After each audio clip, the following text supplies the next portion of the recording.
The House will come to order. Members, please register.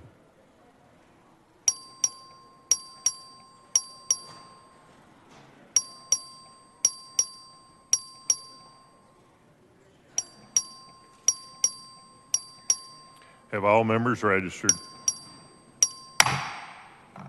A quorum is present. The House and Gallery will please stand for the invocation, which will be offered by the chaplain.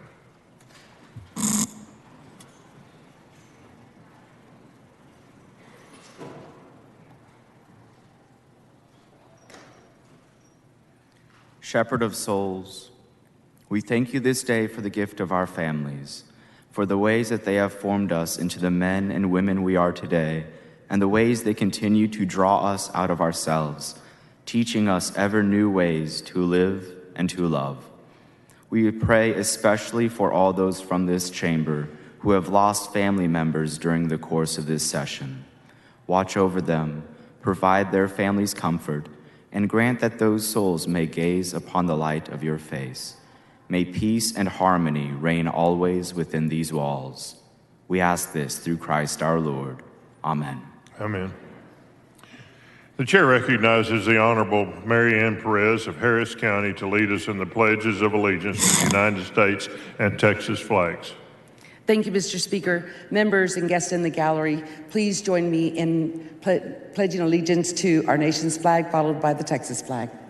I pledge allegiance to the flag of the United States of America and to the republic for which it stands, one nation under God, indivisible, with liberty and justice for all. Honor the Texas flag. I pledge allegiance to thee, Texas, one state under God, one and indivisible.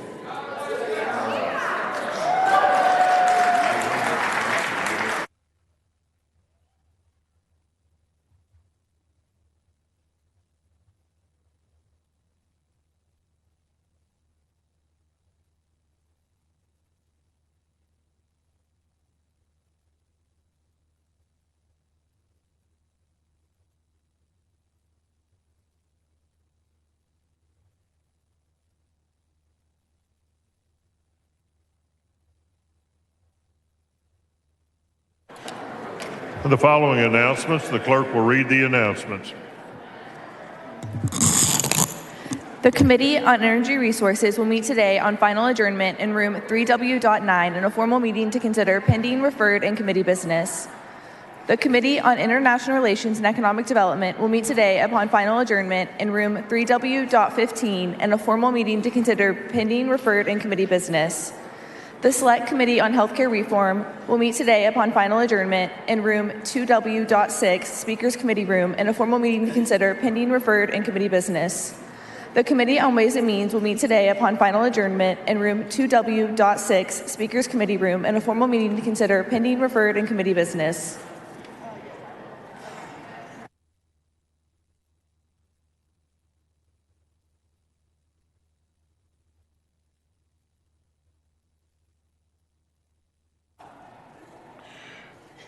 Members, please join me in recognizing Representative Julie Johnson on her birthday. Happy birthday, Julie.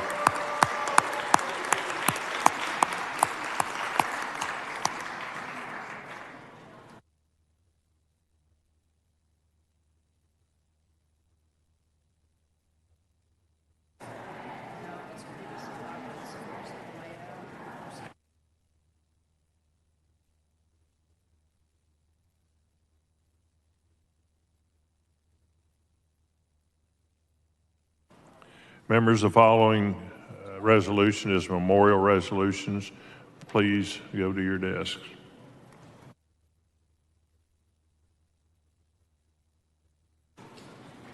The chair lays out the following previously adopted resolution. The clerk will read the caption. H.R. 627 by Morales of Harris in memory of Cumbia legend Vito Oliveras of Houston. The chair recognizes Mr. Morales. Members, su atención, por favor. On March 17th, the world of cumbia sadly lost the legend Fito Olivares. In the late 70s, Fito moved from Mexico to Houston, Texas, marking the beginning of his musical influence in the U.S. forever. Many of you may know my grandparents started the first Spanish language radio station in the entire Gulf Coast in Houston, Texas. It was KLVL, La Voz Latina. So my grandparents' love for Fito Olivares was shown through the repetition of his songs every hour on their radio station. It was in those moments of playing his music where I have the fondest memories with my family. I remember the loud voices of family singing in unison and the times where my tia Delia gave me my first cumbia dance lessons with Fito's music in the background. Popular hits like El Colesterol, Agüita de Melón, Juana la Cubana, Cumbia de la Cobra, y La Gallina are now the staple songs of every boda, every quinceañera, and every family gathering. His music will remain a comfort and an anthem to the Latino community.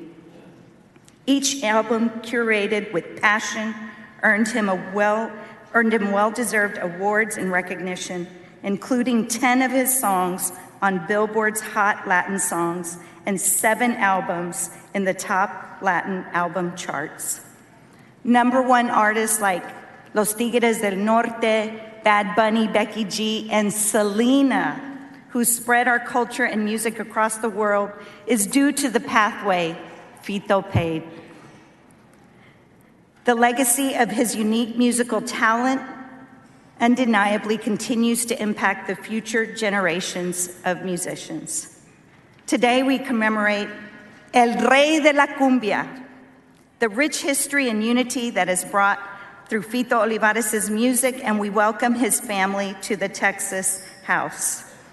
So his family lives in Pecan Park in District 145, the district which I represent, and today we are joined by Fito Olivares' wife, Griselda Olivares, his sons, Juan Pablo and Rudy Olivares.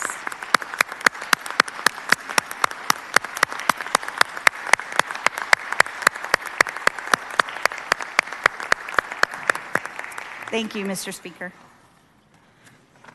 Members, this is a memorial resolution. Please rise for a moment of silence.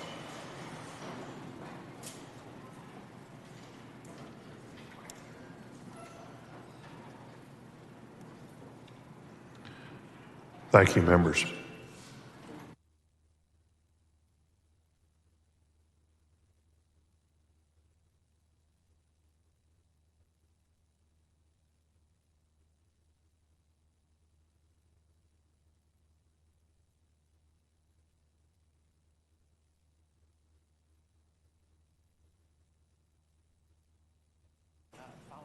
The following announcement, the clerk will read the announcements. Correction. The Committee on International Relations and Economic Development will meet today upon first adjournment in room 3W.15 in a formal meeting to consider pending referred and committee business. The Committee on Ways and Means will meet today upon first adjournment in room 2W.6 Speaker's Committee Room in a formal meeting to consider pending referred and committee business. The Select Committee on Healthcare Reform will meet today upon first adjournment in room 2W.6 Speaker's Committee Room in a formal meeting to consider pending referred and committee business. The Committee on Energy Resources will meet today on first adjournment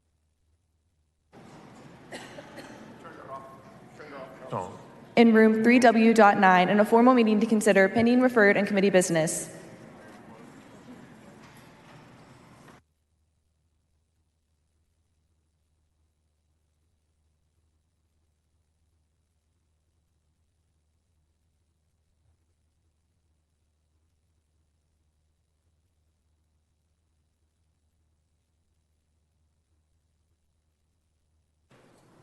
The chair lays out the following previously adopted resolution. The clerk will read the caption.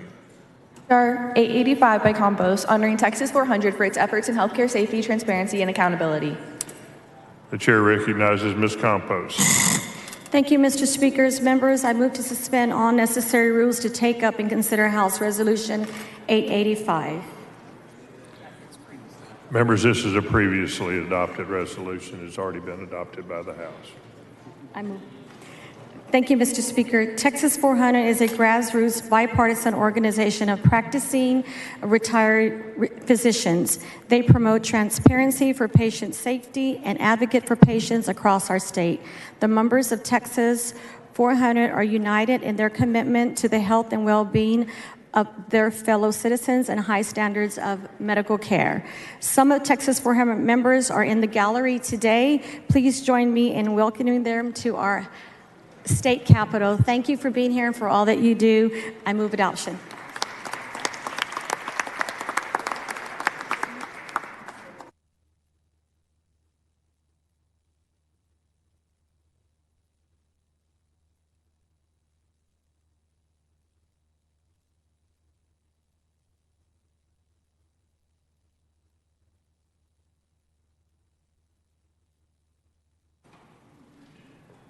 The chair lays out the following previously adopted resolution. The clerk will read the caption. H.R. 673 by Campos, congratulating Rudy D. Garza on his appointment as President and CEO of CPS Energy. Chair recognizes Ms. Campos on the resolution.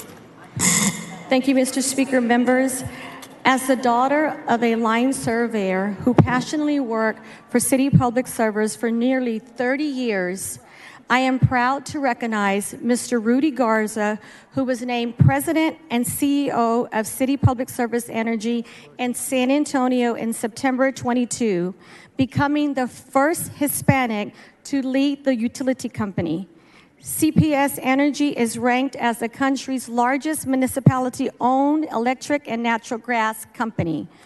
Over the course of 10 months, Rudy has led the utility to the approval of the first rate case in 8 years, as well as the approval of the next phase of energy efficiency and conservation programs representing significant innovation on a path to net zero. Forbes called Rudy the complete package because of his 25 years of experience in the utility industry, which includes being responsible for passing nearly 40 pieces of utility legislation in both Austin and Washington. Rudy has demonstrated exceptional skill, deep knowledge, and a strong commitment to transparency, and CPS Energy, which he joined in 2012, has benefited greatly from his experience, leadership, and will continue to do so in years to come. I believe Mr. Garza is here in the gallery with his team, so please join me in welcoming him, and thank you for all that you do.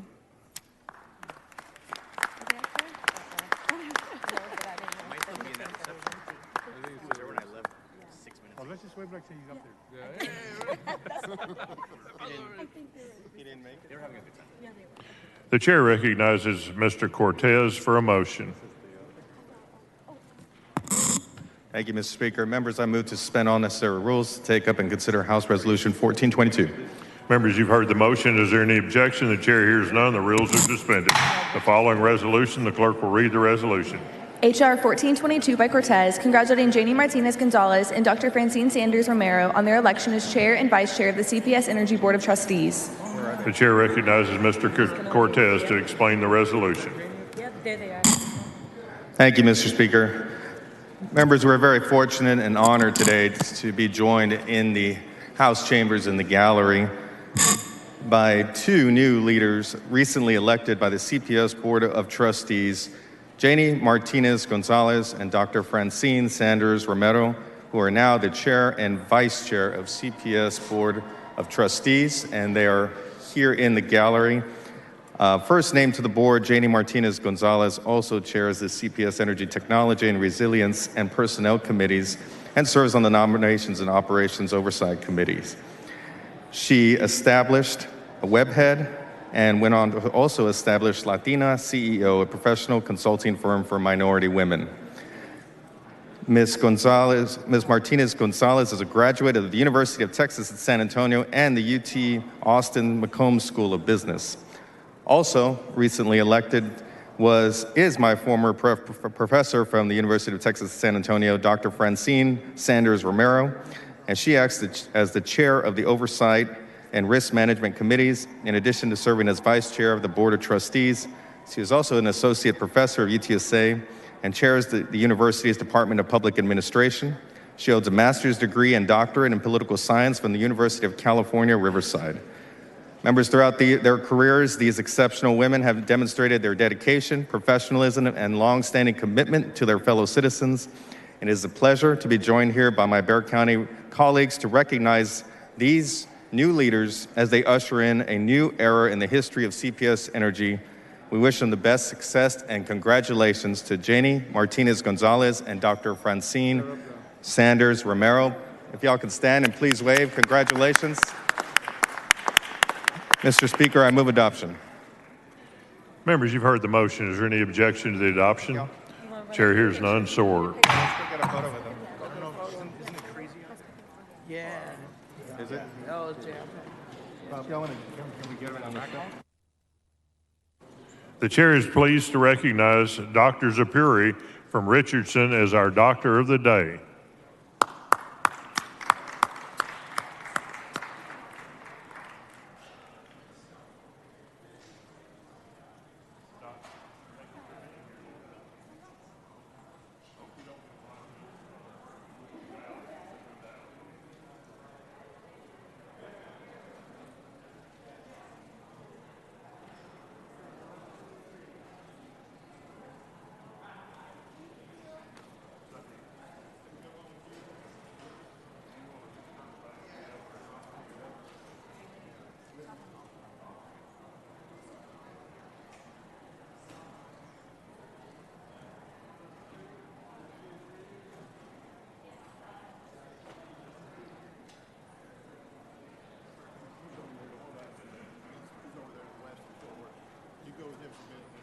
We're going to let you bang the gavel, and I want you to, when you do, I want you to hit it like it was your boyfriend. Okay?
The chair recognizes Ms. Meza for a motion. Not yet. Thank you, Mr. Speaker. Members, I move that we just suspend all necessary rules to take up House Resolution 1289. Members, you've heard the motion. Is there any objection? The chair hears none. The rules are suspended. There you go. The clerk will read the resolution. H.R. 1289 by Meza, commemorating David Myers for his service to the office of State Representative Terry Meza. The chair recognizes Ms. Meza to explain the resolution. Thank you, Mr. Speaker. Members, I want to take a brief moment to recognize David Meyer on his last day with my office. So if my staff would stand with David Meyer. Where are you in the gallery? There they are up there. This is his last day. He served with distinction in my office, demonstrated commitment to excellence and professionalism. He's provided exceptional assistance to my district, House District 105, and we'll miss him greatly in our office.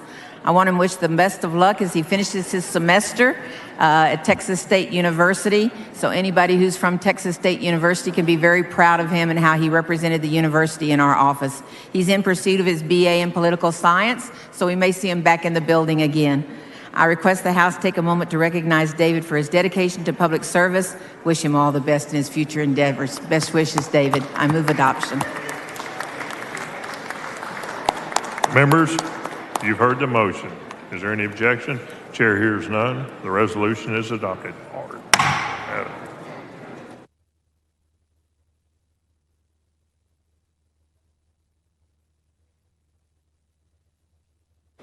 Chair recognizes Ms. Goodwin for recognition.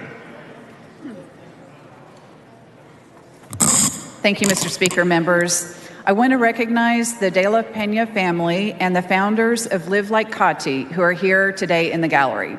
This organization was born out of a tragic event that took the life of young Kati, who drowned at a summer camp in Cedar Park. Kati was cherished and is not forgotten. I have her picture in my office as a reminder of the work being done to save lives of children like her. Live Like Kati has dedicated itself to raising awareness and implementing drowning prevention measures.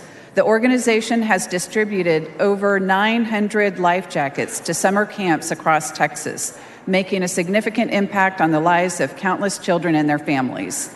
On behalf of the Texas House of Representatives, I commend the founders of Live Like Kati for their outstanding work and express my gratitude for their invaluable contributions to our communities. Members, help me recognize the founders of Live Like Kati today for their dedication to preventing future drowning tragedies. They're up in the gallery behind me.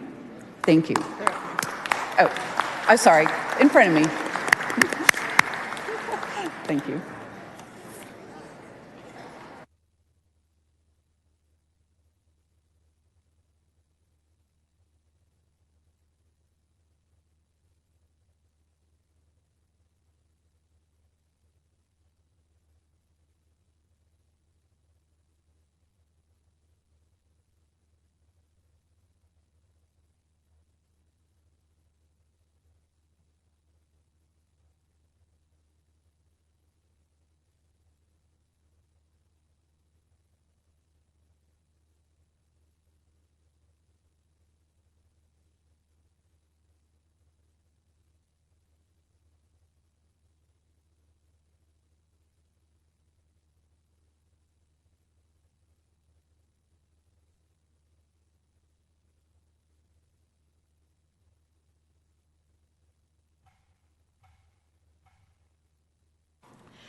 Members, we have memorial resolutions. Please take your seat.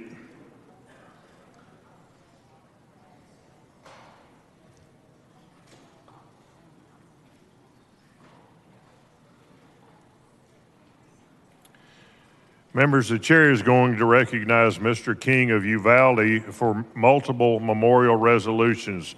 Please remain at your desk during the consideration of these resolutions. The chair recognizes Mr. King of Uvalde for a motion. Thank you, Mr. Speaker. I move to suspend all necessary rules to take up and consider House Resolution 1369 through House Resolution 1389. Members, you've heard the motion. Is there any objection? The chair hears none. The rules are suspended. The chair lays out the following resolution. The clerk will read the resolutions. H.R. 1369 through H.R. 1389 by King of Uvalde. The chair recognizes Mr. King.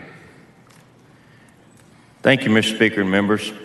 I'm going to ask everyone to stay in their seats just because that's my personal preference on the way we do memorial resolutions, and I appreciate you.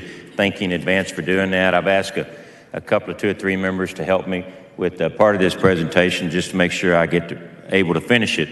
So these are the 21 memorial resolutions for the victims in the Uvalde shooting is what these are. 19 fourth graders and 2 teachers. I want to thank a number of people for helping us on this. As you can imagine, putting together 19 memorial resolutions under those situations is a tremendous task, and I want to thank Selena Overbo, my chief of staff, for spending an enormous amount of time with those families working on these resolutions. So if y'all could give Selena a hand, I would appreciate it.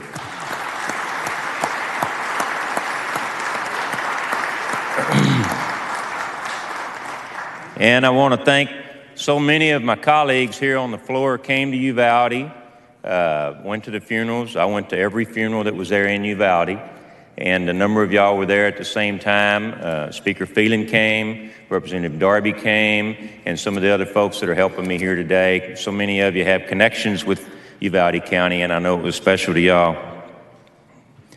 So on May the 24th of last year, at 11:30 in the morning, a gunman walked into Robb Elementary and shot 38 people. 21 of them died, 19 children and 2 teachers, and that all occurred in less than 4 minutes. And today we're here to honor each and every one of those persons that lost their life in that shooting. And we're going to read their names, make a few comments from the resolution about each one of them. And as I've said, I've asked several of my colleagues to help me out with this because I didn't think I could get through all 21 of them. So we've arranged these in alphabetical order with the 2 teachers going last. Nevaeh Elisa Bravo. She was a caring and devoted daughter who always helped out her parents when they needed her. She was blessed with a wide circle of loved ones, and with her joyful spirit, she brought smiles to the faces of everyone she encountered. Jacqueline Jalen Cáceres. Free-spirited and sweet-natured, she was warm and affectionate toward those she loved. She also adored animals, and she hoped to one day turn her passion into a career as a veterinarian. McKenna Lee Elrod. McKenna radiated love and kindness toward everyone. She was a natural leader, and she never hesitated to help out when asked. She had a habit of writing notes and leaving them in hidden places for her family members to find. Jose Manuel Flores Jr. Renowned for his helpfulness around the house, Jose assisted in various tasks, including caring for his infant brother. In keeping with his desire to be of service to others, he dreamed of growing up to become a police officer. Ileana Amaya Garcia. Ileana was affectionately known as Ellie, was blessed with a kind heart and a vibrant, cheerful spirit. She had dreams of becoming a cheerleader one day, and she had already begun planning for her quinceañera party. Usaya Sergio Garcia. Uzi was an outgoing, sweet, and deeply affectionate young boy who treasured his family and particularly enjoyed spending time with his siblings. He demonstrated his fun-loving but competitive nature when gaming on his Nintendo and always loved being silly and making everyone laugh with his jokes. Chair recognizes Mr. Moody. Amory Jo Garza. She was a kind and gentle girl with a lively attitude and treasured the time she spent with her loved ones. She had a passion for drawing and painting, and her dream was to one day turn her creativity into a career as an art teacher. Xavier James Lopez. Active and energetic, Xavier was known for his impressive sense of style and his penchant for dancing to Colombian rhythms. He enjoyed performing for the camera, and he was blessed with a fun-loving, light-hearted personality. Jace Carmelo Luevanos. Energetic and full of life, Jace often brought other children from the neighborhood over to his home for rambunctious playdates in the backyard. Cherished by his parents and siblings, he was also a devoted grandson who would wake up to brew his grandparents a pot of coffee each morning. Tess Marie Mata. An athletic young girl, Tess played softball and soccer and competed in gymnastics. Though feisty and outspoken, she was also blessed with a caring heart, and she dreamed of one day becoming a veterinarian or opening her own shelter for stray animals. Miranda Gale Mathis. Shy and sweet, Miranda enjoyed spending time outdoors, where her pursuits included collecting rocks, shells, and feathers. She had a kind heart, an engaging smile, and a vivid imagination, and she often expressed her love for unicorns and mermaids. The chair recognizes Ms. Morales. Alethea Haven Ramirez. Alethea was admired for her intelligence and reliability, as well as her kind and loving nature. Known for her passion and talent for art, she could often be found with a crayon in hand working on her latest drawing, and she had dreams of one day attending art school in Paris on her way to becoming a professional artist. Annabelle Guadalupe Rodriguez. Annabelle possessed a kind and caring nature, and she delighted in making videos with her sisters and showing off her dance moves. She also loved schools, animals, and the color baby blue, and she had hopes of one day becoming a veterinarian. Maite Juliana Rodriguez. Sweet-natured, kind, and gracious, Maite was an honor roll student who enjoyed learning about animals, especially aquatic life. She was also dedicated to achieving her goals, and she had her sights set on enrolling at Texas A&M University Corpus Christi on her way to becoming a marine biologist. Alexandria Anaya Rubio, affectionately known as Lexi. She was an athletic and energetic fourth grader.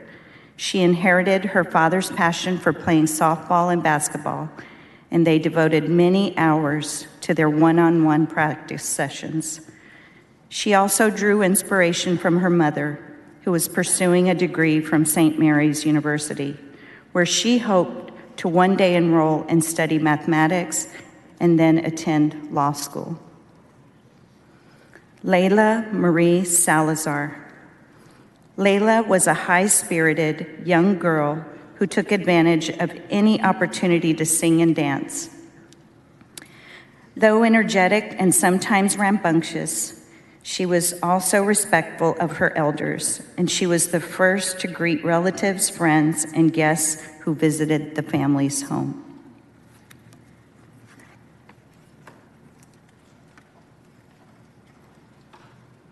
Chair recognizes Mr. Wally.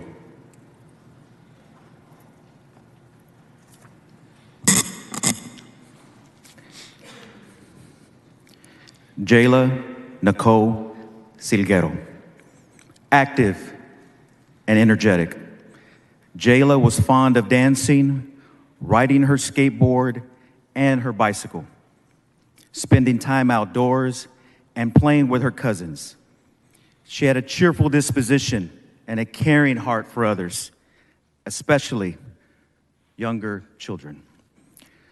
Ileana Torres, a vibrant girl with a radiant smile. Ileana enjoyed being silly and making everyone laugh. She had developed a compassionate and nurturing nature that set her apart at such a young age. She was also a promising softball player who was vying for a spot in her city's all-star team. Rogelio Fernandez Torres, an outgoing and kind-hearted young boy. Rogelio was always smiling and eager to help others. He enjoyed being outdoors and pursued a number of hobbies. Among his favorites was playing football and playing video games. Finally, members, our two teachers. Eva Mireles. Miss Mireles held a special education certificate, and throughout her nearly 17-year career, she was passionate about providing a quality education to students of all abilities. She went above and beyond to ensure that the happiness and well-being of her students. Irma Linda Garcia. After receiving her bachelor's degree in interdisciplinary studies from Sul Ross State University in 1997, she embarked on a 23-year career as an elementary school teacher with the Uvalde Consolidated Independent School District, She found great fulfillment in engaging with her students and helping to set them apart and towards higher education. The chair recognizes Mr. King of Uvalde. Thank you, members, and I want to thank my colleagues that helped me read those excerpts from the resolutions that we had prepared. And again, I want to thank everybody that helped me put those together, Selena Overbow, my wife, Cheryl King, and others that contributed to that, and each and every one of the members that came and had us and sent me messages during this type of this tragedy. Obviously, a tragedy like this affects your community for many, many years to come, but not only that, it affects the whole state of Texas. And so with that, Mr. Speaker, I would like to move adoption of House Resolutions 1369 through House Resolution 1389. The question occurs on the adoption of the resolutions. All in favor, please rise. The resolutions are unanimously adopted. Please join Representative King in a moment of silence.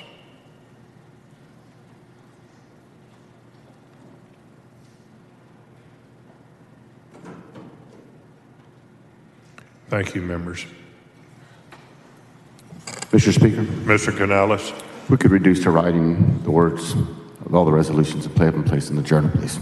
Members, you've heard the motion. Is there any objection? The chair hears none. So ordered. Mr. Darby moves that all members' names be added to the resolution. Is there any objection? The chair hears none. So ordered. The chair recognizes Mr. King of Uvalde for recognition. Thank you, Mr. Speaker and members. We were very, very fortunate today to have a number of those family members have joined with us today in the gallery. In the South Gallery, I would ask that y'all rise so we can recognize your presence here today. Thank you. Members, join with me in recognizing these members.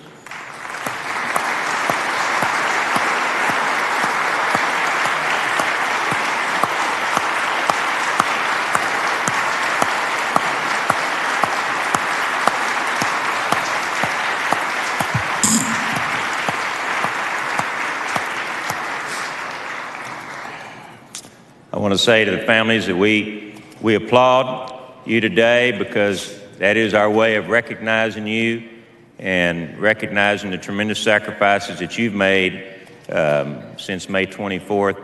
And we appreciate the fact that you came here, and we appreciate all that you've done since that time.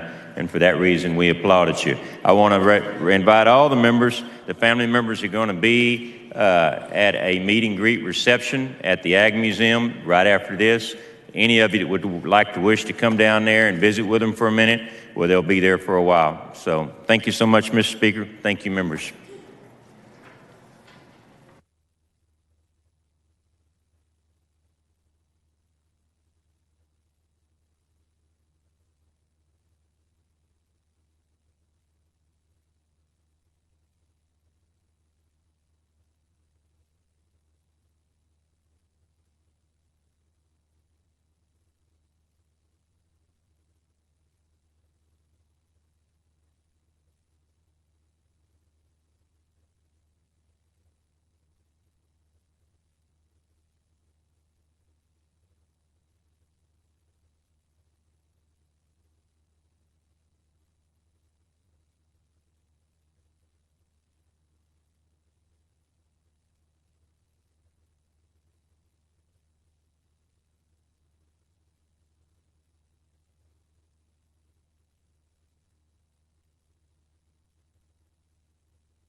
Members, we're ready to begin consideration of the local consent calendar. If you have a bill on today's calendar, please be ready to explain your bill when it reaches the calendar.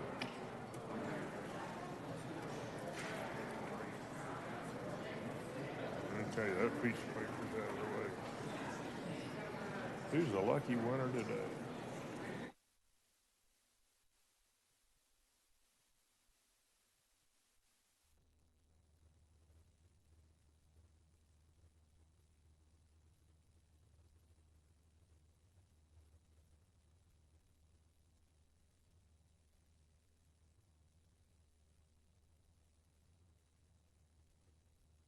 Is Ms. Goodwin on the floor of the House?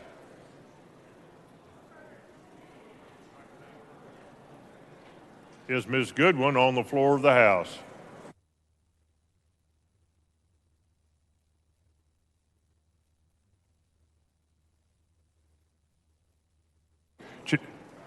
Chair recognizes Mr. Harris to explain House Bill 59.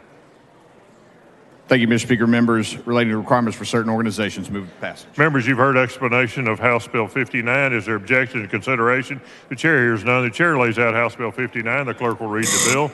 HB 59 by Goodwin. The question occurs on passage to engrossment of House Bill 59. Is there objection? The chair hears none. House Bill 59 is passed to engrossment.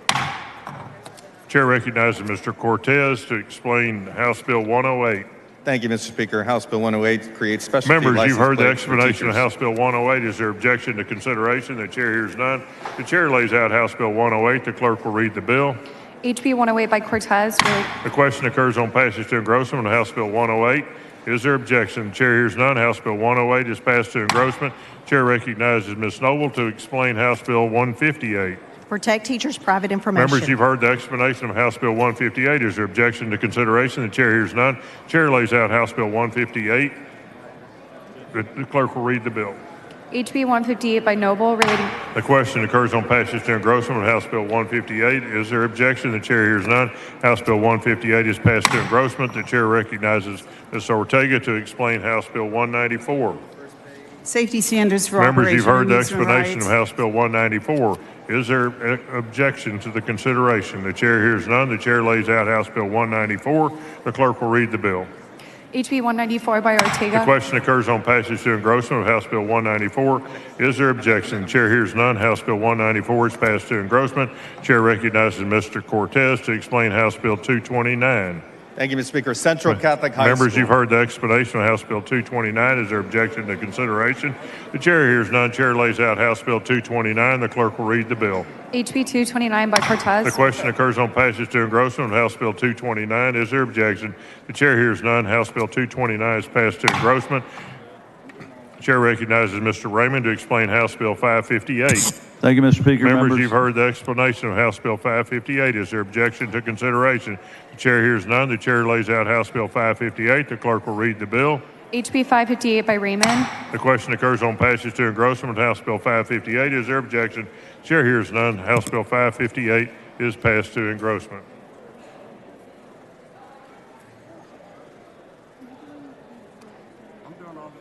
Chair recognizes Mr. Harris of Anderson to explain House Bill 625. Physical therapist co-pays, move passage. Members, you've heard the explanation of House Bill 625. Is there objection to consideration? Chair hears none. Chair lays out House Bill 625. The clerk will read the bill. HB 625 by Harris of Anderson. The following local and consent approved floor amendment. The clerk will read the amendment. Amendment by Harris of Anderson. The chair recognizes Mr. Harris to explain the amendment. Thank you, Mr. Speaker. Members, the amendment simply adds language negotiated in committee. Move adoption. Is there objection to the adoption of the amendment? The chair hears none. The amendment is adopted. The question occurs on passage to engrossment of House Bill 625 with amendments. Is there objection? The chair hears none. House Bill 625 is passed to engrossment. Chair recognizes Ms. Johnson of Dallas to explain House Bill 755. Thank you, Mr. Speaker. Members, this relates to prior Members, you've heard authorization. the explanation of House Bill 755. Is there objection? The chair hears none. The chair lays out House Bill 755. The clerk will read the bill. HB 755 by Johnson of Dallas. The question occurs on passage to engrossment of House Bill 755. Is there objection? Chair hears none. House Bill 755 is passed to engrossment. Chair recognizes Mr. Raymond to explain House Bill 876. Thank you, Mr. Speaker. Members, this bill is for the purchase of United Members, States you've flags. heard the explanation of House Bill 876. Is there objection to consideration? The chair hears none. Chair lays out House Bill 876. The clerk will read the bill. HB 876 by Raymond. The question occurs on passage to engrossment of House Bill 876. Is there objection? The chair hears none. House Bill 876 is passed to engrossment. Chair recognizes Mr. Paul to explain House Bill 1039. Assisted living expenses. Excuse me. Members, you've heard the explanation of House Bill 1039. Is there objection to consideration? The chair hears none. The chair lays out House Bill 1039. The clerk will read the bill. HB 1039 by Thompson of Brazoria. The question occurs on passage to engrossment of House Bill 1039. Is there objection? Chair hears none. House Bill 1039 is passed to engrossment. Chair recognizes Mr. Turner to explain House Bill 1193. Hey, Mr. Speaker, this is a private property rights Members, bill. you've heard the explanation of House Bill 1193. Is there objection to consideration? The chair hears none. The chair lays out House Bill 1193. The clerk will read the bill. HB 1193 by Turner. Question occurs on passage to engrossment of House Bill 1193. Is there objection? The chair hears none. House Bill 1193 is passed to engrossment. Chair recognizes Mr. Dean to explain House Bill 1198. Kelly and Trent bill. Members, you've heard the explanation of House Bill 1198. Is there objection to consideration? The chair hears none. The chair lays out House Bill 1198. The clerk will read the bill. HB 1198 by Dean. Question occurs on passage to engrossment of House Bill 1198. Is there objection? The chair hears none. House Bill 1198 is passed to engrossment. Chair recognizes Mr. Dean to explain House Bill 1199. Trailer safety. Members, you've heard the explanation of House Bill 1199. Is there objection to consideration? The chair hears none. The chair lays out House Bill 1199. The clerk will read the bill. HB 1199 by Dean. Question occurs on passage to engrossment of House Bill 1199. Is there objection? The chair hears none. House Bill 1199 is passed to engrossment. The chair recognizes Mr. Guillen to explain House Bill 1211. Thank you, Mr. Speaker. Members, Members, you've heard the explanation of House Bill 1211. Is there objection to consideration? The chair hears none. Chair lays out House Bill 1211. The clerk will read the bill. HB 1211 by Guillen. The question occurs on passage to engrossment of House Bill 1211. Is there objection? The chair hears none. House Bill 1211 is passed to engrossment. The chair recognizes Mr. Paul to explain House Bill 1234. Metal roof coverage. Members, you've heard the explanation of House Bill 1234. Is there objection to consideration? The chair hears none. The chair lays out House Bill 1234. The clerk will read the bill. HB 1234 by Tom. Question occurs on passage to engrossment of House Bill 1234. Is there objection? Chair hears none. House Bill 1234 is passed to engrossment. Chair recognizes Mr. Morales of Maverick to explain House Bill 1330. It's a grant program for Jeff Davis. Members, you've heard the explanation of House Bill 1330. Is there objection to consideration? Chair hears none. Chair lays out House Bill 1330. The clerk will read the bill. HB 1330 by Morales. Question occurs on passage to engrossment of House Bill 1330. Is there objection? The chair hears none. House Bill 1330 is passed to engrossment. Chair recognizes Ms. Morales Shaw to explain House Bill 1361. Members, this is about parents, Members, you've heard students the raising explanation attainment of House rates. Bill 1361. Is there objection to consideration? Chair hears none. The chair lays out House Bill 1361. The clerk will read the bill. HB 1361 by The Morales. question occurs on passage to engrossment of House Bill 1361. Is there objection? The chair hears none. House Bill 1361 is passed to engrossment. Chair recognizes Ms. Campos to explain House Bill 1423. This bill provides an added measure Members, of you've safety heard the of victims under explanation of passage. House Bill 1423. Is there objection to consideration? Chair hears none. Chair lays out House Bill 1423. The clerk will read the bill.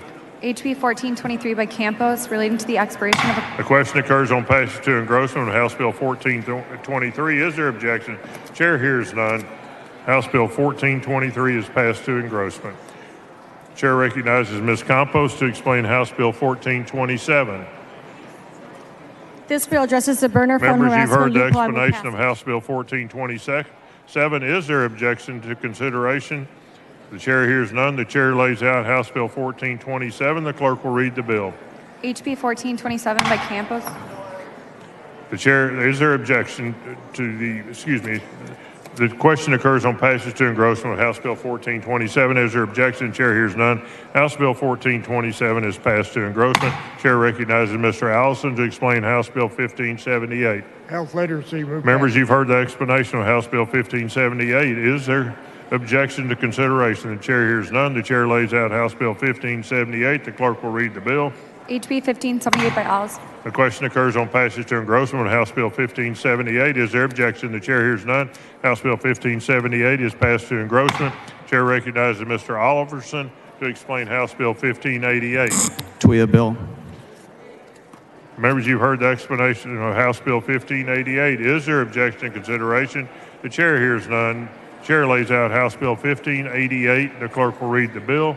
HB 1588 by Oliverson. Members, the question occurs on passage to engrossment of House Bill 1588. Is there objection?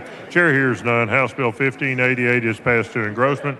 Chair recognizes Mr. Murr to explain House Bill 1688. Members, this bill provides you've heard the protection for the South explanation Atlanta of River. House Bill 1688. Is there objection to consideration? The chair hears none. The chair lays out House Bill 1688. The clerk will read the bill. HB 1688. The question occurs on passage to engrossment of House Bill 1688. Is there objection? Chair hears none. House Bill 1688 is passed to engrossment.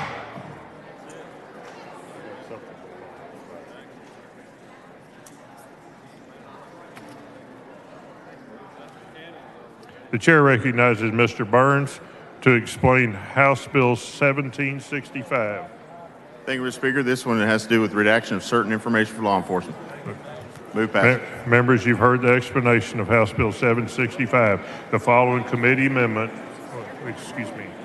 is there objection and consideration? The chair hears none. Chair lays out House Bill 1765. The clerk will read the bill. HB 1765 by Burns relating. The following Private activity bonds. The following local and consent approved floor amendment. The clerk will read the amendment. Amendment by Burns. Chair recognizes Mr. Burns to explain the amendment. Thank you, members. This had Members, you've heard the explanation of the amendment. Is there objection to adoption? The chair hears none, so ordered. The question occurs on passage to engrossment of House Bill 1765 as amended. Is there objection? Chair hears none. House Bill 765 is passed to engrossment.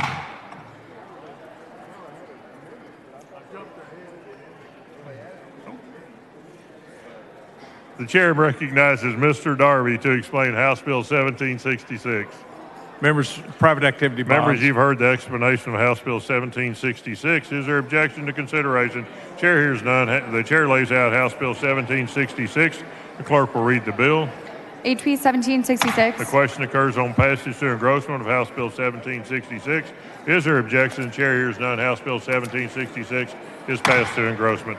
Chair recognizes Ms. Swanson to explain House Bill 1793. Transparency Members, bill. you've heard the explanation of House Bill 1793. Is there objection to consideration? The chair hears none. The clerk will read the bill. HB 1793 by The Swanson. question occurs on passage to engrossment of House Bill 1793. Is there objection? Chair hears none. House Bill 1793 is passed to engrossment. The chair recognizes Ms. Howard to explain House Bill 1847. Mortality and morbidity. Members, you've heard the explanation of House Bill 1847. Is there objection to consideration? The chair hears none. The chair lays out House Bill 1847. The clerk will read the bill. HB 1847 by The Howard. question occurs on passage to engrossment of House Bill 1847. Is there objection? The chair hears none. House Bill 1847 is passed to engrossment. Members, the next bill on the calendar, House Bill 2008, has been withdrawn by the author.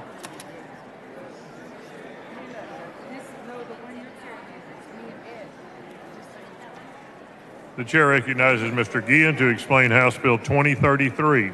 Thank you, Mr. Speaker. Members, this Members, bill you've heard has- the explanation of House Bill 2033. Is there objection and consideration? The chair hears none. The chair lays out House Bill 2033. The clerk will read the bill. HB 2033 by Question Guillen. occurs on passage to engrossment of House Bill 2033. Is there objection? Chair hears none. House Bill 2033 is passed to engrossment. The chair recognizes Mr. Paul to explain House Bill 2065. non-cooperative Members, you've insurance heard the cleanup. explanation of House Bill 2065. Is there objection to consideration? The chair hears none. Chair lays out House Bill 2065. The clerk will read the bill. HB 2065. The question occurs on passage to engrossment with House Bill 2065. Is there objection? The chair hears none. House Bill 2065 is passed to engrossment. The chair recognizes Ms. Perez to explain House Bill 2087. Expand the scope of the FCIC. Members, you've heard the explanation of House Bill 2087. Is there objection to consideration? Chair hears none. The chair lays out House Bill 2087. The clerk will read the bill. HB 2087 by Perez. Question occurs on passage to engrossment of House Bill 2087. Is there objection? The chair hears none. House Bill 2087 is passed to engrossment. Chair recognizes Mr. Allison to explain House Bill 2108. Members, you've heard the explanation of House Bill 2108. Is there objection to consideration? The chair hears none. The chair lays out House Bill 2108. The clerk will read the bill. HB 2108 by Allison. Question occurs on passage to engrossment, House Bill 2108. Is there objection? The chair hears none, and House Bill 2108 is passed to engrossment. Without objection, House Bill 2133 will be deferred to the end of the consent calendar.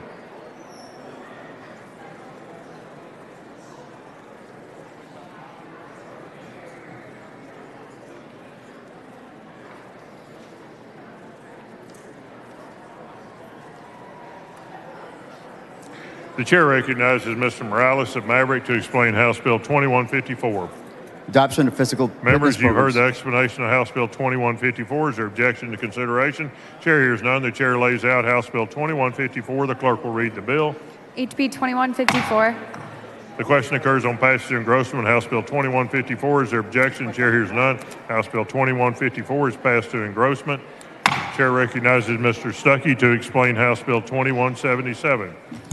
HB 2170. Members, you've heard the digital payment. explanation of House Bill 2177. Is there objection to consideration? Chair hears none. The chair lays out House Bill 2177. The clerk will read the bill. HB 2177 by Question Stuckey. occurs on passage to engrossment. House Bill 2177. Is there objection? Chair hears none. House Bill 2177 is passed to engrossment. The chair recognizes Ms. Noble to explain House Bill 2285. Allows a local district Members, to you've hold heard the explanation of House Bill 2285. Is there objection consideration? The chair hears none. Chair lays out House Bill 2285. Clerk will read the bill. HB 2285 by Question Noble. occurs on passage to engrossment of House Bill 2285. Is there objection? Chair hears none. House Bill 2285 is passed to engrossment. Members, the next bill on the calendar, 2326, has been withdrawn by the author.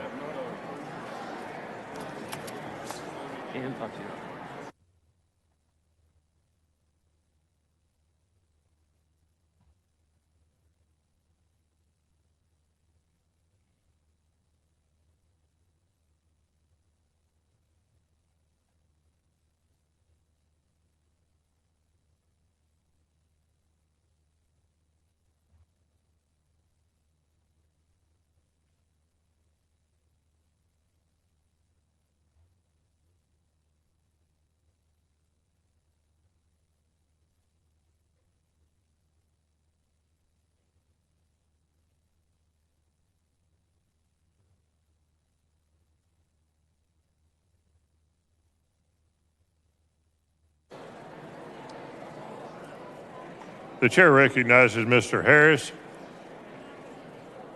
to explain Senate Bill 22, members, the next bill on the calendar, House Bill 2349, the Senate companion is over and eligible. Chair recognizes Mr. Harris of Anderson to explain Senate Bill 2284.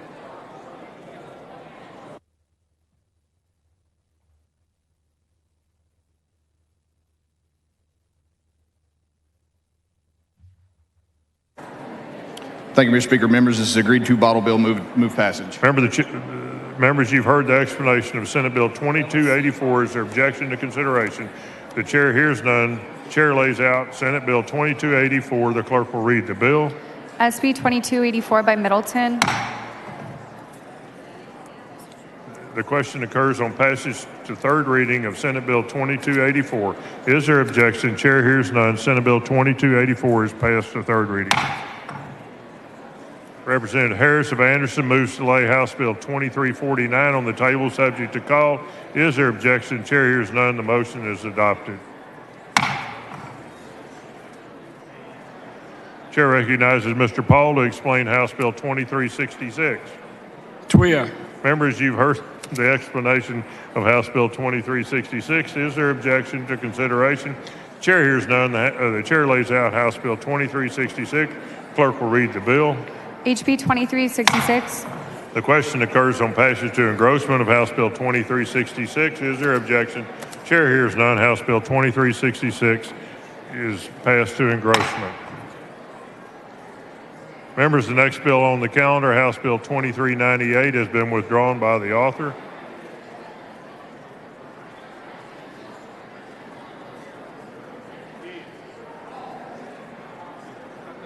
Chair recognizes Mr. Guillen to explain House Bill 2442. Thank you, Mr. Speaker. Members, you've heard the explanation of House Bill 2442. Is there objection to consideration? Chair hears none. Chair lays out House Bill 2442. Clerk will read the bill. HB 2442. Question occurs on passage to engrossment of House Bill 2442. Is there objection? Chair hears none. House Bill 2442 is passed to engrossment. Chair recognizes Mr. Bella Montgomery to explain House Bill 2499. Special Forces Members, Day. you've heard the explanation of House Bill 2499. Is there objection to consideration? The chair hears none. Chair lays out House Bill 2499. The clerk will read the bill. HB 2499. Question occurs on passage to engrossment of House Bill 2499. Is there objection? Chair hears none. House Bill 2499 is passed to engrossment. The chair recognizes Mr. Lujan to explain House Bill 2503. Okay, I'm sorry. Y'all. To the mic. Sorry. Specialty license plate. Members, you've heard the explanation of House Bill 2503. Is there objection, consideration? Chair hears none. Chair lays out House Bill 2503. The clerk will read the bill. HB 2503. Question occurs on passage to engrossment of House Bill 2503. Is there objection? Chair hears none. House Bill 2503 is passed to engrossment. Chair recognizes Mr. Duton to explain House Bill 2508. Lid disbursements. Member, you've heard the explanation of House Bill 2508. Is there objection, consideration? Chair hears none. Chair lays out House Bill 2508. The clerk will read the bill. HB 2508. Question occurs on passage to engrossment of House Bill 2508. Is there objection? Chair hears none. House Bill 2508 is passed to engrossment. The chair recognizes Mr. Bernal to explain House Bill 2509. Grocery access. Members, you've heard the explanation of House Bill 2509. Is there objection, consideration? Chair hears none. Chair lays out House Bill 2509. The clerk will read the bill. HB 2509. Question occurs on passage to engrossment of House Bill 2509. Is there objection? Chair hears none. House Bill 2509 is passed to engrossment. Chair recognizes Mr. Rogers to explain House Bill 2549. Stop distracting Members, red you've heard blinking the lights. explanation of House Bill 2549. Is there objection and consideration? Chair hears none. Chair lays out House Bill 2549. The clerk will read the bill. HB 2549. Question occurs on passage to engrossment of House Bill 2549. Is there objection? Chair hears none. House Bill 2549 is passed to engrossment. Chair recognizes Ms. Gomez to explain House Bill 2598. Brownsville Rising. Members, you've heard the explanation of House Bill 2598. Is there objection and consideration of House Bill 2598? The chair hears none. Chair lays out House Bill 2598. Clerk will read the bill. HB 2598. Question occurs on passage to engrossment House Bill 2598. Is there objection? Chair hears none. House Bill 2598 is passed to engrossment. Chair recognizes Mr. Oliverson to explain House Bill 2660. Timothy Perez Act. Members, you've heard the explanation of House Bill 2660. Is there objection and consideration? Chair hears none. Chair lays out House Bill 2660. The clerk will read the bill. HB 2660. Question occurs on passage to engrossment of House Bill 2660. Is there objection? Chair hears none. House Bill 2660 is passed to engrossment. Chair recognizes Mr. Guillen to explain House Bill 2701. Thank you, Mr. Speaker. Members, this Members, authorizes you've heard public the entities to explanation of participate. House Bill 2701. Is there objection and consideration? Chair hears none. Chair lays out House Bill 2701. The clerk will read the bill. HB 2701. The question occurs on passage to engrossment of House Bill 2701. Is there objection? Chair hears none. House Bill 2701 is passed to engrossment. Chair recognizes Mr. Rosenthal to explain House Bill 2730. ESD Members, transparency. you've heard the explanation of House Bill 2730. Is there objection to consideration? Chair hears none. Chair lays out House Bill 2730. The clerk will read the bill. HB 2730. Question occurs on passage to engrossment. House Bill 2730. Is there objection? Chair hears none. House Bill 2730 is passed to engrossment. Chair recognizes Mr. Paul to explain House Bill 2746. Credit union. Members, you've heard the explanation of House Bill 2746. Is there objection to consideration? The chair hears none. Chair lays out House Bill 2746. Clerk will read the bill. HB 2746. Question occurs on passage to engrossment. House Bill 2746. Excuse me. Is there objection? Chair hears none. House Bill 2746 is passed to engrossment. Chair recognizes Ms. Mesa to explain House Bill 2769. Bees can fly. Members, you've heard the explanation of House Bill 2769. Is there objection, consideration? Chair hears none. Chair lays out House Bill 2769. The clerk will read the bill. HB 2769. Question occurs on passage to engrossment of House Bill 2769. Is there objection? Chair hears none. House Bill 2769 is passed to engrossment. Chair recognizes Mr. Raymond to explain House Bill 2807. Thank you, Mr. Speaker. Members, this is the regulation of Members, you've heard the explanation of House Bill 2807. Is there objection and consideration? Chair hears none. The chair lays out House Bill 2807. The clerk will read the bill. HB 2807 by Raymond. Question occurs on passage to engrossment of House Bill 2807. Is there objection? Chair hears none. House Bill 2807 is passed to engrossment. Chair recognizes Mr. Raymond to explain House Bill 2865. Thank you, Mr. Speaker. This is about Members, the assignment. you've heard the explanation of House Bill 2865. Is there objection to consideration? Chair hears none. Chair lays out House Bill 2865. The clerk will read the bill. HB 2865 by Raymond. Question occurs on passage to engrossment of House Bill 2865. Is there objection? Chair hears none. House Bill 2865 is passed to engrossment. Chair recognizes Ms. Howard to explain House Bill 2873. Maternal health report. Members, you've heard the explanation of House Bill 2873. Is there objection and consideration? Chair hears none. House Bill 2873, and the clerk will read the bill. HB 2873 by Howard. Question occurs on passage to engrossment of House Bill 2873. Is there objection? Chair hears none. House Bill 2873 is passed to engrossment. Chair recognizes Mr. Capriglione to explain House Bill 2878. Thank you, Mr. Speaker. Members, this is Members, food you've truck- heard the explanation of House Bill 2878. Is there objection to consideration? Chair hears none. The chair lays out House Bill 2878. The clerk will read the bill. HB 2878. Question occurs on passage to engrossment of House Bill 2878. Is there objection? Chair hears none. House Bill 2878 is passed to engrossment. Chair recognizes Ms. Gomez to explain House Bill 2902. Temporary Members, tax. you've heard the explanation of House Bill 2902. Is there objection to consideration? Chair hears none. Chair lays out House Bill 2902. Clerk will read the bill. HB 2902 by Question occurs on passage to engrossment of House Bill 2902. Is there objection? Chair hears none. House Bill 2902 is passed to engrossment. Chair recognizes Mr. Kane to explain House Bill 2945. Move smooth passage. Members, you've heard the explanation of House Bill 2945. Is there objection and consideration? Chair hears none. Chair lays out House Bill 2945. The clerk will read the bill. HB 2945. Question occurs on passage to engrossment of House Bill 2945. Is there objection? Chair hears none. House Bill 2945 is passed to engrossment. The chair recognizes Mr. Hefner to explain House Bill 2981. Comptroller hearings, move Members, passage. you've heard the explanation of House Bill 2981. Is there objection and consideration? Chair hears none. Chair lays out House Bill 2981. The clerk will read the bill. HB 2981 by Hefner. Question occurs on passage to engrossment on House Bill 2981. Is there objection? Chair hears none. House Bill 2981 is passed to engrossment. Chair recognizes Mr. Guillen to explain House Bill 3096. Thank you, Mr. Speaker. Members, this changes the deadline. Members, to you've submit heard its the report. explanation of House Bill 3096. Is there objection to consideration? The chair hears none. Chair lays out House Bill 3096. The clerk will read the bill. HB 3096. The question occurs on passage to engrossment of House Bill 3096. Is there objection? Chair hears none. House Bill 3096 is passed to engrossment. Chair recognizes Ms. Gomez to explain House Bill 3126. Defining passage. Members, you've heard the explanation of House Bill 3126. Is there objection to consideration? The chair hears none. The chair lays out House Bill 3126. The clerk will read the bill. HB 3126. Question occurs on passage to engrossment of House Bill 3126. Is there objection? Chair hears none. House Bill 3126 is passed to engrossment. Chair recognizes Mr. Guerra to explain House Bill 3129.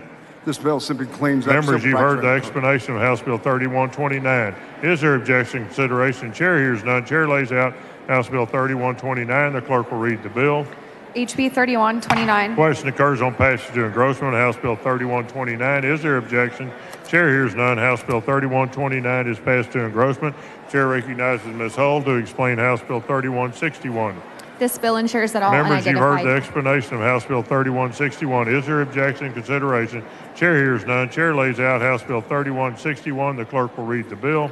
HB 3161. Question occurs on passage to engrossment of House Bill 3161. Is there objection? Chair hears none. House Bill 3161 is passed to engrossment.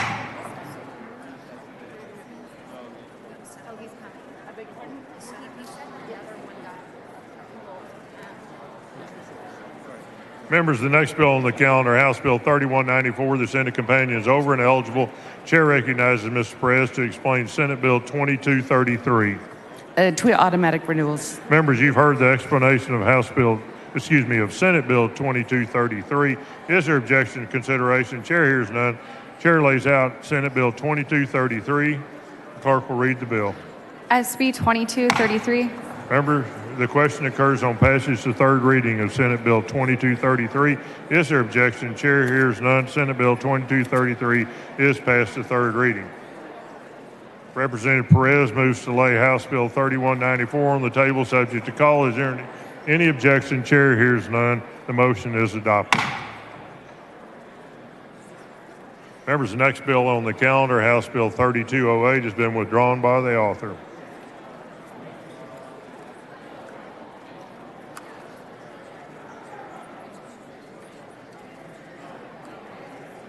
The chair recognizes Ms. Click to explain House Bill 3216. Richland Hills. Members, you've heard the explanation of House Bill 3216. Is there objection to consideration? The chair hears none. The chair lays out House Bill 3216. The clerk will read the bill. HB 3216. The question occurs on passage to engrossment of House Bill 3216. Is there objection? Chair hears none. House Bill 3216 is passed to engrossment. Chair recognizes Mr. Guillen to explain House Bill 3222. Thank you, Mr. Speaker. Members, Members, you've heard the explanation of House Bill 3222. Is there objection? Chair hears none. The chair lays out House Bill 3222. The clerk will read the bill. HB 3222. Question occurs on passage to engrossment of House Bill 3222. Is there objection?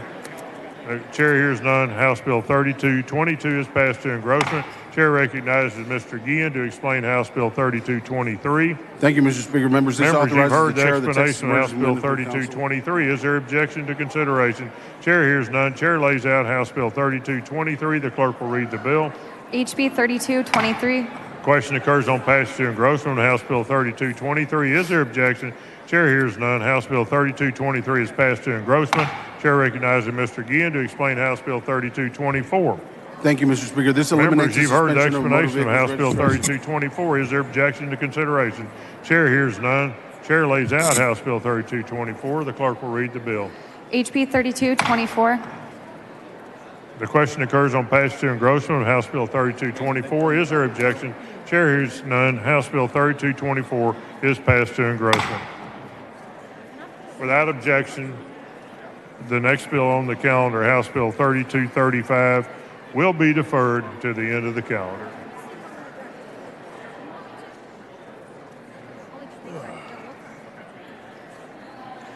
Chair recognizes Mr. Oliverson to explain House Bill 3301.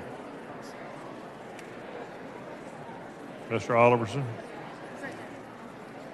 Removing green tree mud. Members, you've heard the explanation of House Bill 3301. Is there objection and consideration? Chair hears none. Chair lays out House Bill 3301. The clerk will read the bill. HB 3301. Question occurs on passage to engrossment, House Bill 3301. Is there objection? Chair hears none. House Bill 3301 is passed to engrossment. Chair recognizes Ms. Ordez to explain House Bill 3313. Certain lighting equipment. Members, you've heard the explanation of House Bill 3313. Is there objection to consideration? Chair hears none. Chair lays out House Bill 3313. The clerk will read the bill. HB 3313. Question occurs on passage to engrossment of House Bill 3313. Is there objection? Chair hears none. House Bill 3313 is passed to engrossment. The chair recognizes Ms. Timmons to explain House Bill 3372. Streamline campaign Members, reporting. you've heard the explanation of House Bill 3372. Is there objection to consideration? Chair hears none. House Bill the chair lays out House Bill 3372. Clerk will read the bill. HB 3372. Question occurs on passage to engrossment of House Bill 3372. Is there objection? Chair hears none. House Bill 3372 is passed to engrossment. Without objection, House Bill 3439 will be deferred to the end of the local and consent calendar.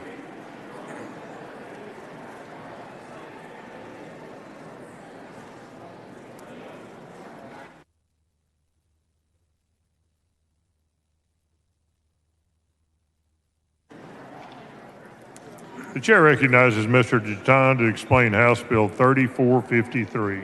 County hot tax. Members, you've heard the explanation of House Bill 3453. Is there objection to consideration? Chair hears none. Chair lays out House Bill 3453. The clerk will read the bill.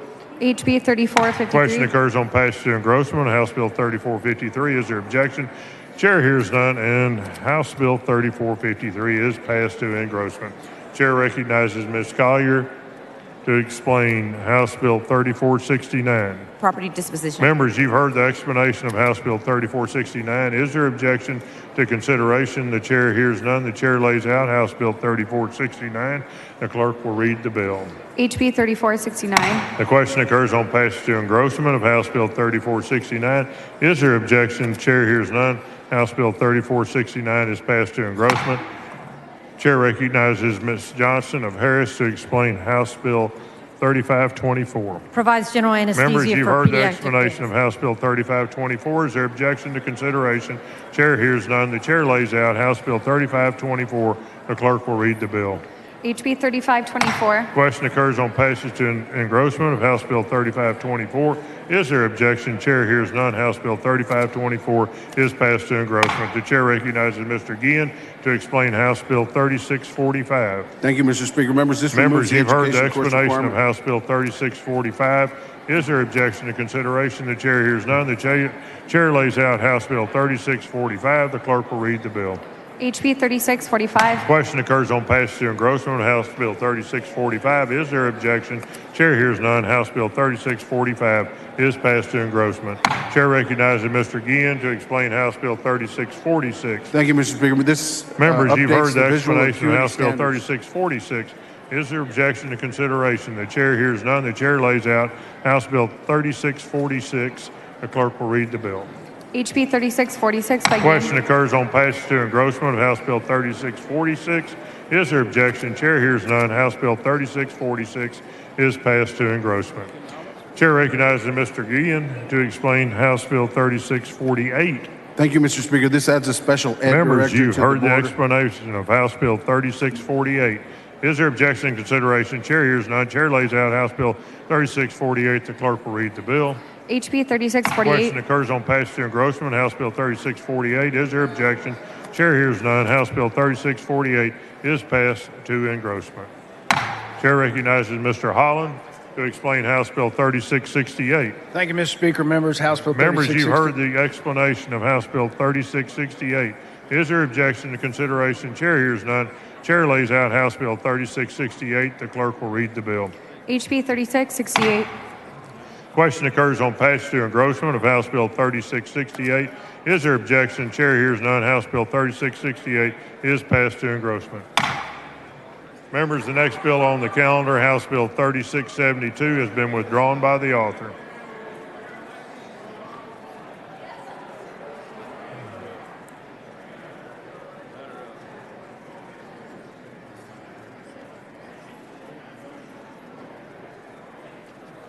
No, I was waiting on paperwork.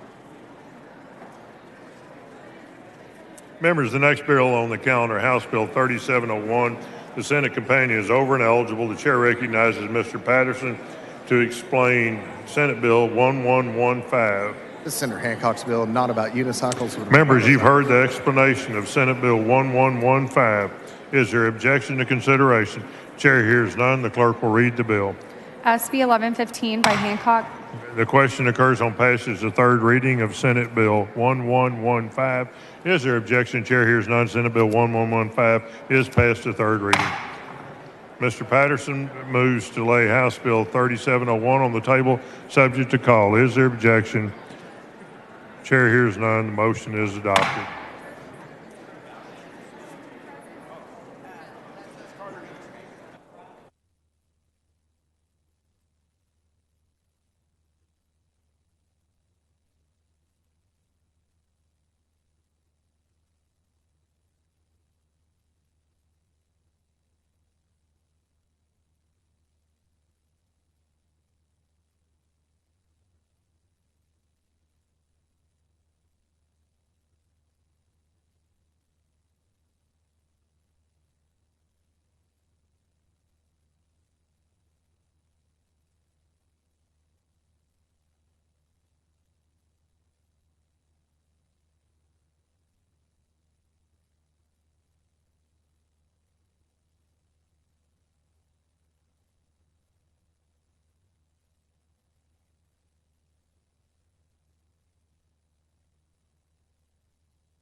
Members, the next bill on the calendar, House Bill 3727, has been withdrawn by the author.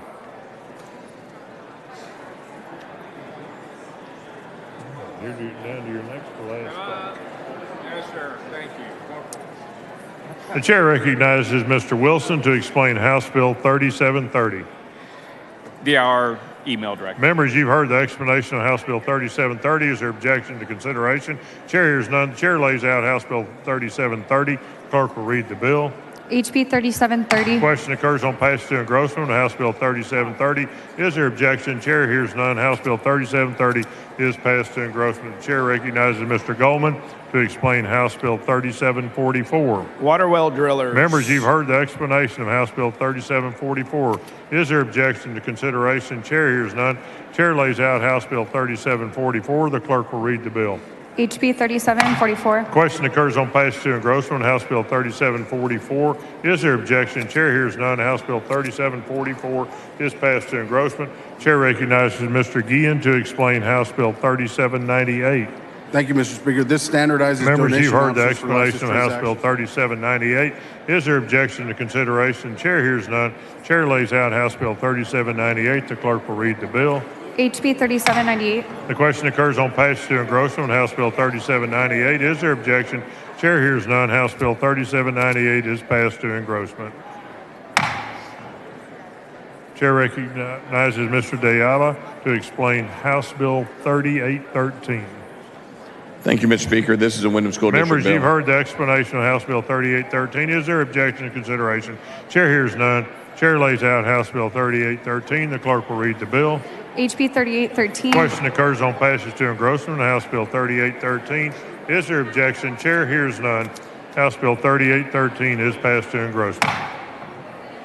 Members, the next bill on the calendar, House Bill 3821. The Senate companion is over and eligible.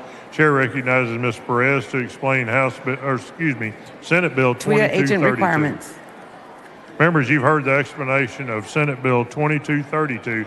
Is there objection to consideration? Chair hears none. Chair lays out Senate Bill 2232. The clerk will read the bill. SB 2232. Question occurs on passage to third reading of Senate Bill 2232. Is there objection? Chair hears none. Senate Bill 2232 is passed to third reading. Representative Perez moves to lay House Bill 3821 on the table, subject to call. Is there objection? Chair hears none. Motion is adopted. Chair recognizes Ms. Lopez of Cameron County to explain House Bill 3832. This is about obsolete Members, you've heard instructional the materials. explanation of House Bill 3832. Is there objection to consideration? Chair hears none. The chair lays out House Bill 3832. The clerk will read the bill. HB 3832. The question occurs on passage and engrossment on House Bill 3832. Is there objection? The chair hears none. House Bill 3832 is passed to engrossment. Members, the next bill on the calendar, House Bill 3835, has been withdrawn by the author.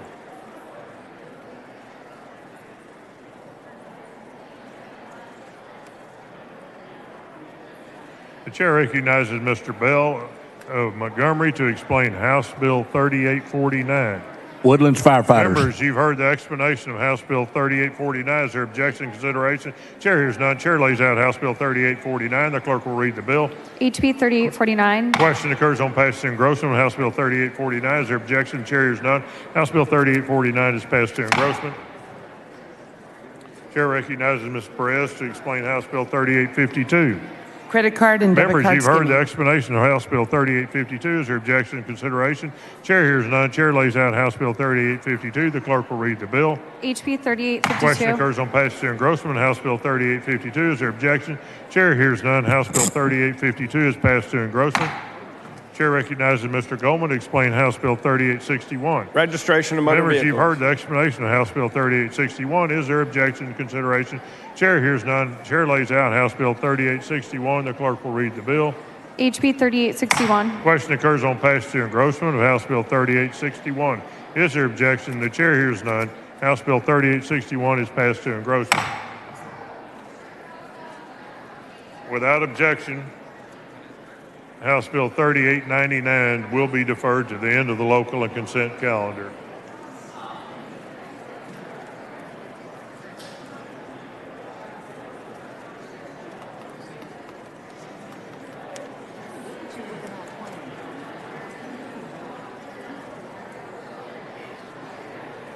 Chair recognizes Mr. Bojani to explain House Bill 3942. Members, this is a good bill. Members, you've heard the explanation of House Bill 3942. Is there objection to consideration? The chair hears none. Chair lays out House Bill 3942. The clerk will read the bill. HB 3942. The question occurs on passage and engrossment of House Bill 3942. Is there objection? Chair hears none. House Bill 3942 is passed to engrossment. Chair recognizes Mr. Frazier to explain House Bill 3980. Mr. Speaker, Members, you've this is a heard great the firefighter explanation bill. of House Bill 3980. Is there objection and consideration? Chair hears none. Chair lays out House Bill 3980. Clerk will read the bill.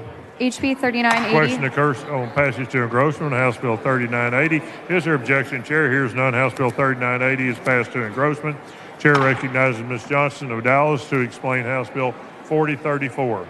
Thank you, Mr. Speaker. This relates Members, to you've heard the benefits. explanation of House Bill 4034. Is there objection and consideration? Chair hears none. The chair lays out House Bill 4034. The clerk will read the bill. HB 4034. Question occurs on passage to engrossment of House Bill 4034. Is there objection? Chair hears none. House Bill 4034 is passed to engrossment.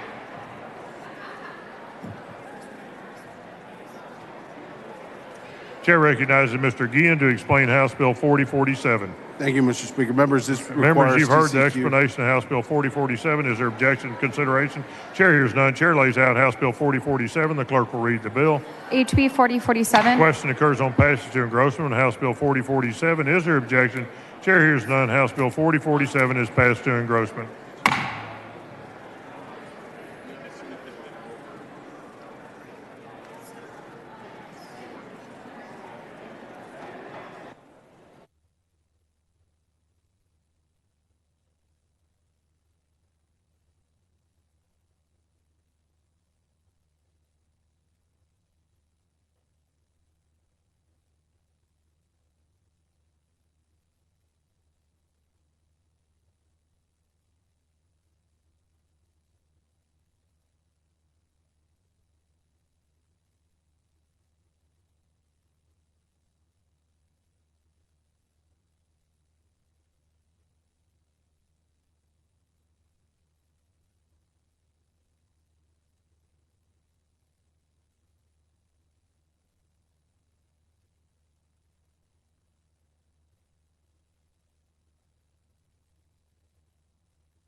Without objection, House Bill 4057 will be deferred to the end of the local calendar.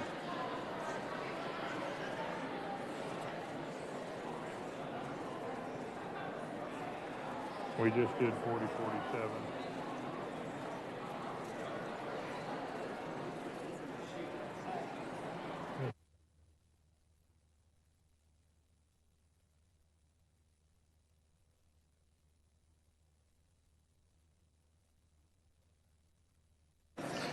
Chair recognizes Mr. Guillen to explain House Bill 4119. Thank you, Mr. Speaker. Members, this makes an application. Members, for you've heard the authorization- explanation of House Bill 4119. Is there objection and consideration? Chair hears none. Chair lays out House Bill 4119. The clerk will read the bill. HB 4119 by Guillen. Question occurs to passage and engrossment of House Bill 4119. Is there objection? Chair hears none. House Bill 4119 is passed to engrossment. Chair recognizes Mr. Murray to explain House Bill 4128. Guardianship Court judges. Members, you've heard the explanation of House Bill 4128. Is there objection to consideration? Chair hears none. The chair lays out House Bill 4128. The clerk will read the bill. HB 4128. Question occurs on passage to engrossment of House Bill 4128. Is there objection? Chair hears none. House Bill 4128 is passed to engrossment. Chair recognizes Mr. Guillen to explain House Bill 4141. Thank you, Mr. Speaker. Members, Members, you've heard the requires explanation TRS. of House Bill 4141. Is there objection to consideration? Chair hears none. Chair lays out House Bill 4141. The clerk will read the bill. HB 4141 by Question occurs on passage to engrossment. House Bill 4141. Is there objection? Chair hears none. House Bill 4141 is passed to engrossment. Chair recognizes Ms. Campos to explain House Bill 4170. The bill addresses the Members, current you've heard gambling the conditions explanation of ability House to Bill move passage. 4170. Is there objection to consideration? The chair hears none. The chair lays out House Bill 4170. Clerk will read the bill. HB 4170. Question occurs on passage to engrossment. House Bill 4170. Is there objection? Chair hears none. House Bill 4170 is passed to engrossment. Chair recognizes Mr. Harris of Anderson to explain House Bill 4175. ETJ bill, move Members, passage. you've heard explanation of House Bill 4175. Is there objection to consideration? Chair hears none. Chair lays out House Bill 4175. The clerk will read the bill. HB 4175 by Question occurs on passage to engrossment of House Bill 4175. Is there objection? Chair hears none. House Bill 4175 is passed to engrossment. Chair recognizes Ms. Perez to explain House Bill 4194. Insurance appraisal Members, process. you've heard the explanation of House Bill 4194. Is there objection to consideration? The chair hears none. Chair lays out House Bill 4194. Clerk will read the bill. HB 4194 Question occurs on passage to engrossment. House Bill 4194. Is there objection? Chair hears none. House Bill 4194 is passed to engrossment. Chair recognizes Mr. Lujan to explain House Bill 4210. Military ISDs.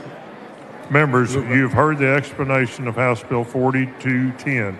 Is there objection to consideration? The chair hears none. The chair lays out House Bill 4210. The clerk will read the bill.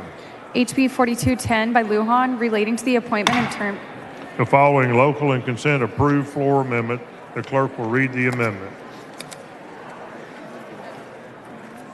Amendment by Lujan. The chair recognizes Mr. Lujan to explain the amendment. Lujan.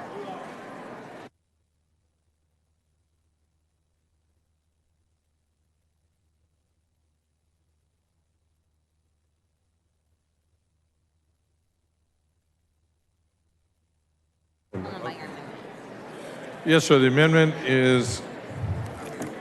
Is there objection to adopting the amendment? The chair hears none. The amendment is adopted. The question occurs on passage to engrossment of House Bill 4210 as amended. Is there objection? The chair hears none. House Bill 4210 is passed to engrossment. Chair recognizes Ms. Button to explain House Bill 4264. Major event reimbursement Members, you've heard the program. explanation of House Bill 4264. Is there objection to consideration? The chair hears none. The chair lays out House Bill 4264. The clerk will read the bill.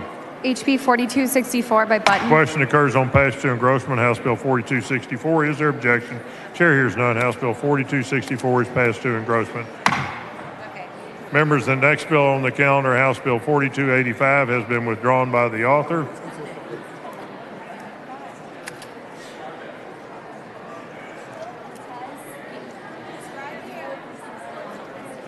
Chair recognizes Ms. Placid to explain House Bill 4342.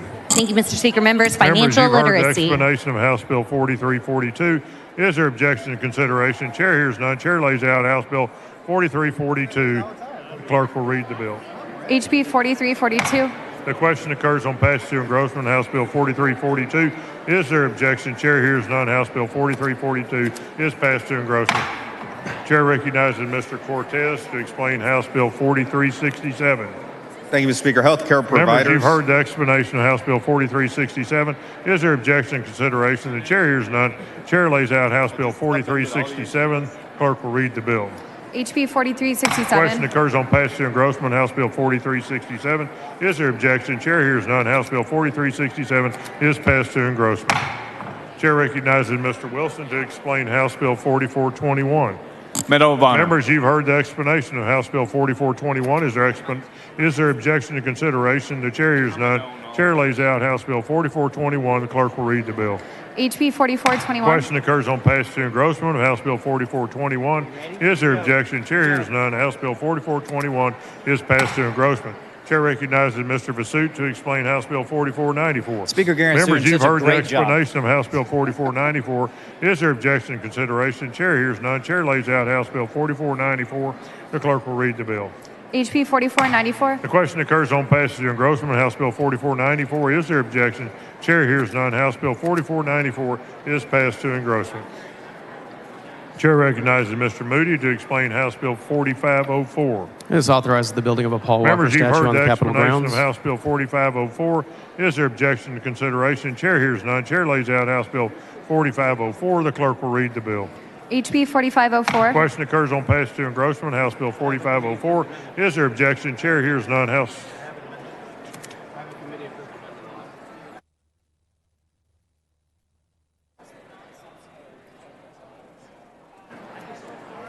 Let's back up, members.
The question occurs on passage to engrossment, House Bill 4504. Is there objection? Chair hears none. House Bill 4504 is passed to engrossment. Chair recognizes Mr. Cunningham to explain House Bill 4550. Well, Reforms back QAP up, back plans. up, members.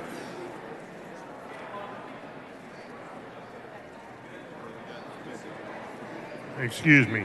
The chair recognizes Mr. Smithy to explain House Bill 4510. We adjust some deadlines. Members, you've heard the explanation of House Bill 4510. Is there objection and consideration? Chair hears none. Chair lays out House Bill 4510. The clerk will read the bill. HB 4510. Question occurs on passage to engrossment. House Bill 4510. Is there objection? Chair hears none. House Bill 4510 is passed to engrossment. Chair recognizes Mr. Cunningham to explain House Bill 4550. HB 4550 by Cunningham relating to the qualified allocation.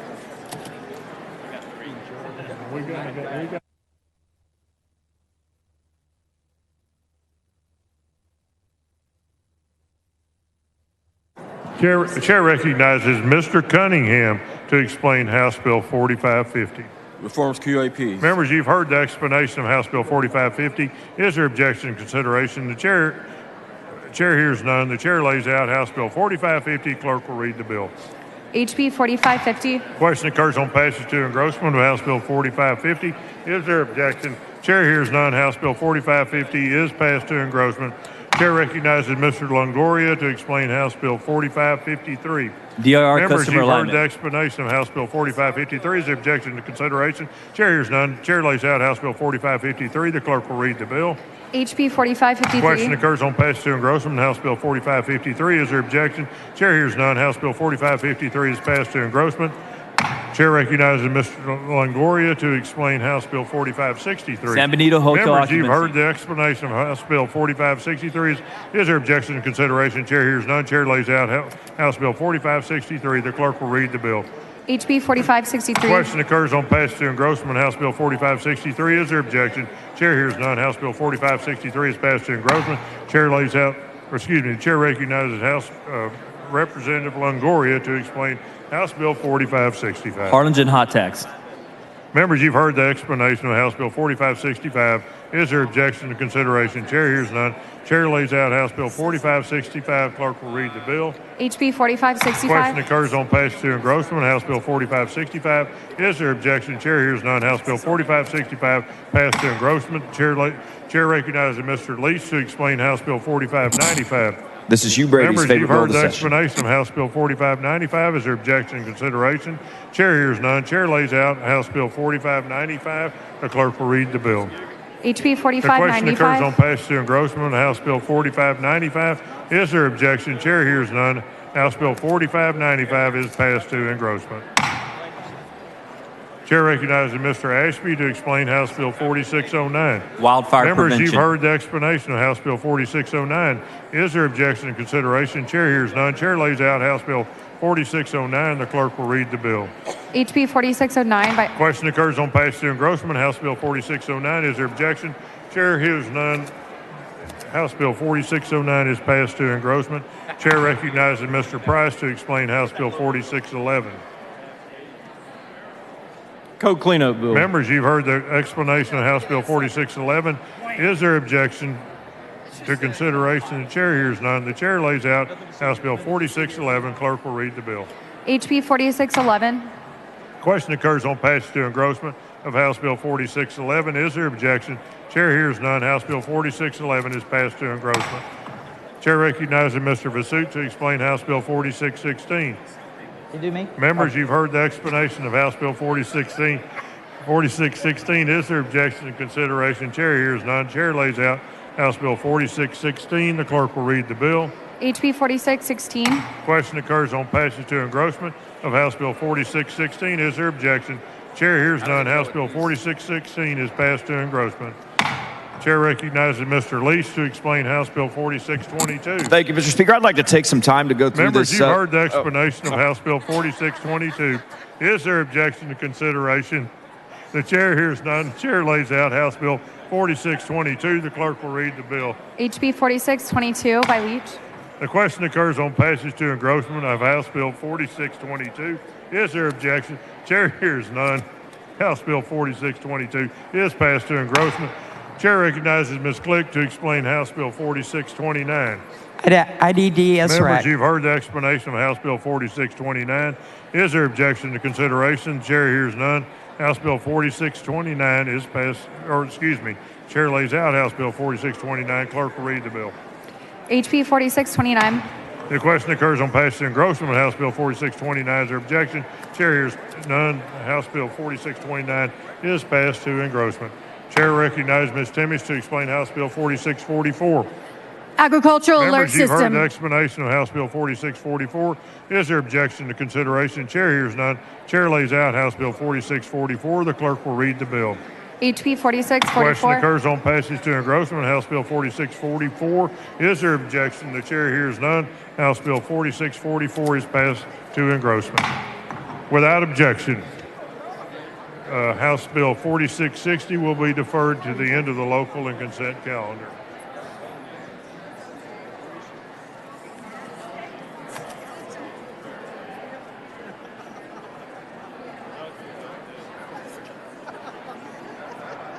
The chair recognizes Mr. Dutton to explain House Bill 4765. Mr. Speaker, Members, you've heard the explanation of House Bill 4765. Is there objection to consideration? Chair hears none. Chair lays out House Bill 4765. The clerk will read the bill. HB 4765. Question occurs on passage to engrossment of House Bill 4765. Is there objection? Chair hears none. House Bill 4765 is passed to engrossment. Members, the next bill on the calendar, House Bill 4779, has been withdrawn by the author.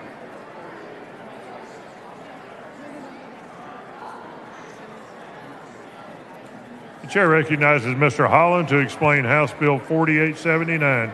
House Bill 4879. Members, you've Black heard the helicopters. explanation of House Bill 4879. Is there objection and consideration?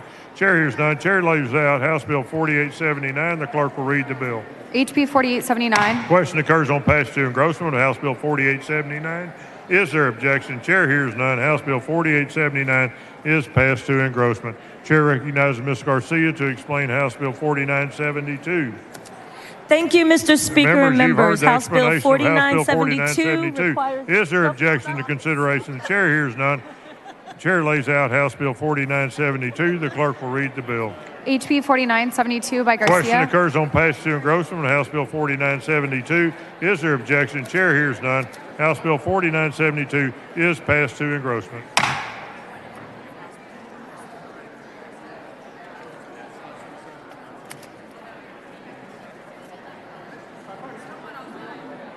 Chair recognizes Ms. Noble to explain House Bill 4980. Modernizing arbitration. Members, you've heard the explanation of House Bill 4980.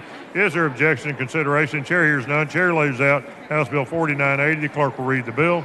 HB 4980 by Question Noble. occurs on passage to engrossment of House Bill 4980. Is there objection? Chair hears none. House Bill 4980 is passed to engrossment.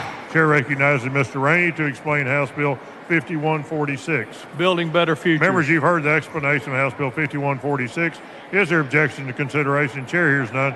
Chair lays out House Bill 5146. The clerk will read the bill. HB 5146. The question occurs on passage to engrossment of House Bill 5146.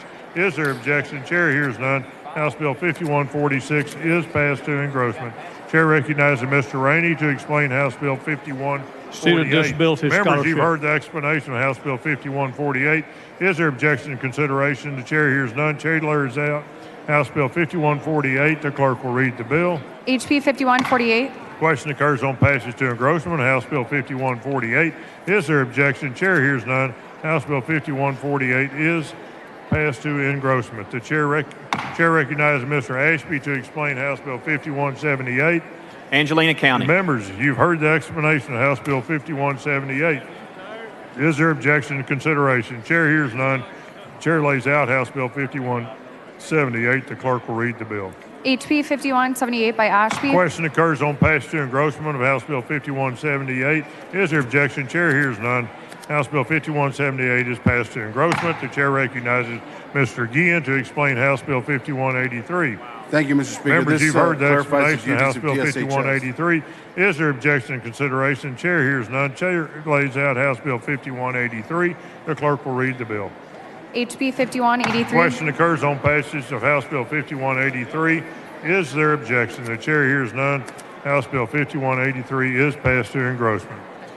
Chair recognizes Mr. Wilson to explain House Bill 5229. Military spouses. Members, you've heard the explanation of House Bill 5229. Is there objection to consideration? Chair hears none. Chair lays out House Bill 5229. The clerk will read the bill. HB 5229. Question occurs on passage to engrossment of House Bill 5229. Is there objection? Chair hears none. House Bill 5229 is passed to engrossment. Chair recognizes Ms. Weiner to explain House Bill 5271. Urban deer Members, depredation. you've heard the explanation of House Bill 5271. Is there objection to consideration? Chair hears none. Chair lays out House Bill 5271. The clerk will read the bill. HB 5271. Question occurs on passage to engrossment of House Bill 5271. Is there objection? Chair hears none. House Bill 5271 is passed to engrossment. Chair recognizes Mr. Kemple to explain House Bill 5303. Springs Hill said. Members, you've heard the explanation of House Bill 5303. Is there objection to consideration? Chair hears none. The chair lays out House Bill 5303. Clerk will read the bill. HB 5303 by Kemple. Question occurs on passage to engrossment of House Bill 5303. Is there objection? Chair hears none. House Bill 5303 is passed to engrossment. Chair recognizes Mr. Metcalf to explain House Bill 5318. Members, you've heard the explanation of House Bill 5318. Is there objection to consideration? Chair hears none. Chair lays out House Bill 5318. The clerk will read the bill. HB 5318. The question occurs on passage to engrossment of House Bill 5318. Is there objection? Chair hears none. House Bill 5318 is passed to engrossment. Chair recognizes Mr. Metcalf to explain House Bill 5320. Thank you, Mr. Speaker. Members, Members, you've heard the explanation of House Bill 5320. Is there objection to consideration? Chair hears none. Chair lays out House Bill 5320. Is there objection? Chair lays out House Bill 5320. Clerk will read the bill. HB 5320 by Question Metcalf. occurs on passage to engrossment of House Bill 5320. Is there objection? Chair hears none. House Bill 5320 is passed to engrossment. Chair recognizes Mr. Gates to explain House Bill 5325. Yeah, Fort Bend Mud. Members, you've heard the explanation of House Bill 5325. Is there objection? Chair hears none. Chair lays out House Bill 5325. Clerk will read the bill. HB 5325. Question occurs on passage to engrossment of House Bill 5325. Is there objection? Chair hears none. House Bill 5325 is passed to engrossment. Chair recognizes Mr. Gates to explain House Bill 5326. Yeah, Fort Bend Mud. Members, you've heard the explanation of House Bill 5326. Is there objection to consideration? Chair hears none. Chair lays out House Bill 5326. Clerk will read the bill. HB 5326. Question occurs on passage to engrossment of House Bill 5326. Is there objection? Chair hears none. House Bill 5326 is passed to engrossment. Chair recognizes Mr. Gates to explain House Bill 5329. Fort Bend Mud. Members, you've heard the explanation of House Bill 5329. Is there objection to consideration? Chair hears none. Chair lays out House Bill 5329. The clerk will read the bill. HB 5329. Question occurs on passage to engrossment of House Bill 5329. Is there objection? Chair hears none. House Bill 5329 is passed to engrossment.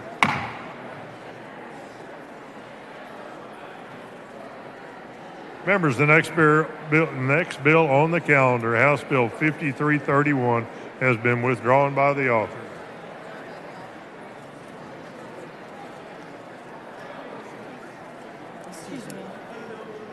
The chair recognizes Mr. Harless to explain House Bill 5334. Thank you, Mr. Speaker. Members, I'd like to take some House time. Bill 5334. Is there objection to consideration? The chair hears none. Chair lays out House Bill 5334. The clerk will read the bill. HB 5334. Question occurs on passage to engrossment of House Bill 5334. Is there objection? Chair hears none. House Bill 5334 is passed to engrossment. Chair recognizes Mr. Metcalf to explain House Bill 5339. Thank you, Mr. Speaker. Members, Montgomery County. Members, you've heard the explanation of House Bill 5339. Is there objection to consideration? Chair hears none. Chair lays out House Bill 5339. Clerk will read the bill. HB 5339. Question occurs on passage to engrossment of House Bill 5339. Is there objection? Chair hears none. House Bill 5339 is passed to engrossment. The chair recognizes Mr. Schofield to explain House Bill 5347. Harris County Mud Members, 597. you've heard the explanation of House Bill 5347. Is there objection to consideration? The chair hears none. Chair lays out House Bill 5347. The clerk will read the bill. HB 5347. Question occurs on passage to engrossment. House Bill 5347. Is there objection? Chair hears none. House Bill 5347 is passed to engrossment.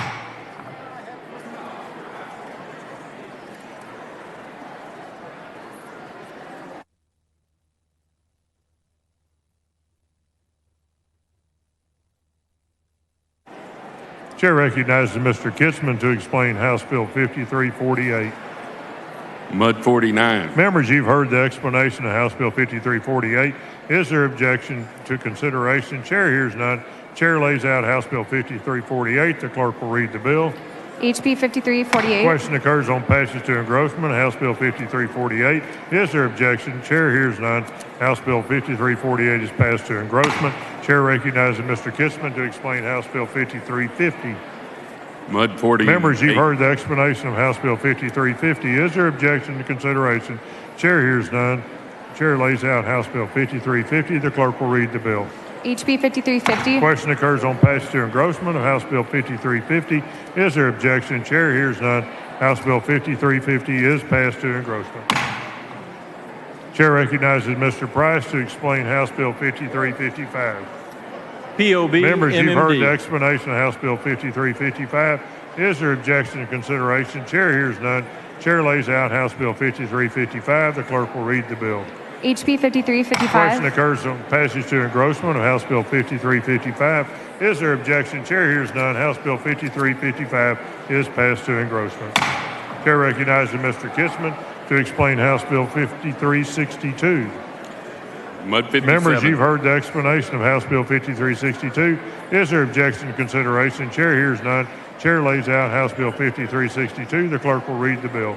HB 5362. Question occurs on passage to engrossment. House Bill 5362. Is there objection? Chair hears none. House Bill 5362 is passed to engrossment.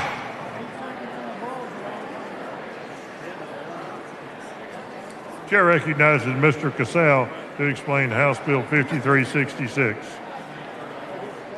Thank you, Mr. Speaker. Members, you've heard the Grant. explanation of House Bill 5366. Is there objection to consideration? Chair hears none. Chair lays out House Bill 5366. The clerk will read the bill. HB 5366. Question occurs on passage to engrossment of House Bill 5366. Is there objection? Chair hears none. House Bill 5366 is passed to engrossment. The next bill on the calendar, HCR 39, has been withdrawn by the author.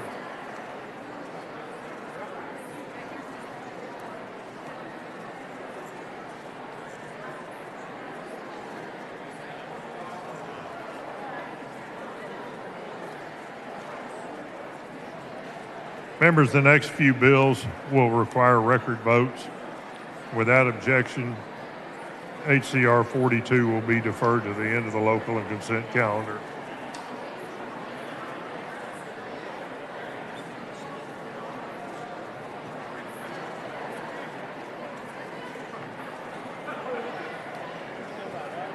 The chair recognizes Mr. Guillen to explain HCR 75.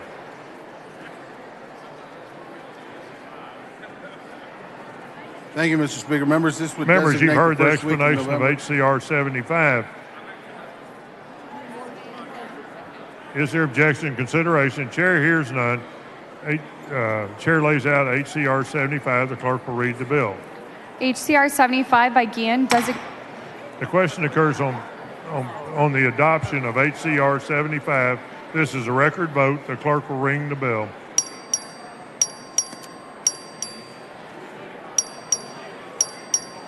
Show Ms. Bowers voting aye.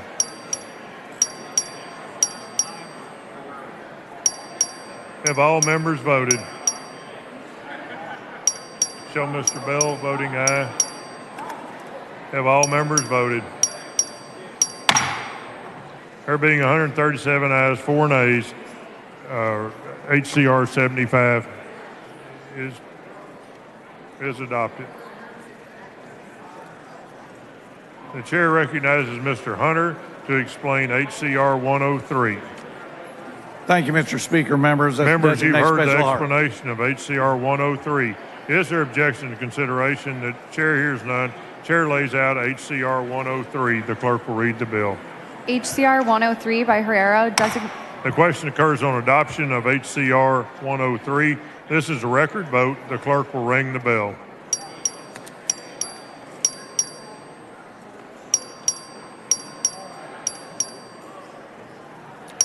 Have all members voted? Have all members voted?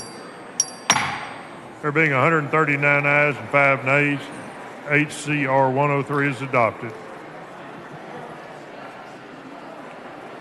The chair recognizes Mr. Allison to explain Senate Bill 1207. Thank you, Mr. Speaker. This relates solely to the San Antonio Police Members, and you've Fire heard the District. explanation of Senate Bill 1207. Is there objection to consideration? The chair hears none. Chair lays out Senate Bill 1207. The clerk will read the bill. SB 1207 by The Menendez. question occurs on passage to third reading of Senate Bill 1207. Is there objection? The chair hears none. Senate Bill 1207 is passed to third reading. Members, can we have some order, please? And please take your conversations outside the rail. Chair recognizes Mr. Ashby to explain Senate Bill 1372. Chronic wasting disease Members, you've depopulation. heard the explanation of Senate Bill 1372. Is there objection to consideration? Chair hears none. Chair lays out Senate Bill 1372. The clerk will read the bill.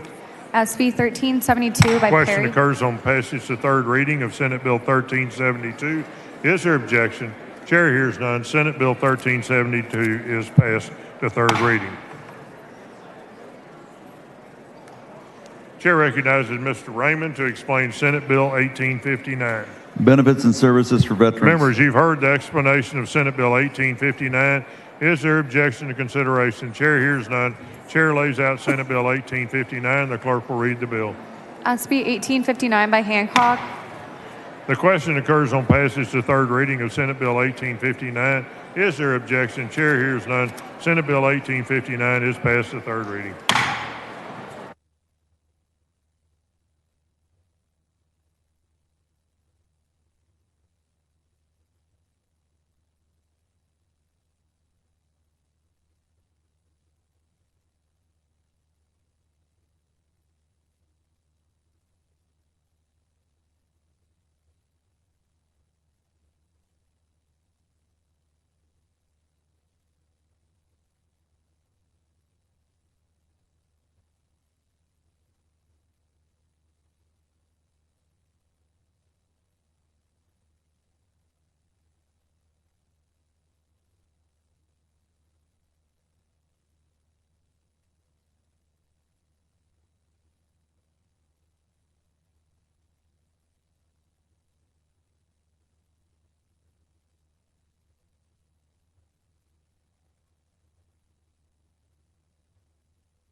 Members, we've had several bills that were deferred to the end of the calendar. We're going to go back and start on those now. The chair recognizes Mr. Diallo to explain House Bill 4057. Thank you, Mr. Speaker. Members, you've heard the explanation of House Bill 4057. Is there objection to consideration? The chair hears none. House Bill 4057. The chair lays out House Bill 4057. The clerk will read the bill. HB 440. Question occurs on passage of House Bill 4057. Is there objection? Chair hears none, and House Bill 4057 is passed to engrossment.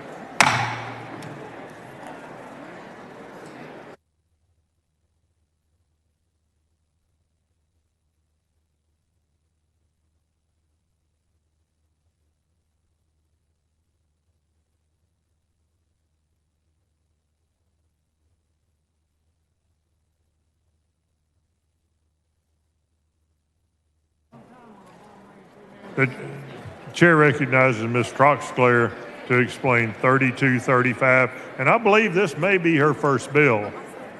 Move passage. Oh, no. You were recognized to explain. No, you have to explain it.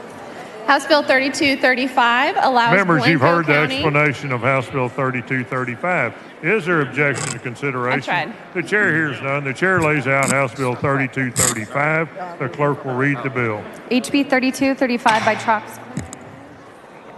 Mr. Speaker, Ms. Weiner, for what purpose? will the gentlelady yield for some questions? Would you yield, Ms. Troxclair? I will. She'll be happy to. It's freshman. Sorry. Representative Troxclair, first of all, are you aware of which member filed this bill last session? I'm sorry. Can you repeat the question? I can't hear you. Are you aware of who Mr. filed Speaker, this could we bill? get a little bit of order? It's hard to hear at the back mic as well. Filed this bill? Oh, she did. Yeah. Ms. Weiner, it's hard to hear up front too, so we'll try. Members, can we have some order? Please take your conversations outside the rail. This is very important legislation. Representative Troxclair, first off, are you aware of which member filed this bill last session? I believe maybe you. Thank you. Representative Troxclair, are you aware that it's etiquette for members to not file bills related to each other's districts? Well, you'll be happy to know that Blanco County is in my district. Thank you for reminding me about the redistricting process. Representative Troxclair, I, as we've discussed, have some family members who live in your district, most notably my sister Kristen, who, like you, is a Lakeway mom. And when I told her I had the opportunity to ask you some questions on the floor today, she had some pressing issues she wanted to ask you about as a constituent. Okay. First off, where is the best salad in Lakeway? Oh, gosh. I love Vivel. Okay, I will pass that along. Small business. I love supporting them. Great. What is your favorite workout class that she should try? Oh, girl, if I don't have any time to work out, I'm here 12 hours a day. I work out by walking around the floor. Got it. I will recommend the stairs in the Capitol to her. Yes. Best kids activity? Oh, the local park for sure. And related, when is that local park going to get a splash pad? Oh, well, I'll work with you on finding funding for that. Where is the best place to see a deer? Literally anywhere. Literally outside your window on a daily basis. Are there any plants they will not eat? No. They'll eat everything. Thank you. Congratulations on your bill. Thank you. Mr. Speaker. Mr. Canales, for what purpose? Would the gentlelady yield? Mr. Troxclair, would you yield to Mr. Canales? Thank you, Representative. Does this bill regulate the city of Austin? No, it does not. How many bills did you file that regulate the city of Austin? There's a few, like 10 or so. Is it? Listen, they need a lot of regulating. If they would regulate themselves, then I wouldn't have to be here. What's your favorite city that you represent? Well, I'm sorry? What's your favorite city that you represent? Well, of course, my hometown of Lakeway, Texas. So how many bills do you intend on filing to regulate the city of Austin? As many as I can pass. Have you passed any of them? Have you passed any of this? Please hold. Well, we'll know more at the end of today. You're a good rep. See. Thank you. Welcome to Texas House. Are Speaker, I only get hazed by Democrats. Mr. Holland. There you go. Hi, for Mr. what Holland. purpose? will the gentlelady yield for some Would questions? you yield, Ms. Troxler? Yes, I will. She will. Representative Troxclair, you and I sit on several committees together. Do you know why you went last today on the calendar? I do not. Can you educate me? It's not because you're a freshman. It's because you weren't here until right up until your bill. You were late That's not. to today's meeting. Is that correct? I will say, being a mom of 3 young kids makes it very difficult to get here on time in the mornings, and I will happily use my children as a scapegoat for my chronic welcome lateness. to the Texas House. Thank you. Mr. Speaker, Mr. Schaefer, for what purpose? will the lady yield for some questions? Ms. will. Troxler, would you yield to Mr. Schaefer? Yes. Okay. Ms. Troxclair, is this your first bill? Yes, sir, it is. Do you know how important it is to remember the people who got you where you are? I do. And you ran in a Republican primary, did you not? Yes, I did. And you won that Republican primary, and those Republican voters sent you here to this Capitol, did they not? Yes, sir. So why are you wearing the other team's colors? Because this dress is so beautiful, but fashion is bipartisan, okay? Congratulations.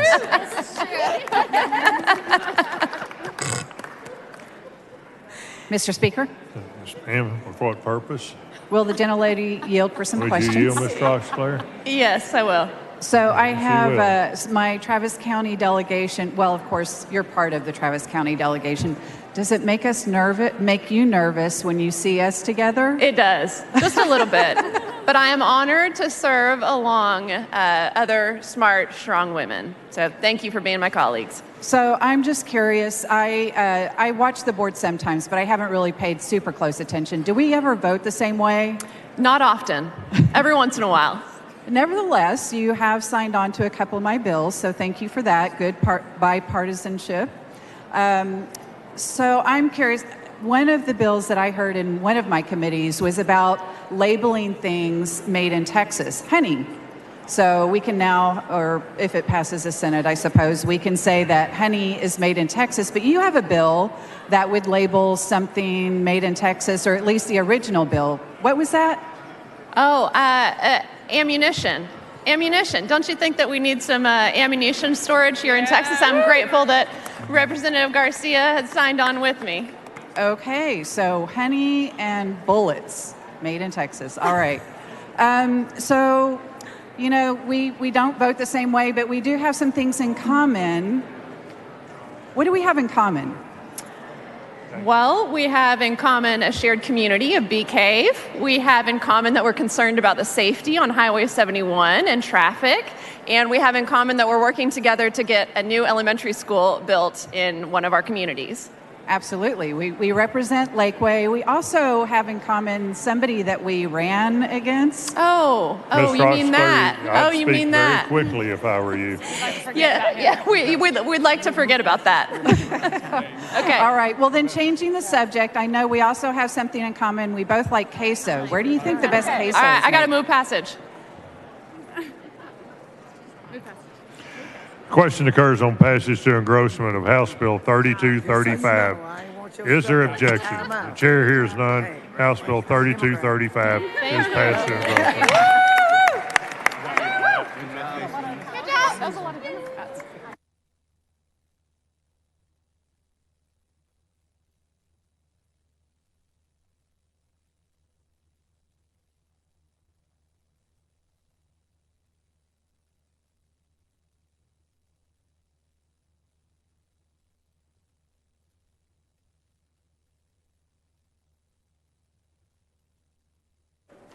Chair recognizes Ms. Troxler to explain House Bill 3899. House Bill 3899 Members, you've heard will the save explanation Austin. of House Bill 3899. Is there objection? Members, you've heard the 3899. Is objection to consideration? Chair hears none. Clerk, the chair lays out House Bill 3899. The clerk will read the bill. HB 3899 by Troxler relating to the issuance. The following local and consent approved floor amendment. The clerk will read the amendment. Amendment by Troxler. Chair recognizes Ms. Troxler to explain the amendment. This adds a clarifying language. Is there objection to adoption of the amendment? The chair hears none. The amendment is adopted. The question occurs on passage to engrossment of House Bill 3899. Is there objection? Chair hears none. House Bill 3899 is passed to engrossment. The chair recognizes Ms. Isaac to explain House Bill 4660, and I believe this is her first bill.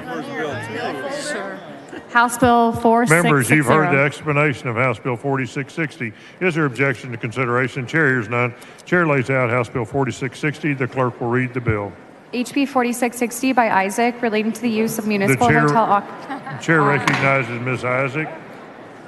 Thank you, Speaker. Members, House Bill 4660 modifies how Wimberley may utilize a portion of its hotel occupancy tax revenue.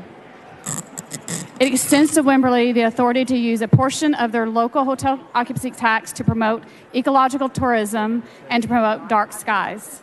Mr. Kane, what purpose? Mr. Kane, for what purpose? Oh, yeah. Question for the author. Would you yield for a question, Ms. Isaac? I yield for questions. She'll yield, Mr. Kane. What does this bill do? You didn't listen? I'm just kidding. We don't care. Representative, was there another Isaac that's ever served in this building? There was. And why doesn't he serve her anymore? He got tired of this place. He thought that someone else would do a better job. And are you going to do a better job? Of course. I think so. I agree with you. Welcome to the Texas House. Thank you. Mr. Speaker, will the lady yield for... Mr. Smith. Will she yield?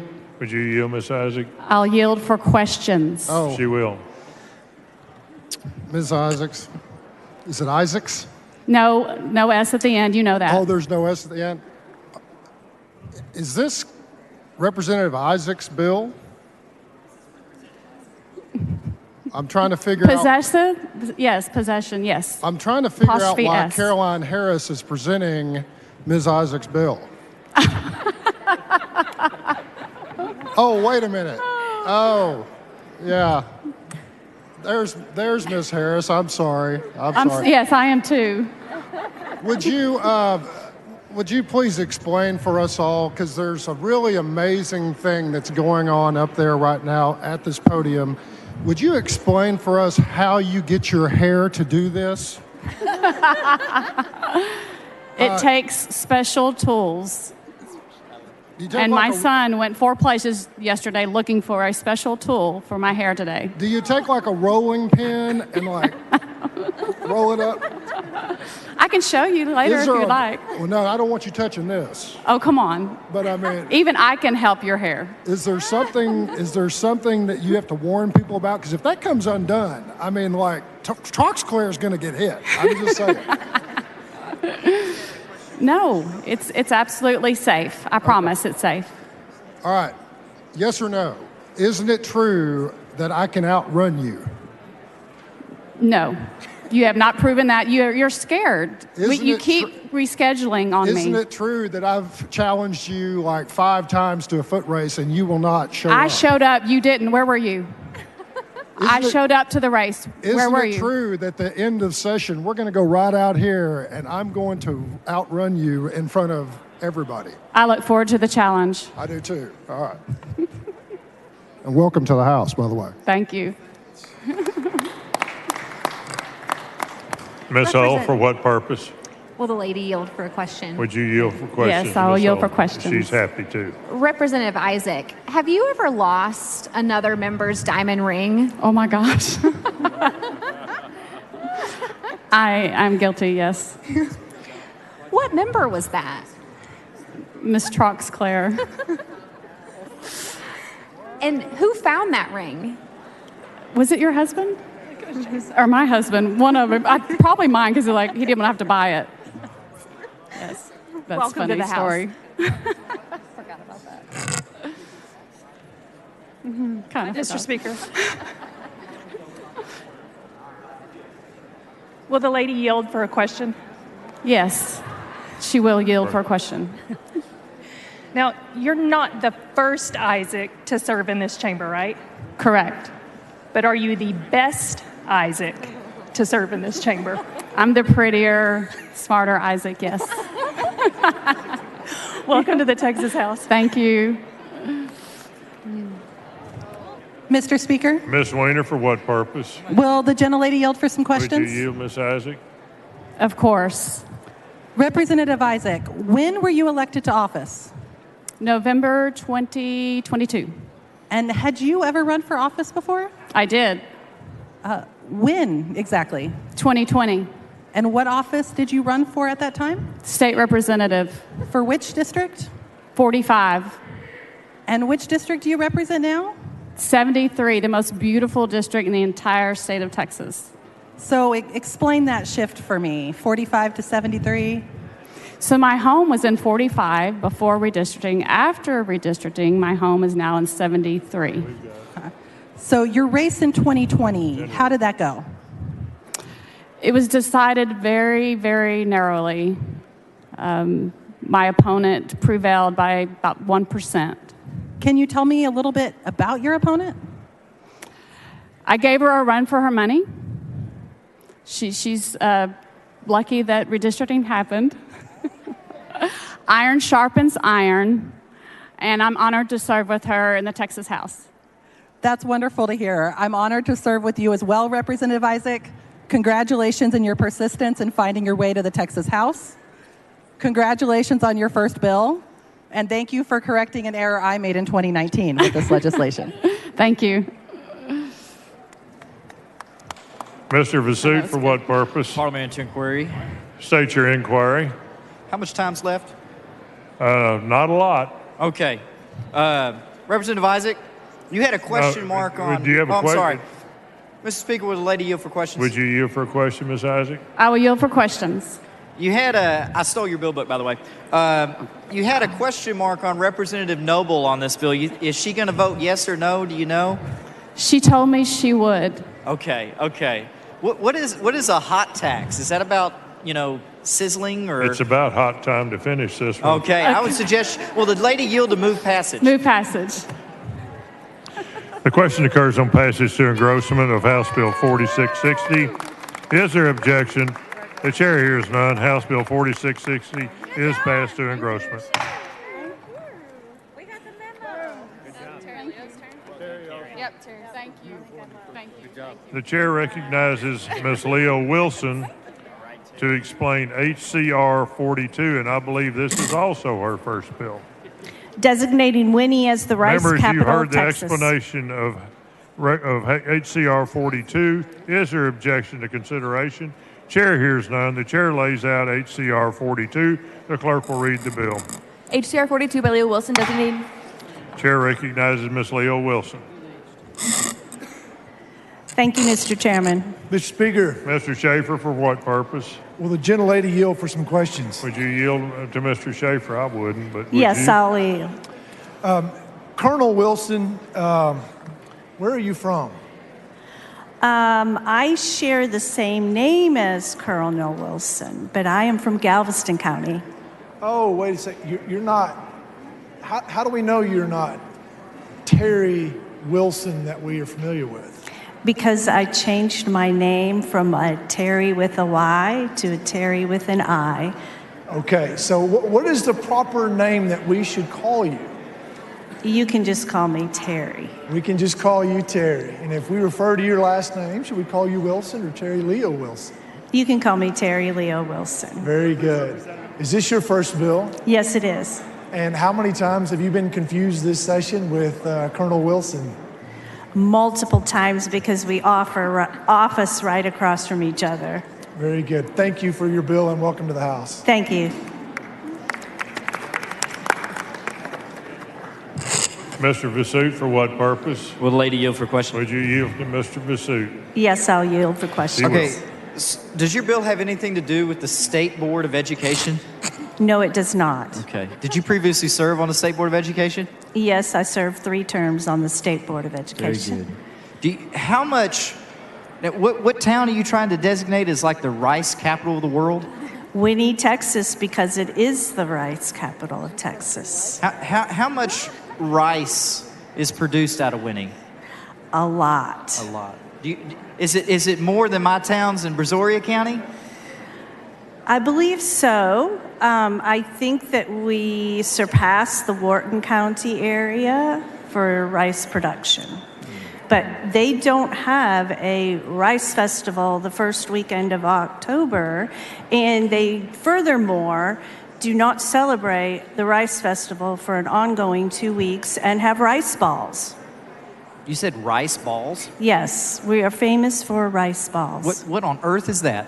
It's a delicious treat. It's kind of like a hush puppy with rice and Cajun spices and So all this sorts of this stuff. has nothing to do with dancing.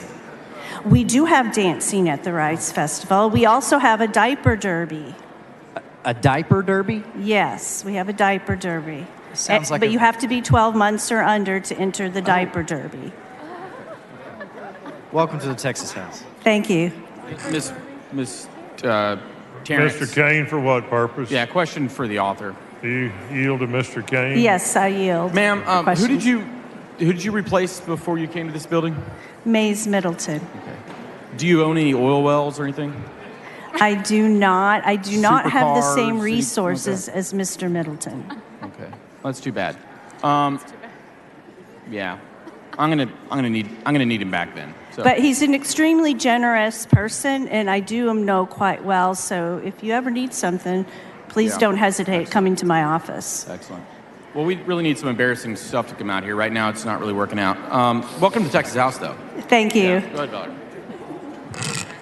Ms. Swanson, for what purpose? Yes, does the gentlelady yield? Would you yield? Yes, I do. She'll be happy to. Representative Leah Wilson. Move passage. No. During your time on the State Board of Education, you received a very interesting and award that was very impressive. Can I you did. please tell us who gave you that award and what it was called? I received the Radical Religious Right of the Year award from the American we can't hear you. Atheist Can Society. we get some quiet here? Okay, again. Members, what would you was- please take your conversations Now, what was the outside the rail? award? This is very important dialogue. I received the Religious Right Hero of the Award from the American Atheist Society. Right. And I framed, at first I was a little upset, but then I decided I'd frame it and stick it in my office as a badge of honor. Congratulations on such a great award, and congratulations on your first bill, and welcome to Thank the you. Texas Move House. passage. Question occurs on adoption of HCR 42. This is a record vote. The clerk will ring the bell. Thank you. Members, vote from your desk. There'll be plenty of time to vote.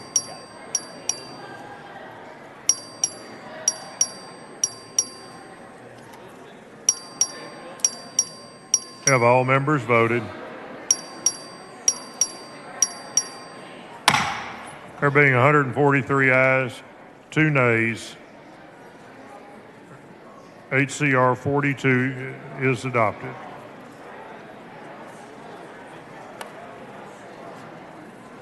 Members, we have a couple more bills to go, and lunch is available in the members' lounge for purchase.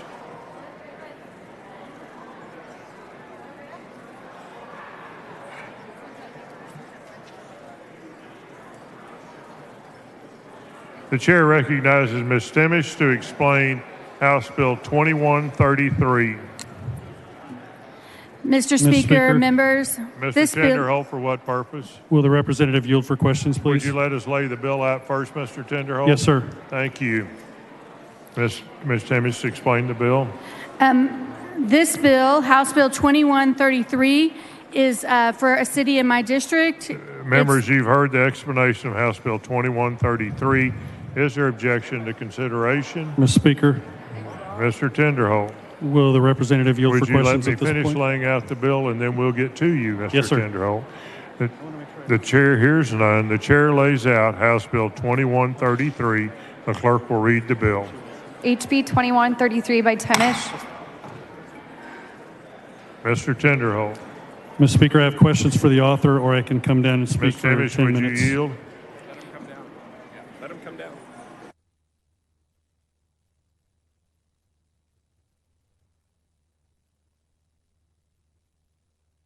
Move passage. Mr. Tinderholt, you can come to the front. Thank you.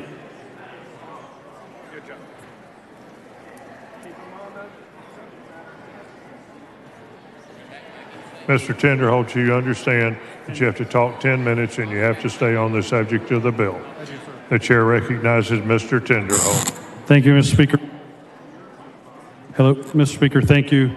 I do fully understand that I have to speak for 10 minutes on this bill. I'm speaking against this bill today because I think we have a problem with not getting enough voters for local elections. According to the bill analysis for HB 2133, the legislature, regular session 2015, passed SB 733, which allowed certain political subdivisions to change the date on which they hold their elections to the November uniform election date. Some cities that chose to change their election date as such are now concerned that state and federal elections overshadow local municipal elections and believe that separate local election in May will better serve their electorate.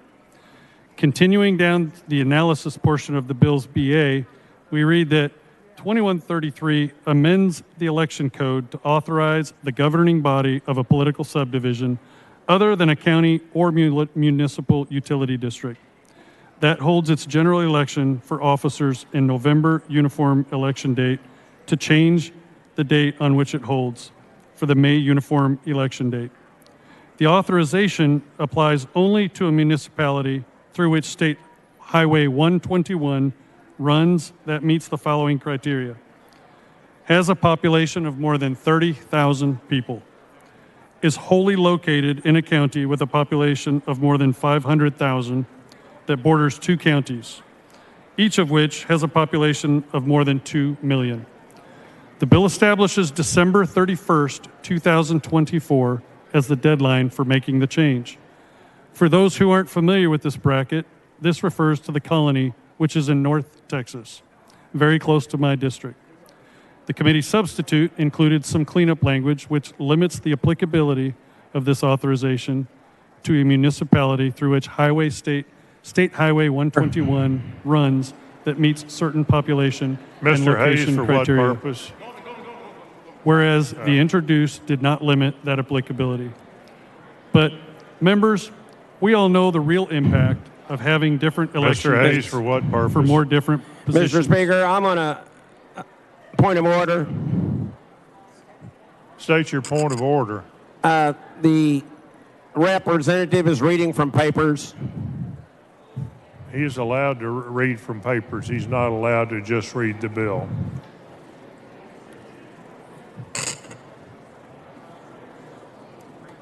Are we good? Bring your point of order forward. Shall I continue, Mr. Speaker? Not yet, Mr. Tinderholt.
Members, the point of order has been withdrawn. The chair recognizes Mr. Tenderholt to continue. Thank you, Mr. Speaker and members. Again, today I'm speaking against the bill because I think there's a problem in Texas. Once we move those elections to November, where the mass majority of people vote, trying to move them back is even more confusing. Again, this city has a population of 30,000, is wholly located in a county with a population of more than 500,000 that borders 2 counties, each of which has a population of more than 2 million. The bill establishes December 31st, 2024 as the deadline for making this change. For those who are not familiar with the bracket, this refers to the colony, which is in North Texas and very close to my district.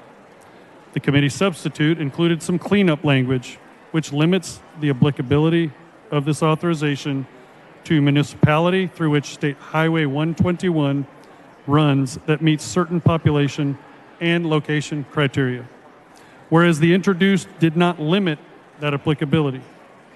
But, members, we all know the real impact of having different election dates for different positions. It's true. People are generally more concerned with federal politics than they tend to be with local races and even with state-level races, which means that people are less motivated to show up and vote on a ballot that doesn't include any large November big national names. That's exactly why we need uniform election dates, and we need local elections to take place in November. At the same time, the elections of people in this body. Doing so ensures that folks who show up to vote for big partisan races also have a say in their local government. After all, we talk a lot about local control, but if there's only a few thousand people who are showing up in a local election, which is happening in Arlington right now, the mayor's race showed about 2,000 people voting out of a city of about 400,000 people. That election, that last day of early voting, is today. Election day is Saturday. They will be lucky to get 4,000 people to the polls to vote for mayor of Arlington. Think about that for a moment, members. That is 1% of the 400,000 population for the city of Arlington to vote for school boards, city council, mayor, and the local elections. It's really about local control, or is it control exercised by local insiders over average citizens with full-time jobs who struggle to keep track of every local bond and special election? I knock on 35,000 doors, and as I knock on the doors, the people are frustrated, disappointed, even sometimes angry, because when we knock on these doors, they say, I just voted. There can't be another election happening, but there is. You have the primaries. You have this election. You have the November elections. You have bond elections. All of these elections create confusion. I feel the wrong direction to go is to have people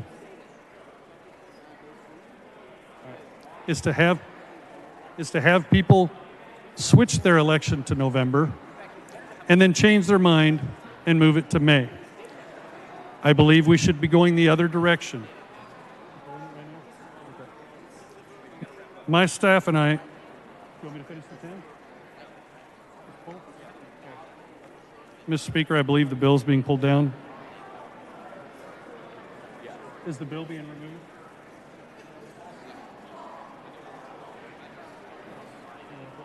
I don't know how to do it. The chair, the bill has been withdrawn by the author.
The chair recognizes Ms. Johnson of Harris County to explain House Bill 3439.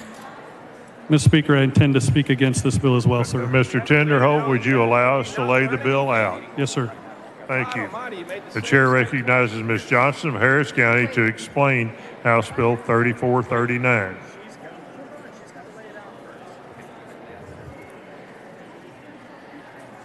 Mr. Speaker and members, what this bill does is changes Texas Members, law. you've heard the explanation of House Bill 3439.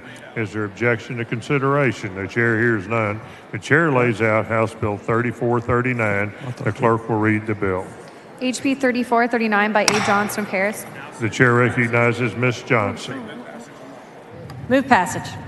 Mr. Speaker. Mr. Tenderholt, for what purpose? I intend to speak 10 minutes on this bill, sir. Mr. Tenderholt, come forward.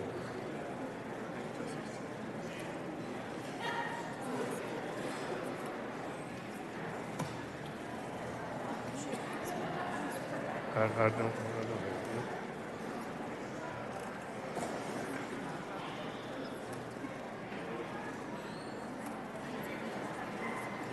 Mr. Tenderholt, come forward, please.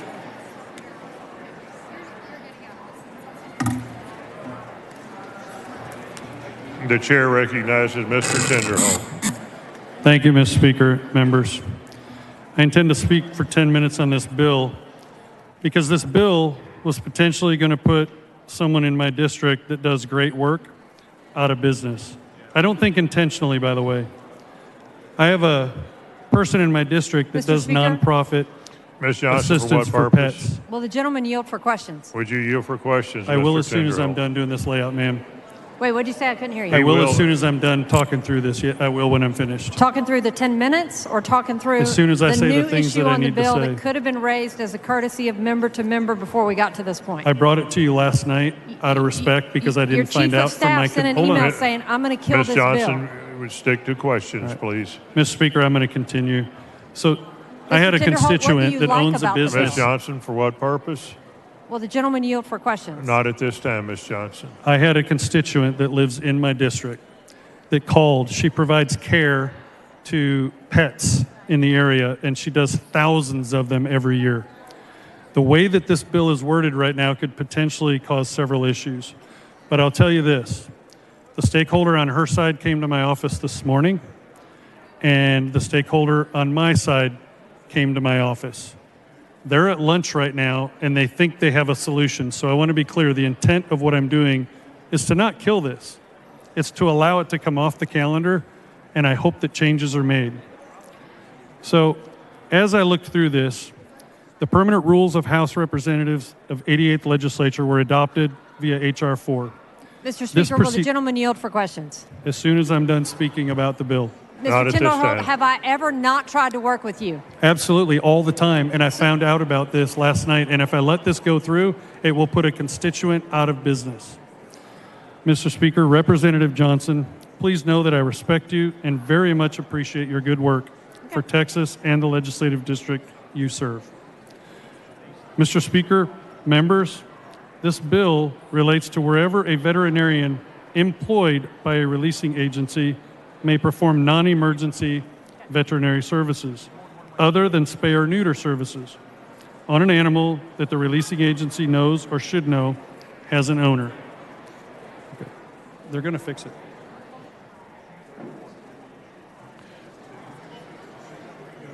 Members, Ms. Johnson moves to withdraw the bill at this time. Is there objection? Chair hears none. So ordered.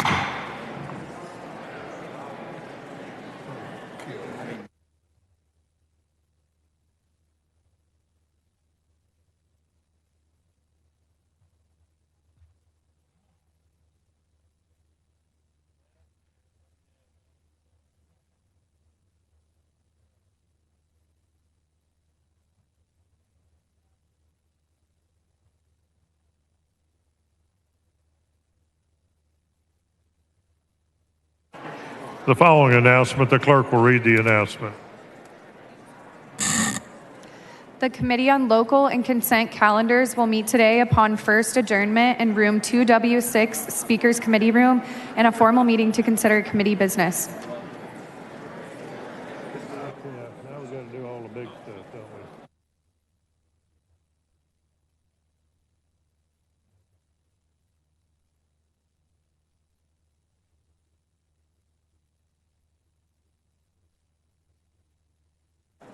Representative Harris moves that the House stand adjourned until 12:35 today. Is there objection? The chair hears none. The House will stand adjourned until 12:35.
House will come to order. Members, please register.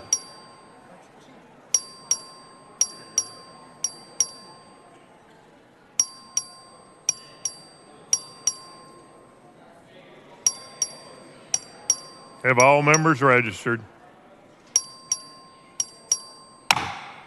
There is a quorum present. A quorum is present. Representative Harris moves to excuse those members on this legislative day who were excused on the previous legislative day. Is there any objection? The chair hears none. It is so ordered. Representative Harris moves to suspend all necessary rules to take up and consider at this time on third reading and final passage the bills on the local consent and resolutions calendars to be read by bill number and author only, which were considered on the previous legislative day. Is there any objection? Chair hears none. The rules are suspended. Representative Harris moves to use the first record vote taken on third reading and final passage for all bills on the local consent and resolutions calendar, with the understanding that a member may record an individual vote on any bill with the journal clerk. Is there any objection? Chair hears none. The motion prevails. Please excuse Mr. Sherman because of important business in the district on a motion of Ms. Collier. Is there any objection? Chair hears none. So ordered. The chair lays out on third reading and final passage House Bill 59. The clerk will read the bill.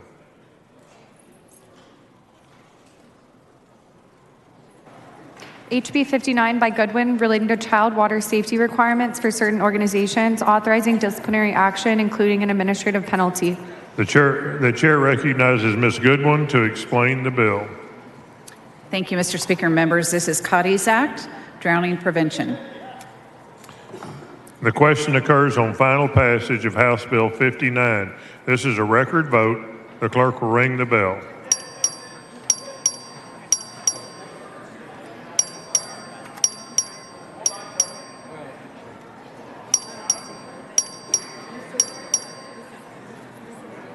Have all members voted?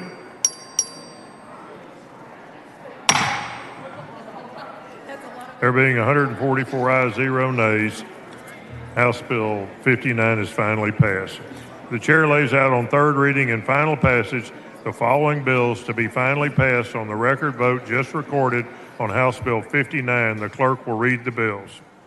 HB 108 by Cortez, HB 158 by Noble, HB 195 by Ortega, HB 229 by Cortez, HB 558 by Raymond, HB 625 by Harris Vanderson, HB 755 by Johnson of Dallas, HB 876 by Raymond, HB 1039 by Thompson of Brazoria, HB 1193 by Turner, HB 1198 by Dean, HB 1199 by Dean, HB 1211 by Guillen, HB 1234 by Thompson of Brazoria, HB 1330 by Morales of Maverick, HB 1361 by Morales Shaw, HB 1423 by Campos, HB 1427 by Campos, HB 1578 by Hallison, HB 1588 by Oliverson, HB 1688 by Murr, HB 1765 by Burns, HB 1766 by Darby, HB 1793 by Swanson, HB 1847 by Howard, HB 2033 by Guillen, HB 2065 by Thompson of Brazoria, HB 2087 by Perez, HB 2108 by Allison, HB 2154 by Morales of Maverick, HB 2177 by Stuckey, HB 2285 by Noble, SB 2284 by Middleton, HB 2366 by Thompson of Brazoria, HB 2442 by Guillen, HB 2499 by Bell Montgomery, HB 2503 by Lujan, HB 2508 by Jatan, HB 2509 by Bernal, HB 2549 by Rogers, HB 2598 by Gomez, HB 2660 by Oliverson, HB 2701 by Guillen, HB 2730 by Rosenthal, HB 2746 by Thompson of Brazoria, HB 2769 by Mesa, HB 2807 by Raymond, HB 2865 by Raymond, HB 2873 by Howard, HB 2878 by Capriglione, HB 2902 by Gomez, HB 2945 by Kane, HB 2981 by Hefner, HB 3096 by Guillen, HB 3126 by Gomez, HB 3129 by Guerra, HB 3161 by Hull, SB 2233 by LaMantia, HB 3216 by Click, HB 3222 by Guillen, HB 3223 by Guillen, HB 3224 by Guillen, HB 3301 by Oliverson, HB 3313 by Ordaz, HB 3372 by Temish, HB 3453 by Chaton, HB 3469 by Sherman, HB 3524 by Ann Johnston of Harris, HB 3645 by Guillen, HB 3646 by Guillen, HB 3648 by Guillen, HB 3668 by Holland, SB 1115 by Hancock, HB 3730 by Wilson, HB 3744 by Goldman, HB 3798 by Guillen, HB 3813 by De Ayala, SB 2232 by Lamantia, HB 3832 by Lopez of Cameron, HB 3849 by Bell of Montgomery, HB 3852 by Perez, HB 3861 by Goldman, HB 3942 by Bojani, HB 3980 by Frazier, HB 4034 by Johnston of Dallas, HB 4047 by Guillen, HB 4119 by Guillen, HB 4128 by Murr, HB 4141 by Guillen, HB 4170 by Campos, HB 4175 by Harris Vanderson, HB 4194 by Perez, HB 4210 by Lujan, HB 4264 by Button, HB 4342 by Plisa, HB 4367 by Cortez, HB 4421 by Wilson, HB 4494 by Vasut, HB 4504 by Moody, HB 4510 by Smithy, HB 4550 by Cunningham, HB 4553 by Longoria, HB 4563 by Longoria, HB 4565 by Longoria, HB 4595 by Leach, HB 4609 by Ashby, HB 4611 by Price, HB 4616 by Vasut, HB 4622 by Leach, HB 4629 by Click, HB 4644 by Temish, HB 4765 by Dutton, HB 4879 by Holland, HB 4972 by Garcia, HB 4980 by Noble, HB 5146 by Rainey, HB 5148 by Rainey, HB 5178 by Ashby, HB 5183 by Guillen, HB 5229 by Wilson, HB 5271 by Zwiener, HB 5303 by Kempel, HB 5318 by Metcalf, HB 5320 by Metcalf, HB 5325 by Gates, HB 5326 by Gates, HB 5329 by Gates, HB 5334 by Harless, HB 5339 by Metcalf, HB 5347 by Oliverson, HB 5348 by Kitzman, HB 5350 by Kitzman, HB 5355 by Price, HB 5362 by Kitzman, HB 5366 by Gassell, SB 1207 by Menendez, SB 1372 by Perry, SB 1859 by Hancock, HB 4057 by De Ayala, HB 3235 by Troxclair, HB 3899 by Troxclair, HB 4660 by Isaac. Pursuant to a previously adopted motion, the chair declares that those bills just read by the clerk to be finally passed.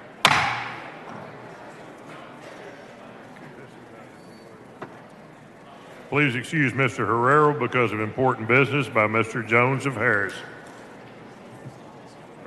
Is there objection? Chair hears none, so ordered. The chair announces the signing of the following in the presence of the House.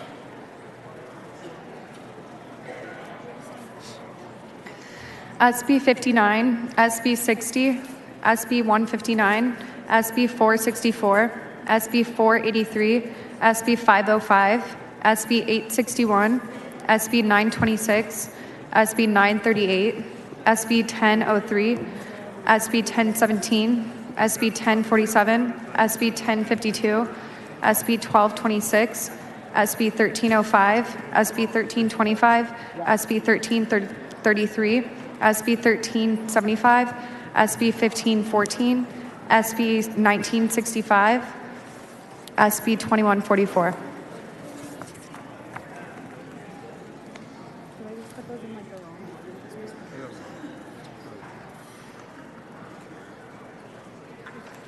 Mr. Harris on the floor of the House.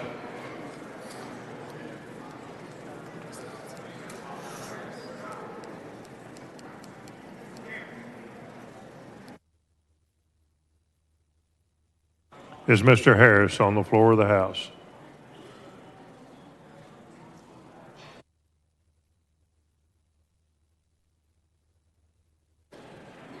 Ms. Thompson, would you come to the front, please?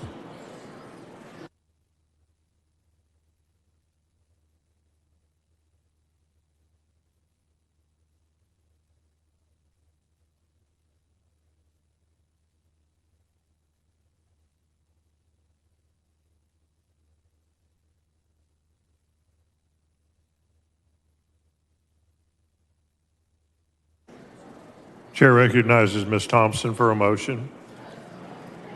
Mr. Speaker, I move that the House grant permission for the Select Committee on Youth Health and Safety to meet while the House is in session today at 2 p.m. in room 3W9, pending referral and committee business. To consider. Thank you, members. You've heard the motion. Is there any objection? Chair hears none, so ordered.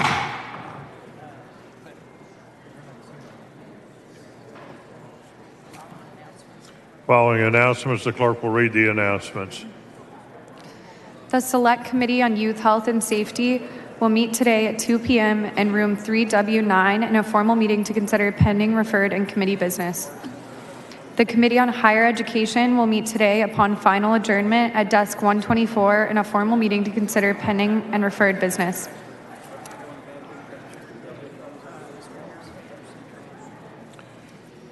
Mr. Harris for a motion.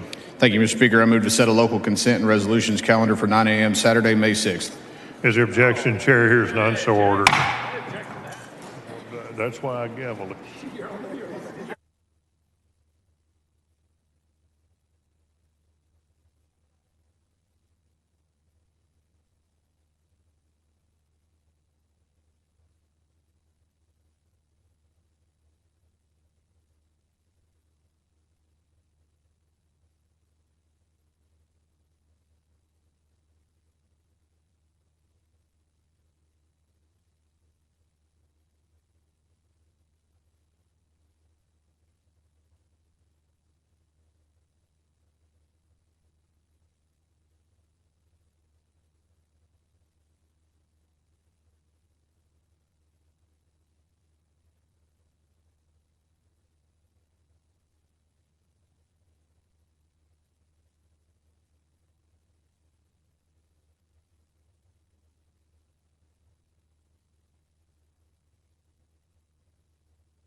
The chair recognizes Mr. Canales for a motion. Mr. Speaker, I move that reconsider the vote by which HB 2230 was postponed.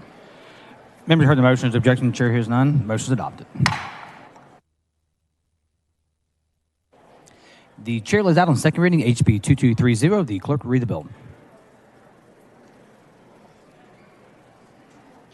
HB 2330 by Canales relating to the determination of the sufficient balance of the Economic Stabilization Fund for the purpose of allocating certain constitutional transfers of money to that fund and the State Highway Fund.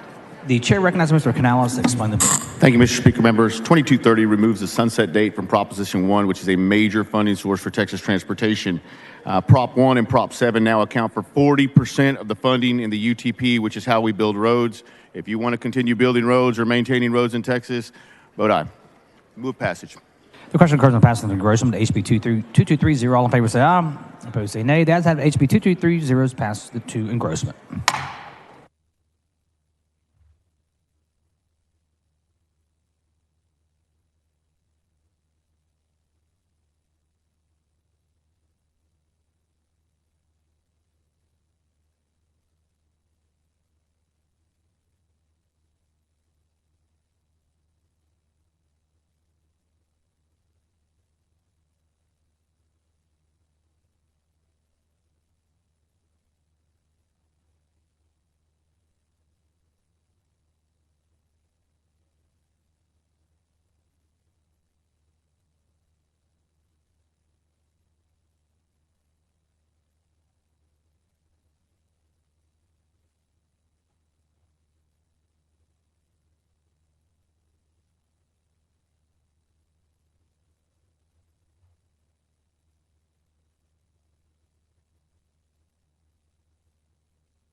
The chair recognizes Mr. Dutton.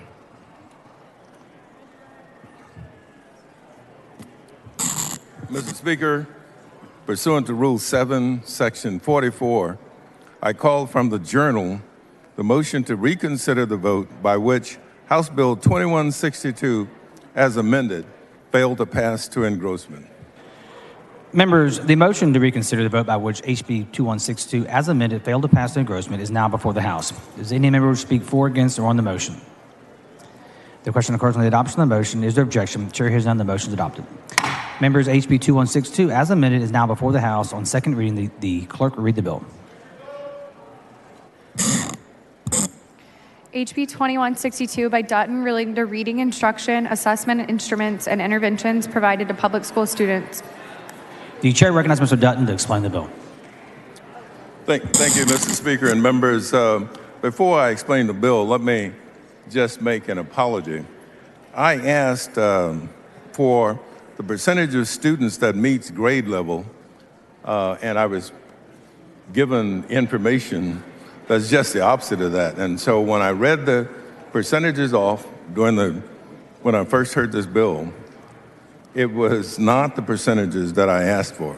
It was not the percentage of students that meets third grade reading, but that don't meet third grade reading. And so that's the reason, but I do have the revised statistics here. And I also have an amendment which I'd like to offer, Mr. Speaker. The following amendment, the clerk will read the amendment. Amendment by Dutton. The chair recognizes Mr. Dutton to explain the amendment. In the bill, members, we required the commissioner to review and update the diagnostic tools every 4 years. This amendment simply strikes that section of the bill and eliminates the $1 million fiscal note in the bill. And so I move adoption. Mr. Dutton sends an amendment. The amendment is acceptable to the adopter. Is there objection to the adoption amendment? Chair has none. The amendment is adopted. The chair recognizes Mr. Dutton to close on the bill. Thank you, Mr. Speaker and members. Let me also thank my good friend and my colleague and my desk mate, the Chairman Ken King. I was not able to get here on yesterday, and what he did was he met with all the interest groups that had been opposed to this bill, and what he did is they sat down and walked through the bill with the amendment I just put on. I think you've received an email that now their objections have gone away. And so I will be happy to tell you, though, that doing what we're doing for third grade readers is absolutely mandatory. There's no getting around it. There are 20 states who have done something like this in one way or another. And I think it would be a travesty for us to leave here this session and not do something to improve our third grade reading scores. And we will pay for that in 10 years, members. And so I offer House Bill 2162, and I move passage, Mr. Speaker. The question occurs on passage of engrossment of HB 2162. All in favor say aye. Opposed say nay. The ayes have it. HB 2162 is passed to engrossment.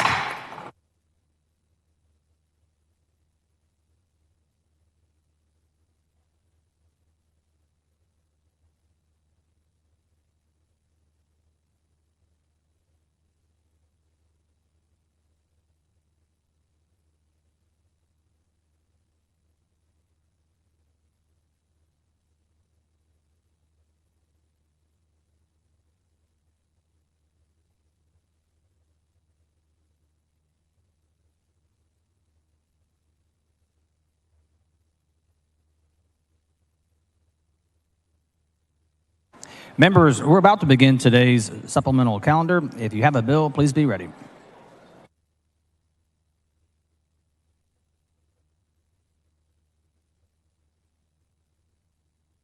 The chair lays out on third reading HB 1620. The clerk will read the bill. HB 1620 by Holland relating to the review date for certain governmental entities subject to the sunset review process. The chair recognizes Mr. Holland to explain the bill. Thank you, Mr. Speaker and members. This is the Sunset Safety Net Bill. Please vote aye. Move passage.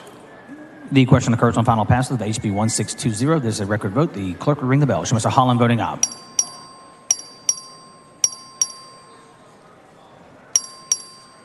Have all members voted? There being 138 ayes and 4 nays, HB 1620 is finally passed. The chair lays out on third reading HB 3474. The clerk read the bill.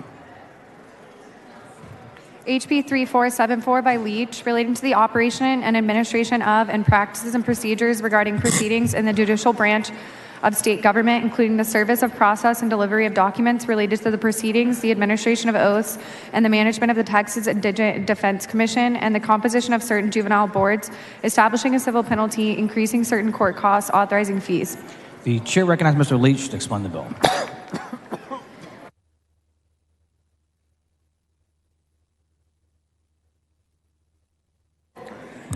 Thank you, Mr. Speaker. We have an amendment. The following amendment, the clerk read the amendment.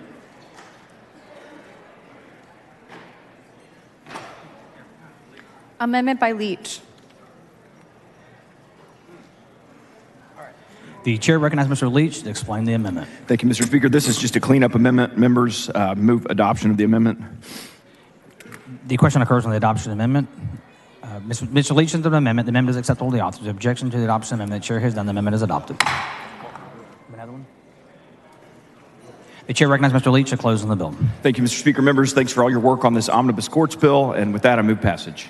The question occurs on final passage of HB 3474. This is a record vote. The clerk will ring the bell. Show Mr. Leach voting aye. Have all members voted? There being 141 ayes and 2 nays, HB 3474 is finally passed. The chair lays out on third reading HB 19. The clerk will read the bill. HB 19 by Murr, relating to the creation of a specialty trial court to hear certain cases, authorizing fees. The chair recognizes Mr. Murr to explain the bill. Thank you, Mr. Speaker. Members, this is the Specialized Business Trial Court bill, and there is an amendment. The following amendment, the clerk will read the amendment. Amendment by Murr. The chair recognizes Mr. Murr to explain the amendment.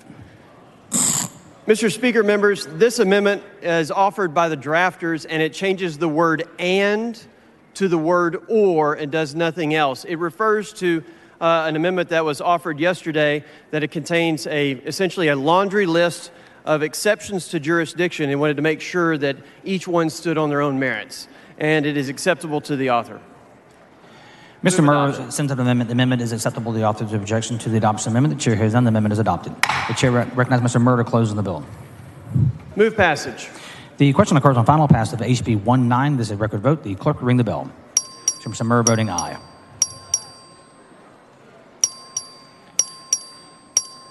Have all members voted? There being 90 ayes and 51 nays, HB 19 is finally passed.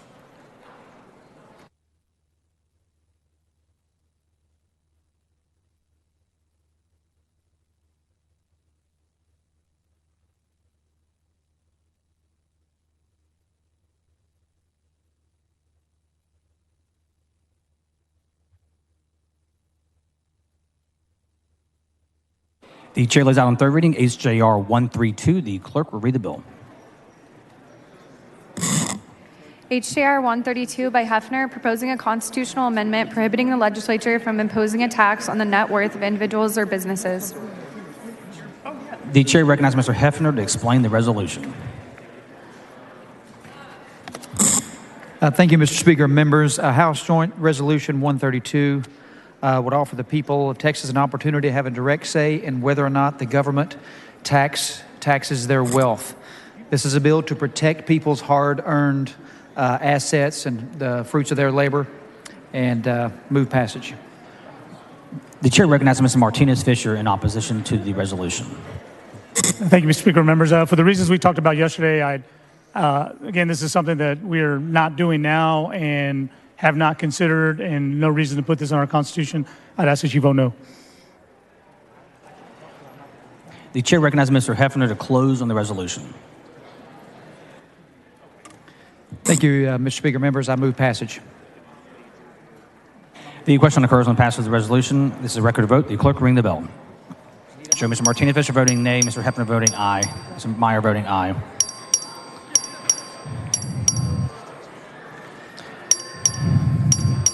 Show the Speaker voting aye. There have been 100 ayes and 44 nays. The resolution is adopted.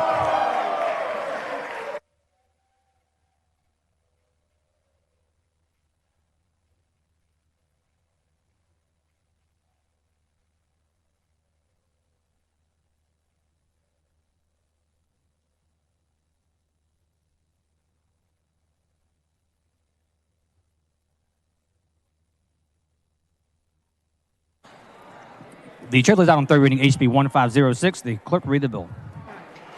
HB 1506 by Meyer, relating to the statute of limitations for the offense of abandoning or endangering a child. The chair recognizes Mr. Meyer to explain the bill. Thank you, Mr. Speaker. HB 1506 extends the statute of limitations for abandoning or endangering a child from 5 years from the date of the commission of the crime to 10 years from the victim's 18th birthday. I move passage. The question occurs on final passage of HB 1506. This is a record vote. The clerk will ring the bell. Show Mr. Meyer voting aye.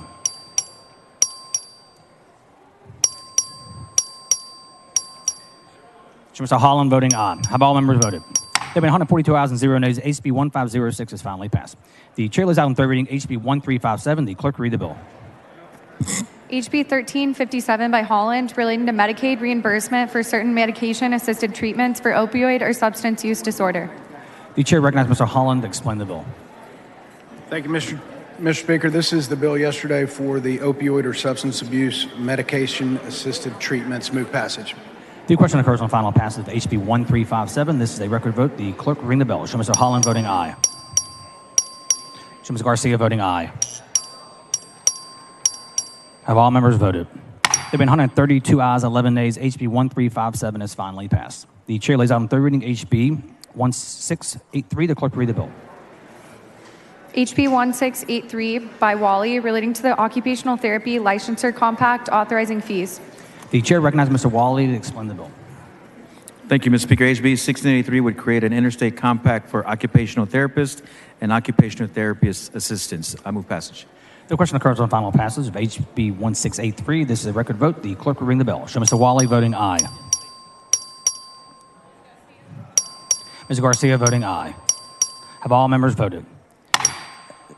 There being 141 ayes and 4 nays, HB 1683 is finally passed. The chair lays out on third reading HB 1710. The clerk will read the bill.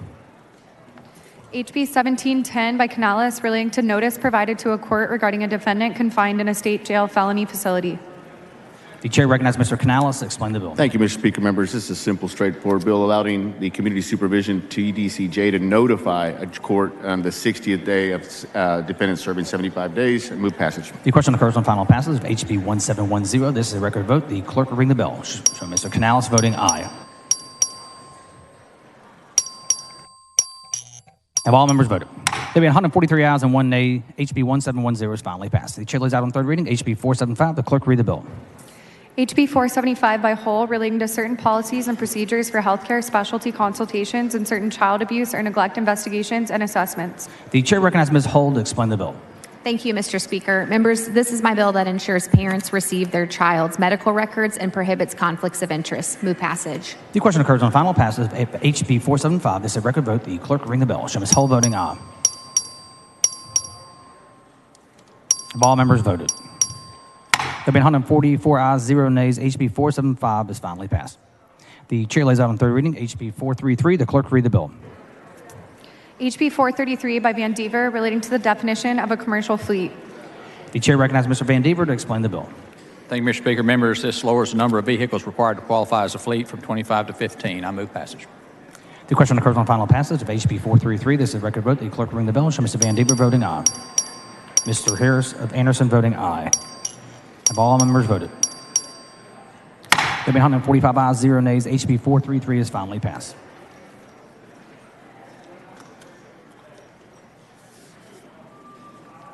The chair lays out on third reading HB 4835. The clerk will read the bill. HB 4835 by Metcalf, relating to the creation and operations of certain healthcare provider participation programs. The chair recognizes Mr. Metcalf to explain the bill.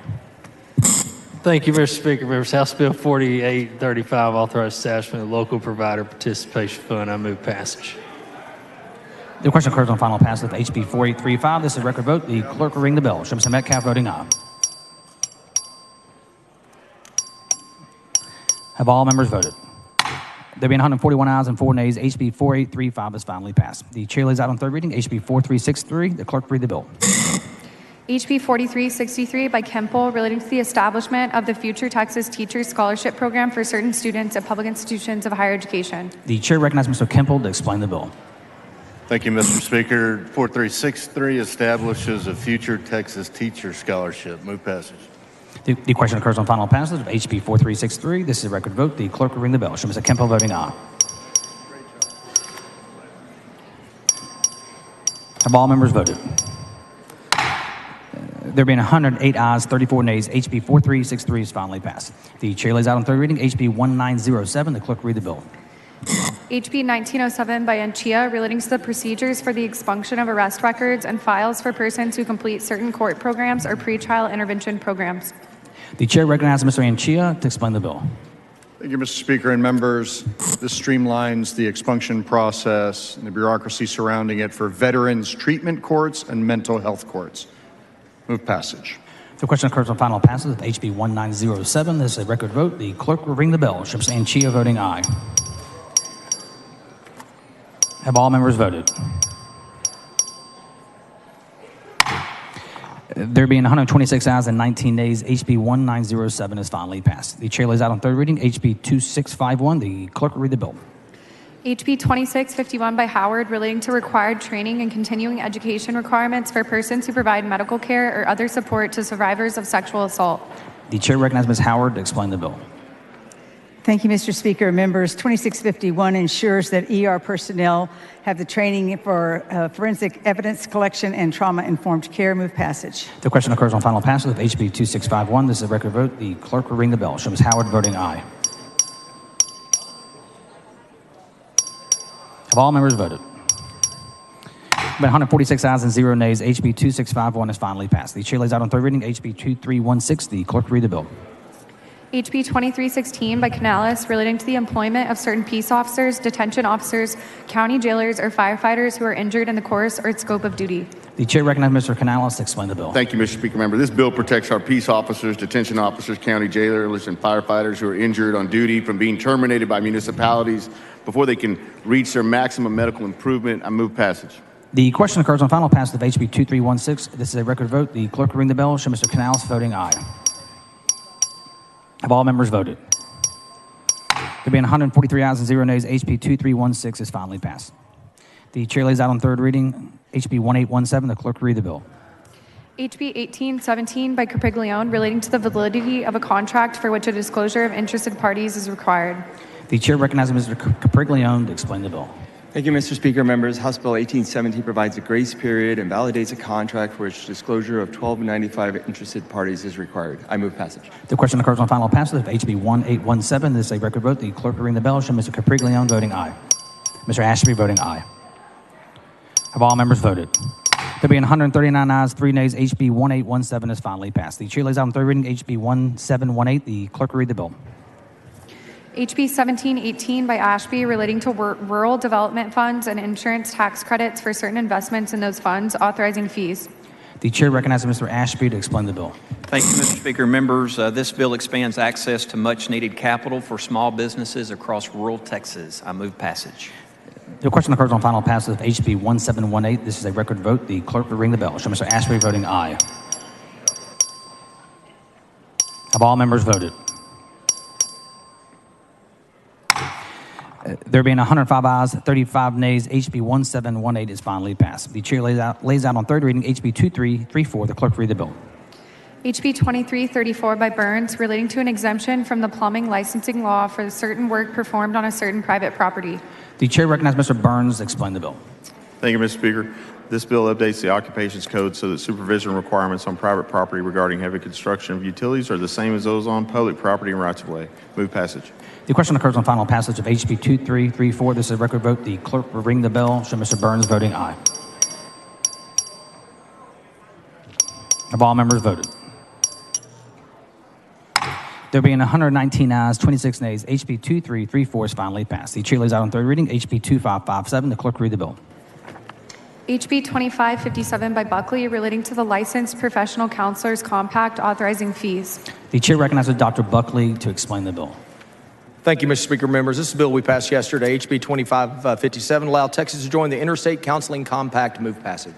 The question occurs on final passage of HB 2557. This is a record vote. The clerk will ring the bell. Show Dr. Buckley voting aye. Have all members voted? There being 143 ayes, 1 nay, HB 2557 is finally passed. The chair lays out on third reading HB 2683. The clerk will read the bill. HB 2683 by Burns, relating to the use of dyed diesel fuel to operate a motor vehicle during and for a limited period following certain disasters. The chair recognizes Mr. Burns to explain the bill. Thank you, Mr. Speaker. This bill allows the use of red dye diesel for the movement of ag products during a declared disaster. Move passage. The question occurs on final passage of HB 2683. This is a record vote. The clerk will ring the bell. Show Mr. Burns voting aye. Have all members voted? There being 146 ayes, 0 nays, HB 2683 is finally passed. The chair lays out on third reading HB 2808. The clerk will read the bill. HB 2808 by Van Dever, relating to the finality of public school accountability determinations. The chair recognizes Mr. Van Dever to explain the bill.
The chair recognizes Mr. Van Dever for a motion.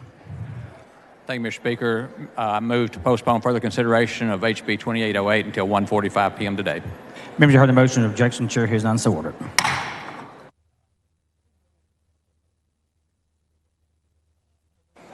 The chair lays out on third reading HB 2818. The clerk read the bill. HB 2818 by Kane, relating to the production and regulation of hemp, providing an administrative penalty, requiring a permit to conduct certain research involving hemp, authorizing a fee, creating a criminal offense. The chair recognizes Mr. Kane to explain the bill. This bill ensures that the state of Texas can respond to changes in federal law or regulations pertaining to the hemp industry. Move passage. The question occurs on final passage of HB 2818. This is a record vote. The clerk will ring the bell. Show Mr. Kane voting aye.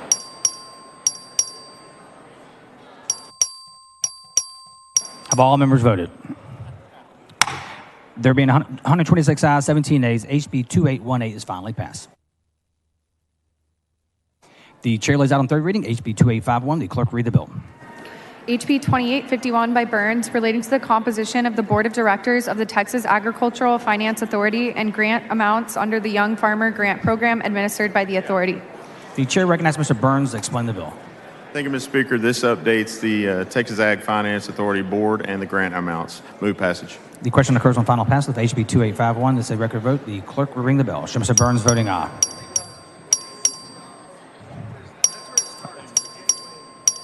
Have all members voted? There have been 143 ayes and 1 nay. HB 2851 is finally passed.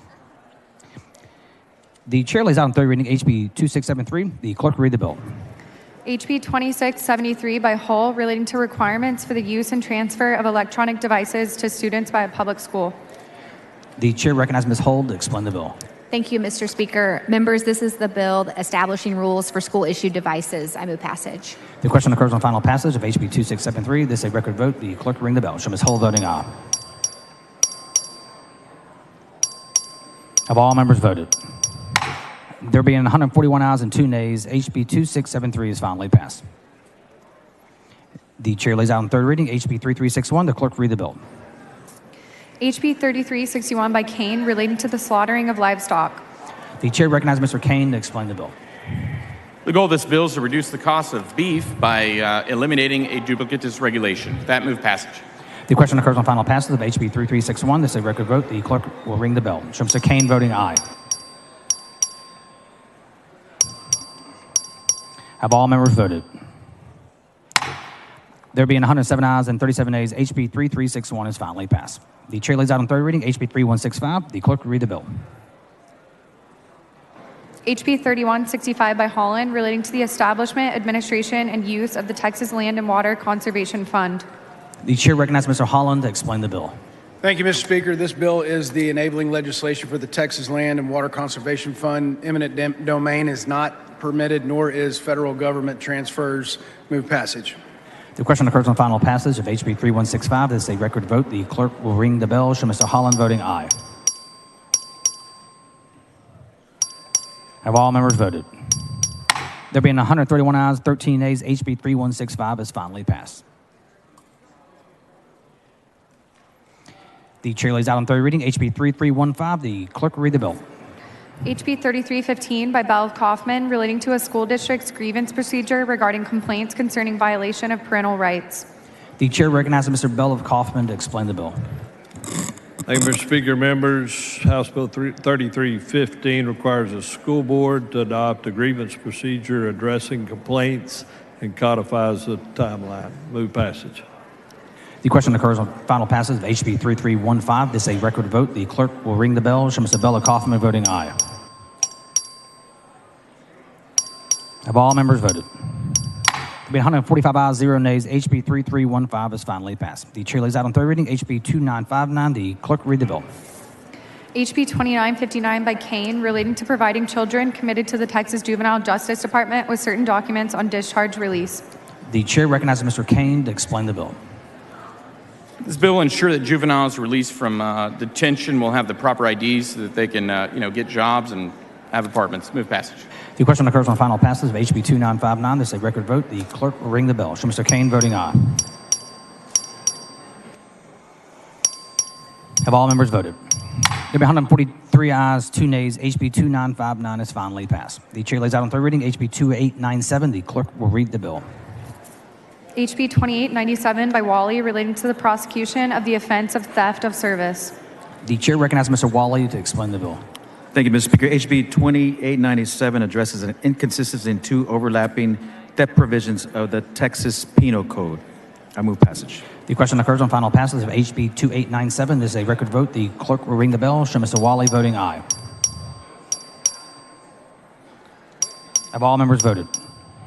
There have been 144 ayes, 1 nay. HB 2897 is finally passed. The chair lays out on third reading HB 3456. The clerk will read the bill.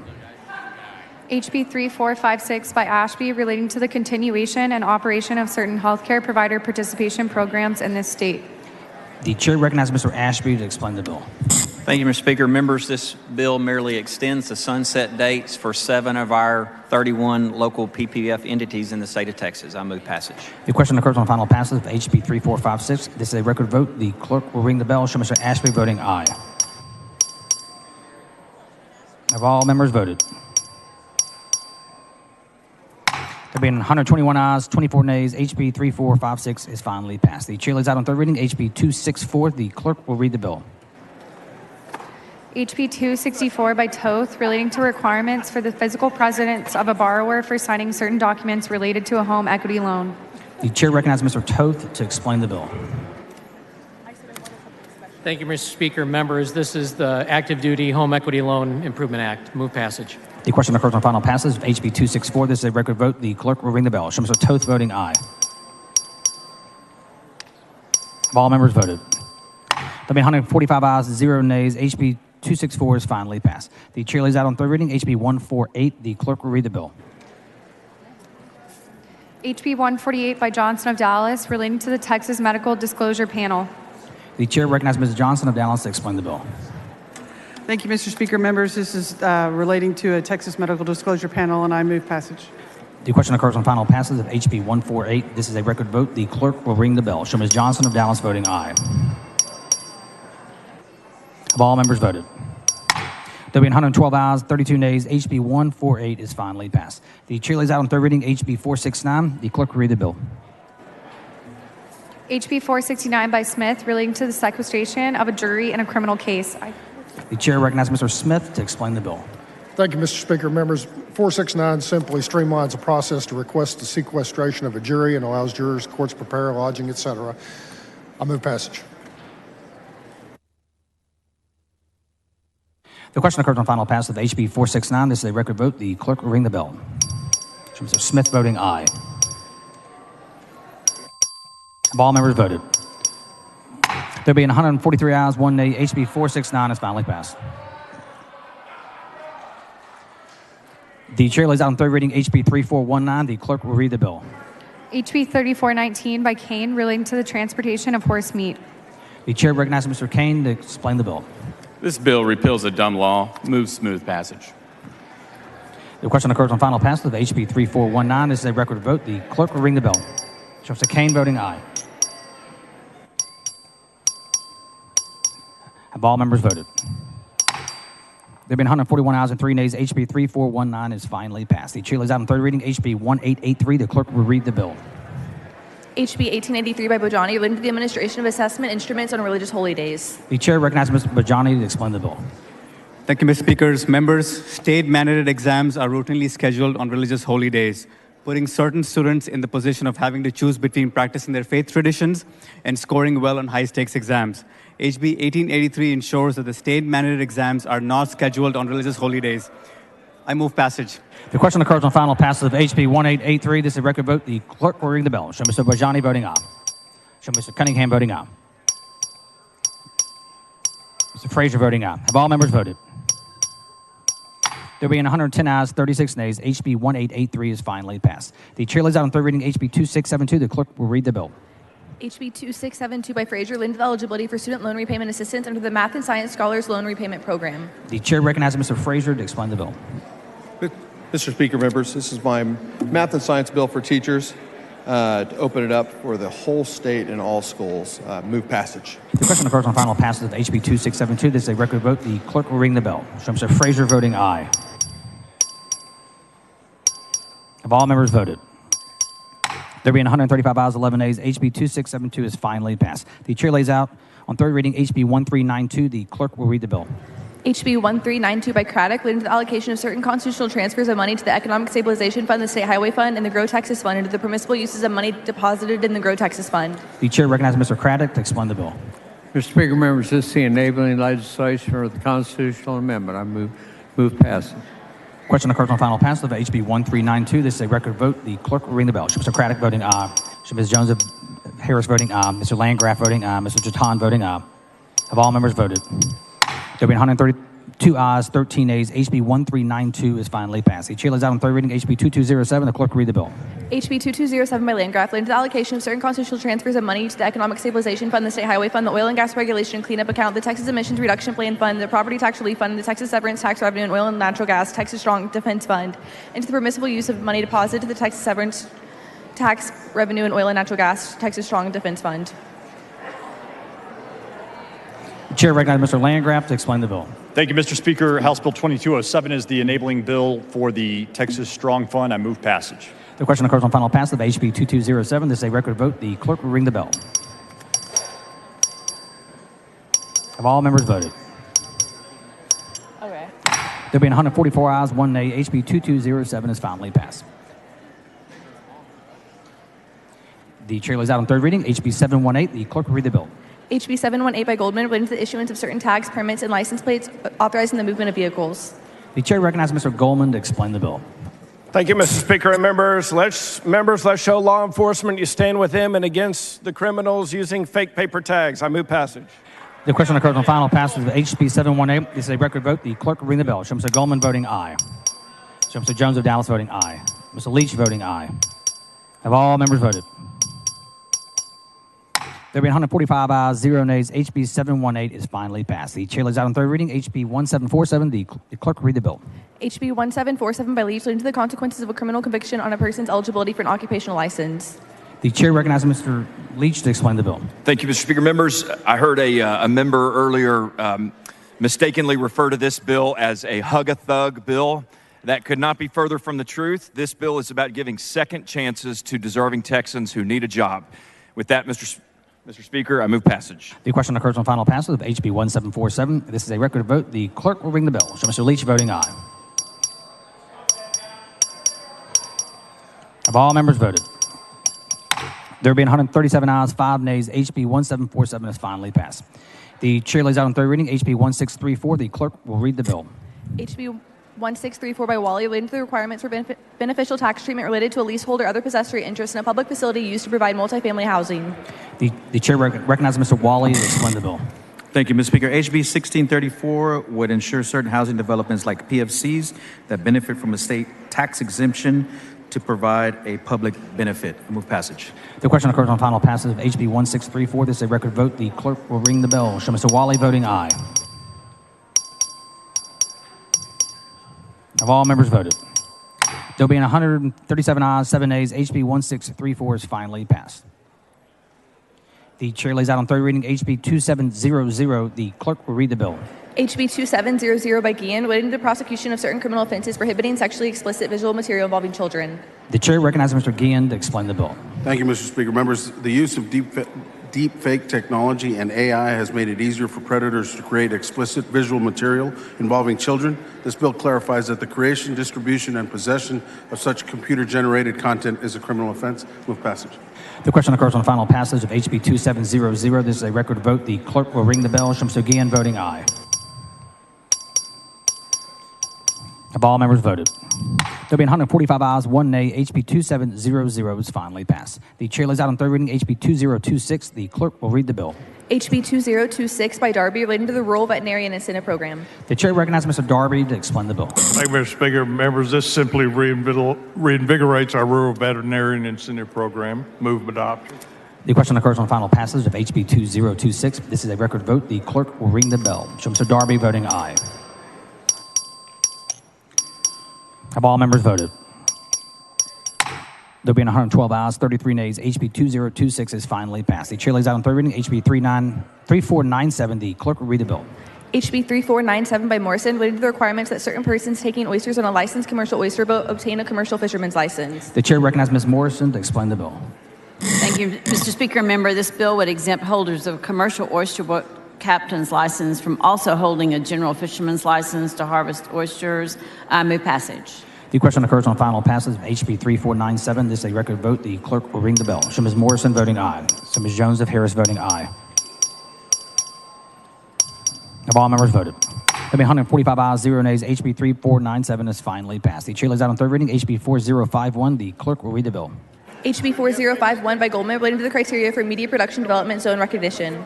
The chair recognizes Mr. Goldman to explain the bill. Thank you, Mr. Speaker. This bill removes the required population bracket concerning media production zones. I move passage. The question occurs on final passage of HB 4051. This is a record vote. The clerk will ring the bell. Show Mr. Goldman voting aye. Have all members voted? There were 121 ayes, 20 nays. HB 4051 is finally passed. The chair lays out on third reading HB 247. The clerk will read the bill. HB 247 by Thompson of Harris relating to the consideration of a subsequent writ of habeas corpus in certain felony cases. The chair recognizes Ms. Thompson of Harris to explain the bill. This gives the district attorneys another tool in the toolbox. I pass that. The question occurs on final passage of HB 247. This is a record vote. The clerk will ring the bell. Show Ms. Thompson of Harris voting aye.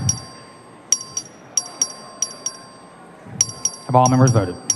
There have been 134 ayes, 11 nays. HB 247 is finally passed. The chair lays out on third reading HB 1552. The clerk will read the bill.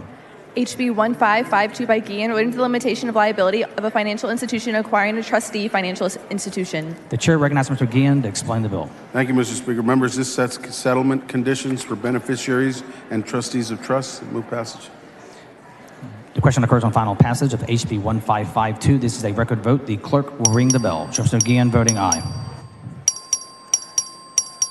Have all members voted? There being 93 ayes, 49 nays. HB 1552 is finally passed. The chair lays out on third reading HB 1832. The clerk will read the bill. HB 1832 by Cassell relating to authorizing the payment to employees of the Texas Department of Criminal Justice for vacation leave. The chair recognizes Mr. Cassell to explain the bill. Thank you, Mr. Speaker. Members, this simply allows Texas Department of Criminal Justice to sell back vacation time up to 40 hours. I move passage. The question occurs on final passage of HB 1832. This is a record vote. The clerk will ring the bell. Show Mr. Cassell voting aye. Have all members voted? There being 145 ayes, 0 nays. HB 1832 is finally passed. The chair lays out on third reading HB 1745. The clerk will read the bill. HB 1745 by Leach relating to vicarious liability of a transportation network company for acts of a driver using the company's digital network. The chair recognizes Mr. Leach to explain the bill. Thank you, Mr. Speaker. Members, this bill provides smart and common sense liability protections for our transportation network companies. With that, I move passage. The question occurs on the final passage of HB 1745. This is a record vote. The clerk will ring the bell. Show Mr. Leach voting aye. Have all members voted? There being 110 ayes, 35 nays. HB 1745 is finally passed. The chair lays out on third reading HB 1163. The clerk will read the bill. HB 1163 by Smith relating to creating the criminal offense of boating while intoxicated with a child passenger, changing the eligibility for deferred adjudication and community supervision. The chair recognizes Mr. Smith to explain the bill. Thank you, Mr. Speaker. Boating while intoxicated with a child is state jail felony. Move passage. The question occurs on final passage of HB 1163. This is a record vote. The clerk will ring the bell. Show Mr. Smith voting aye. Have all members voted? There being 142 ayes, 3 nays. HB 1163 is finally passed. The chair lays out on third reading HB 3158. The clerk will read the bill. HB 3158 by Leach relating to occupational licensing of inmates in the Texas Department of Criminal Justice. The chair recognizes Mr. Leach for a motion. Thank you, Mr. Speaker. Members, the provisions of this bill are actually included in the previous bill that I passed, House Bill 1747. And so with that, Mr. Speaker, I move to postpone further consideration of House Bill 3158 until June 1st. Members, you heard the motion's objection. Chair hears none, so ordered.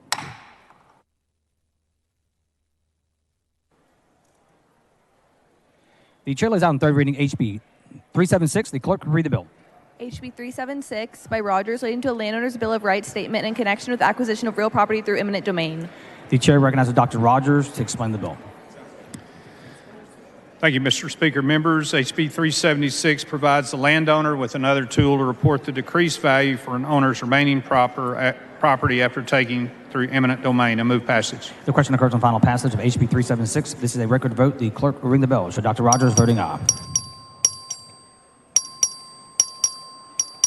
Have all members voted?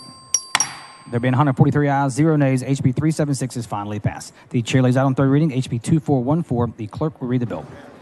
HB 2414 by Frank, relating to certain practices of a health maintenance organization or insurer to encourage the use of certain physicians and healthcare providers. The chair recognizes Mr. Frank to explain the bill. Thank you, Mr. Speaker. Members, this bill allows, it does not force a health insurance company or an HMO to provide incentives for enrollees. It'll save money for your constituents and provide better access to health care. I move passage. The question occurs on final passage of HB 2414. This is a record vote. The clerk will ring the bell. Show Mr. Frank voting aye. Have all members voted? There being 98 ayes, 44 nays, HB 2414 is finally passed. The chair lays out on third reading HB 2073. The clerk will read the bill. HB 2073 by Price, relating to the recovery of fuel and purchase power costs by electric utilities. The chair recognizes Mr. Price to explain the bill. Thank you, Mr. Speaker. Members, HB 2073 is a non-ERCOT utility fuel cost bill aimed to better synchronize the timing of the fuel expense with the recovery from customers. I move passage. The question occurs on final passage of HB 2073. This is a record vote. The clerk will ring the bell. Show Mr. Price voting aye. Mr. Guerra voting aye. Have all members voted? There will be 145 ayes, 0 nays. HB 2073 is finally passed. The chair lays out on third reading HB 1876. The clerk will read the bill.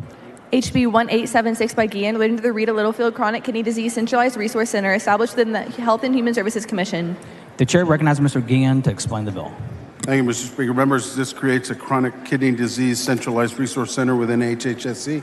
Move passage. The question occurs on final passage of HB 1876. This is a record vote. The clerk will ring the bell. Show Mr. Guillen voting aye. Mr. Guerra voting aye. Have all members voted? There being 93 ayes and 52 nays, HB 1876 is finally passed. The chair lays out on third reading HB 2170. The clerk will read the bill. HB 2170 by Garrett, relating to toll collections by a toll project entity. The chair recognizes Mr. Guerra to explain the bill. Thank you, Mr. Speaker. This bill is just simply to bring some fairness to the toll collections. Move passage. The question occurs on final passage of HB 2170. This is a record vote. The clerk will ring the bell. Show Mr. Guerra voting aye. Have all members voted? There being 145 ayes and 1 nay, HB 2170 is finally passed. The chair lays out on third reading HB 1914. The clerk will read the bill. HB 1914 by Cassell, relating to compensatory time accrued by an employee of the Texas Department of Criminal Justice. The chair recognizes Mr. Cassell to explain the bill. Thank you, Mr. Speaker. Members, this simply allows them to carry their comp time for 2 years. I move passage. The question occurs on final passage of HB 1914. This is a record vote. The clerk will ring the bell. Show Mr. Cassell voting aye. Have all members voted? There have been 140 ayes and 3 nays. HB 1914 is finally passed. The chair lays out on third reading HB 2729. The clerk will read the bill. HB 2729 by Harris of Anderson, relating to teacher requirements for high-quality pre-kindergarten programs. The chair recognizes Mr. Harris of Anderson to explain the bill. Thank you, Mr. Speaker. Members, it's pre-crave qualifications that we have a GO. The following amendment, the clerk will read the amendment. It's only a GO if you do it. Amendment by Bernal. The chair recognizes Mr. Bernal to explain the amendment. Thank you, Mr. Speaker. Members, it's exactly as explained yesterday, but the document didn't quite do it. This is a perfecting amendment. It's acceptable to the author. Move adoption. Mr. Bernal sends an amendment. The amendment is acceptable to the author's objection to the adoption of the amendment. The chair hears none. The amendment is adopted. The chair recognizes Mr. Harris of Anderson to close on the bill. Move passage. The question occurs on final passage of HB 2729. This is a record vote. The clerk will ring the bell. Show Mr. Harris of Anderson voting aye. Have all members voted? There being 95 ayes and 48 nays, HB 2729 is finally passed. The chair lays out on third reading HB 3492. The clerk will read the bill. HB 3492 by Stuckey, relating the county and municipal authority to impose certain value-based fees and require disclosure of certain information related to subdivision construction. The chair recognizes Dr. Stuckey to explain the bill. Thank you, Mr. Speaker and members. This is a good bill to reduce construction costs and spur more housing development. Move passage. The question occurs on final passage of HB 3492. This is a record vote. The clerk will ring the bell. So Dr. Stuckey voting aye.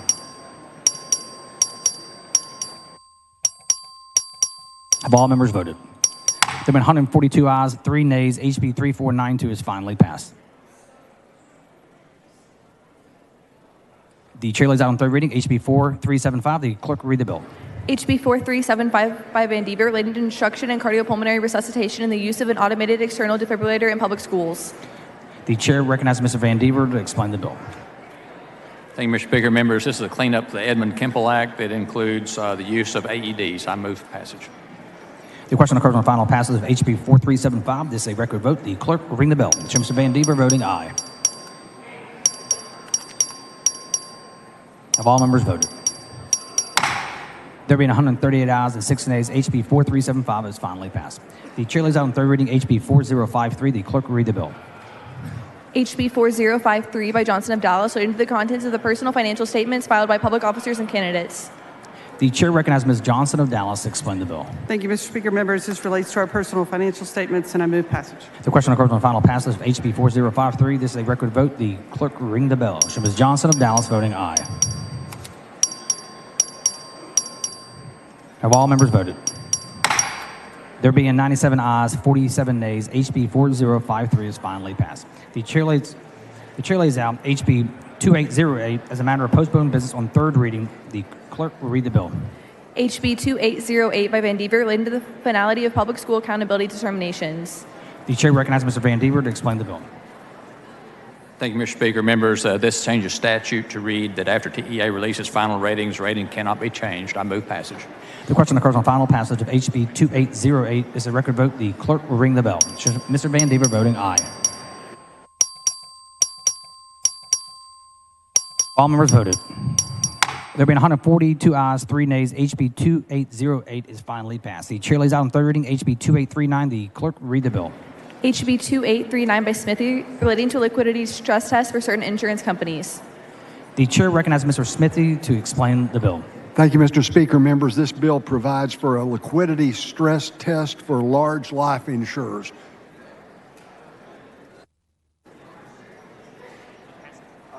Move passage. The question occurs on final passage of HB 2839. This is a record vote. The clerk will ring the bell. Show Mr. Smithy voting aye. Have all members voted? There will be 143 ayes and 1 nay. HB 2839 is finally passed. The chair lays out on third reading HB 2893. The clerk will read the bill. HB 2893 by Clardy, relating to the procedures for transferring certain cases and proceedings between courts. The chair recognizes Mr. Clardy to explain the bill. Thank you, Speaker. Members, HB 2893 standardizes the methods by which court clerks transfer probate and guardianship matters. I move passage. The question occurs on final passage of HB 2893. This is a record vote. The clerk will ring the bell. Show Mr. Clardy voting aye. Have all members voted? There being 142 ayes and 3 nays, HB 2893 is finally passed. The chair lays out on third reading HB 2806. The clerk will read the bill. HB 2806 by Canales, relating to the relocation, adjustment, and ownership of commercial signs. The chair recognizes Mr. Canales to explain the bill. Thank you, Mr. Speaker. Members, 2806 supports property rights, protects small businesses, and saves the state money by allowing commercial signs to relocate. Move passage. The question occurs on final passage of HB 2806. This is a record vote. The clerk will ring the bell. Show Mr. Canales voting aye. Have all members voted? There being 132 ayes and 12 nays, HB 2806 is finally passed. The chair lays out on third reading HB 3338. The clerk will read the bill. HB 3338 by Cole, relating to measures to prevent and respond to opioid-related drug overdoses, including policies and training regarding the use of opioid antagonists at student residences on campus of public institutions for higher education, providing immunity. The chair recognizes Ms. Cole to explain the bill. Thank you, Speaker and members. This bill will save lives on college campuses. Move passage. The question occurs on final passage of HB 3338. This is a record vote. The clerk will ring the bell. Show Ms. Cole voting aye. Have all members voted? There being 130 ayes and 16 nays, HB 3338 is finally passed. The chair lays out on third reading HB 5010. The clerk will read the bill. HB 5010 by Schofield, related to the classification of a grievance filed with the State Bar of Texas. The chair recognizes Mr. Schofield to explain the bill. Mr. Speaker, members, this is the bill requiring a person filing a grievance to have a cognizable individual interest in the matter, and I move passage. The question occurs on final passage of HB 5010. It's a record vote. The clerk will ring the bell. Show Mr. Schofield voting aye. Have all members voted? There being 93 ayes and 49 nays, HB 5010 is finally passed.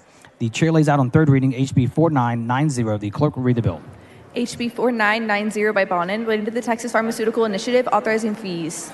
The chair recognizes Dr. Bonin to explain the bill. Thank you, Mr. Speaker. House Bill 4990 is the Texas Pharmaceutical Initiative. Move passage. The question occurs on final passage of HB 4990. This is a record vote. The clerk will ring the bell. Chair Dr. Bonin voting aye. Have all members voted? There being 128 ayes, 12 nays, HB 4990 is finally passed. The chair lays out on third reading HB 4906. The clerk will read the bill. HB 4906 by Hefner relating to the installation and use of tracking equipment and access to certain communications by certain peace officers. The chair recognizes Mr. Hefner to explain the bill. Thank you, Mr. Speaker. Members, this bill will just give law enforcement officers employed by schools the same authority for search warrants as other officers. Move passage. The question occurs on final passage of HB 4906. This is a record vote. The clerk will ring the bell. Show Mr. Hefner voting aye. Have all members voted? There being 129 ayes, 14 nays, HB 4906 is finally passed. The chair lays out on third reading HB 4696. The clerk will read the bill. HB 4696 by Noble relating to the reporting and investigation of certain allegations of abuse, neglect, and exploitation, the making and investigation of complaints alleging violations of certain health facility licensing requirements, and the content of the employee misconduct registry. The chair recognizes Ms. Noble to explain the bill. Thank you, Mr. Speaker. This bill streamlines investigations at our long-term care facilities to help clear our backlog of investigations. Move passage. The question occurs on final passage of HB 4696. This is a record vote. The clerk will ring the bell. Show Ms. Noble voting aye. Have all members voted? There being 139 ayes and 1 nay, HB 4696 is finally passed. The chair lays out on third reading HB 5125. The clerk will read the bill. 25 by Metcalf relating to the organization and operation of the legislative branch of state government. The chair recognizes Mr. Metcalf to explain the bill. Thank you, Mr. Speaker. Members, this is biennial legislative housekeeping bill. We do have an amendment. The following amendment, the clerk will read the amendment.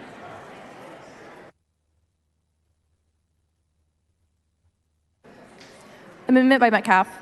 The chair recognizes Mr. Metcalf to explain the amendment. Thank you, Mr. Speaker. Members, this alleviates any concerns with the governor's office they had regarding the State Preservation Board. I move adoption. Mr. Metcalf sends up the amendment. The amendment is acceptable to the author. The objection to the adoption of the amendment. The chair hears none. The amendment is adopted. The chair recognizes Mr. Metcalf to close on the bill. Thank you, Mr. Speaker. Members, I move passage. The question occurs on final passage of HB 5125. This is a record vote. The clerk will ring the bell. Show Mr. Metcalf voting aye. Have all members voted? There being 143 ayes and 3 nays, HB 5125 is finally passed. The chair lays out on third reading HB 2088. The clerk will read the bill. HB 2088 by Busey relating to the regulation of the practice of pharmacy. The chair recognizes Mr. Busey to explain the bill. Thank you, Mr. Speaker. This is the bill we passed yesterday. It's clean up to Kevin's Law, just a quick pharmacy cleanup bill. Mr. Moody, for what purpose? Will gentleman yield for a couple questions? Would the gentleman yield for questions? Yes, I will. I'm sorry, is the subject matter of this bill accessibility to insulin? It is. Okay, and have you run this bill by Mr. Tallarico? I saved him a joint author spot, allowing him to continue to lead on this issue. Okay. Is there any reason why you're carrying this and he's not carrying this? I think there are sometimes we have to spread the work and love around. Okay. Look, I'm going to vote for it, but I think you should be more respectful of your desk mate. Thank you, sir. Mr. Speaker, I move passage. The question occurs on the final passage of HB 2088. This is a record vote. The clerk will ring the bell. Show Mr. Busey voting aye. Have all members voted? There have been 143 ayes, 0 nays. HB 2088 is finally passed. The chair lays out on third reading HB 1890. The clerk will read the bill. HB 1890 by Jatan relating to the operation of a hospital at-home program by certain hospitals authorizing a fee. The chair recognizes Mr. Jatan to explain the bill. Thank you, Speaker. Members, this bill will make the current hospital at home program a permanent option. Move passage. The question occurs on final passage of HB 1890. This is a record vote. The clerk will ring the bell. Show Mr. Jatan voting aye. Have all members voted? There have been 133 ayes, 8 nays. HB 1890 is finally passed. The chair lays out on third reading HB 1632. The clerk will read the bill. HB 1632 by Paul relating to standardized training for election officers. The chair recognizes Mr. Paul to explain the bill. Mr. Speaker, members, this is a standardized training for election workers.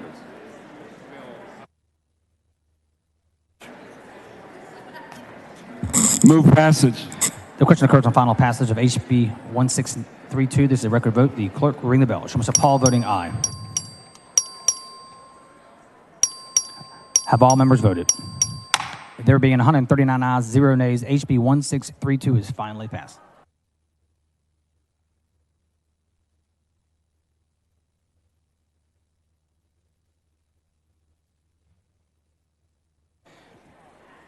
The chair lays out on third reading HB 1651. The clerk will read the bill. HB 1651 by Cook relating to the eligibility for custodial officer service in the Employees Retirement System of Texas of juvenile justice officers employed by the Texas Juvenile Justice Department. The chair recognizes Mr. Cook to explain the bill. Thank you, Speaker. Members, this bill simply brings juvenile correction officers in line with correctional officers at TDCJ and move passage. The question occurs on final passage of HB 1651. This is a record vote. The clerk will ring the bell. Show Mr. Cook voting aye.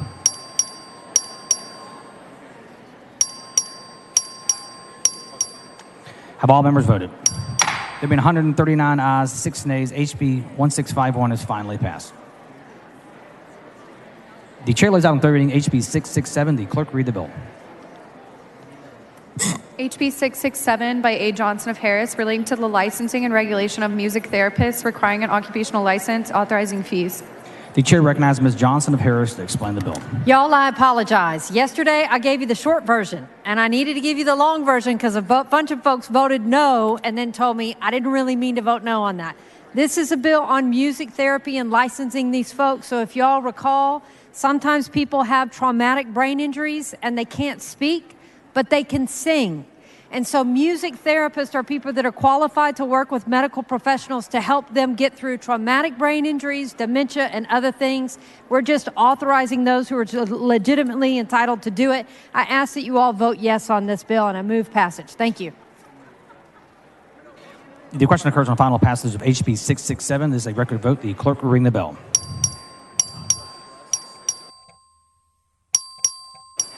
Have all members voted? There being 101 ayes, 45 nays, HB 667 is finally passed.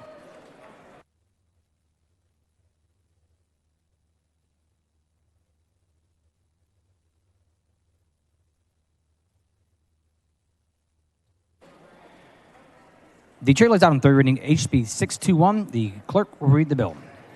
HB 621 by Shaheen relating to creating a temporary educator certification for certain military service members.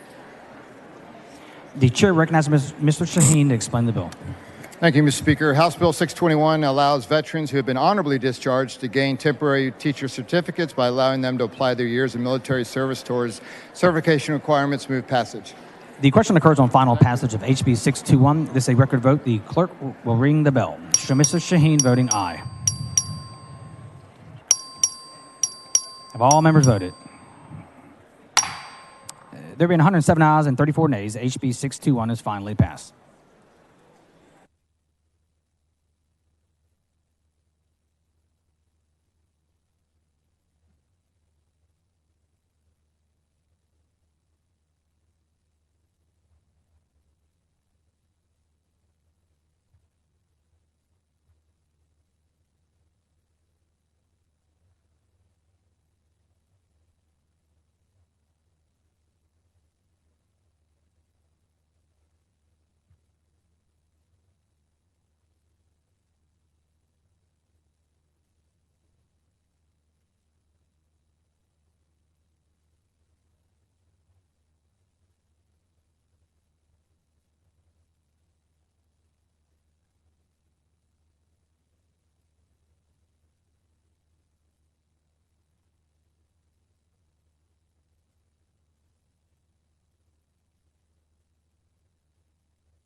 The chair lays out on third reading HB 78. The clerk will read the bill. HB 78 by Ortega relating to the authorization by referendum of an optional county fee on vehicle registration in certain counties. The chair recognizes Ms. Ortega to explain the bill. Thank you, Mr. Speaker and members. House Bill 78 is a local bill we passed yesterday, which allows the counties of El Paso and Bexar, subject to voter approval, to impose up to an additional $10 fee in order to fund long-term transportation projects. I believe that there is an amendment, and it is acceptable to the author. The following amendment, the clerk will read the amendment.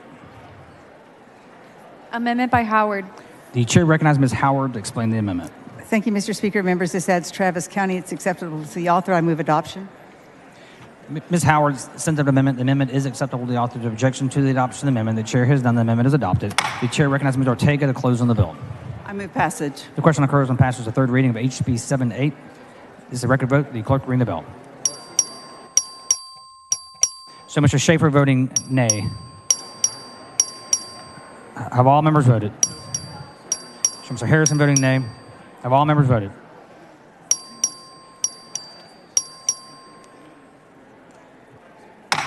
There being 63 ayes and 81 nays, HB 78 fails to pass.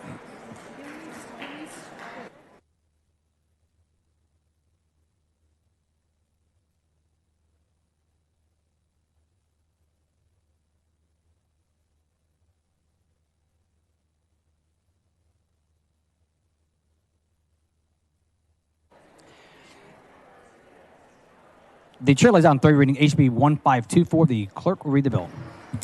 HB 1524 by Sherman relating to the use of body-worn cameras by correctional officers. The chair recognizes Dr. Oliverson to explain the bill. Thank you, Mr. Speaker. Members, House Bill 1524 allows or would require TDCJ guards to wear body cameras on duty, which is protective for guards as well as for inmates. And as I mentioned to you yesterday, very high-profile situation. Family from my district was murdered by an escaped inmate who was given a weapon. And I have to believe that had this law been in effect, they would still be alive today. Move passage. The question occurs on final passage of HB 1524. This is a record vote. The clerk will ring the bell. So Dr. Oliverson voting aye.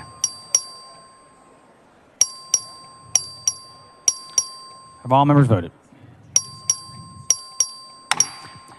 There being 111 ayes, 31 nays, HB 1524 is finally passed. The chair lays out on third reading HB 875. The clerk will read the bill. HB 875 by Harrison relating to a campus of the Texas State Technical College system located in Ellis County. The chair recognizes Mr. Harrison to explain the bill. Thank you, Mr. Speaker. Members, this bill allows the Texas State Technical College to expand the number of sites it operates in Ellis County.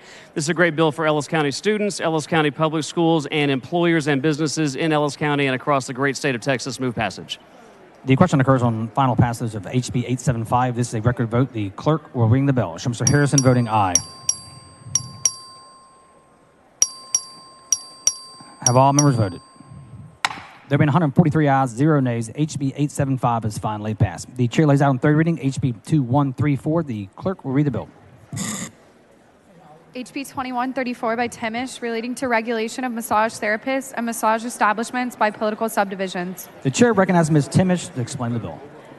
Mr. Speaker, members, House Bill 2134 would give cities the ability to implement certain regulations on massage establishments when there have been 3 or more arrests or a conviction for certain human trafficking-related offenses, organized crime, or money laundering that have occurred at that location. Mr. Speaker, I move passage. The question occurs on final passage of HB 2134. This is a record vote. The clerk will ring the bell and show Ms. Timish voting aye.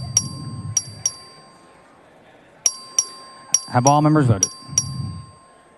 There have been 143 ayes, 0 nays. HB 2134 is finally passed. The chair lays out on third reading HB 1884. The clerk will read the bill. HB 1884 by Bojani relating to persons authorized to conduct a marriage ceremony. The chair recognizes Mr. Bojani to explain the bill. Thank you, Mr. Speaker. Members, all Texans, regardless of their religious practice, deserve to be married by their faith leader. HB 1884 clarifies all religious traditions have codified an equal opportunity authority to ordain a marriage. I move passage. The question occurs on final passage of HB 1884. This is a record vote. The clerk will ring the bell. So Mr. Bajani voting aye. So Dr. Oliverson voting aye. Mr. Jahan voting aye. So Mr. Lujan voting aye. Ms. Jones of Harris voting aye. Have all members voted? There being 100 ayes, 44 nays, HB 1884 is finally passed. The chair lays out on third reading HB 4381. The clerk read the bill. HB 4381 by De Ayala, relating to the suspension of a money judgment pending appeal in a civil action. The chair recognizes Mr. De Ayala to explain the bill. Mr. Speaker, this bill allows judgment debtor with a net worth of less than $10 million to post alternative security for a judgment in limited circumstances. Pro-judgment debtor, pro-judgment creditor. Move passage. The question occurs on final passage of HB 4381. This is a record vote. The clerk will ring the bell. Ms. Jones of Harris voting aye. Have all members voted? There being 130 ayes, 15 nays, HB 4381 is finally passed. The chair lays out on third reading HB 476. The clerk will read the bill. HB 476 by Jones of Harris, relating to the release of certain defendants detained in jail pending trial. The chair recognizes Ms. Jones of Harris to explain the bill. Mr. Speaker, members, HB 476, you've already been served. Your time bill is a common sense bill that fixes a loophole that allows people to be incarcerated for longer than the maximum range of punishment for the crime they are charged with. And I believe there's an amendment. The following amendment, the clerk will read the amendment.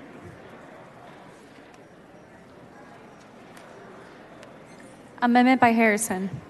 The chair recognizes Mr. Harrison to explain the amendment. Thank you, Mr. Speaker. Members, this amendment simply clarifies and restores the original intent of the committee substitute as submitted by the author to make sure that her bill only applies to those charged with criminal offenses Class B misdemeanor or higher. Move adoption. And it is acceptable to the author.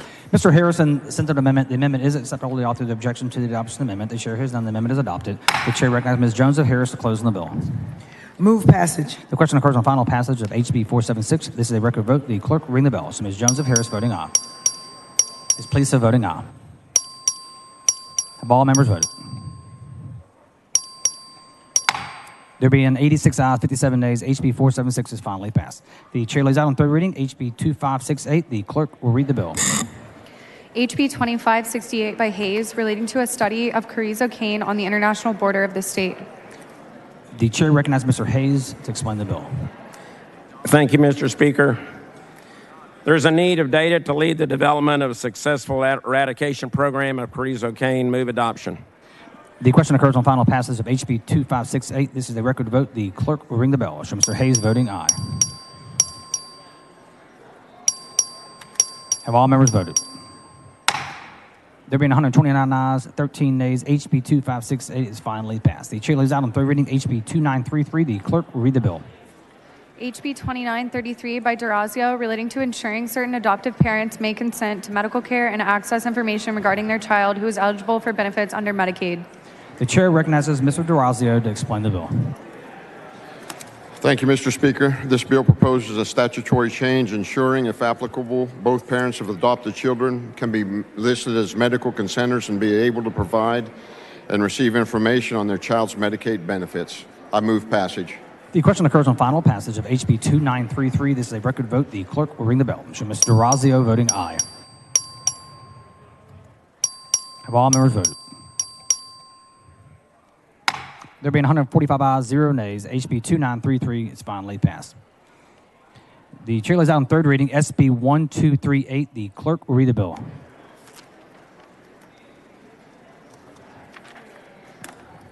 SB 1238 by Nichols, relating to broadband development. The chair recognizes Mr. Ashby to explain the bill. Thank you, Mr. Speaker.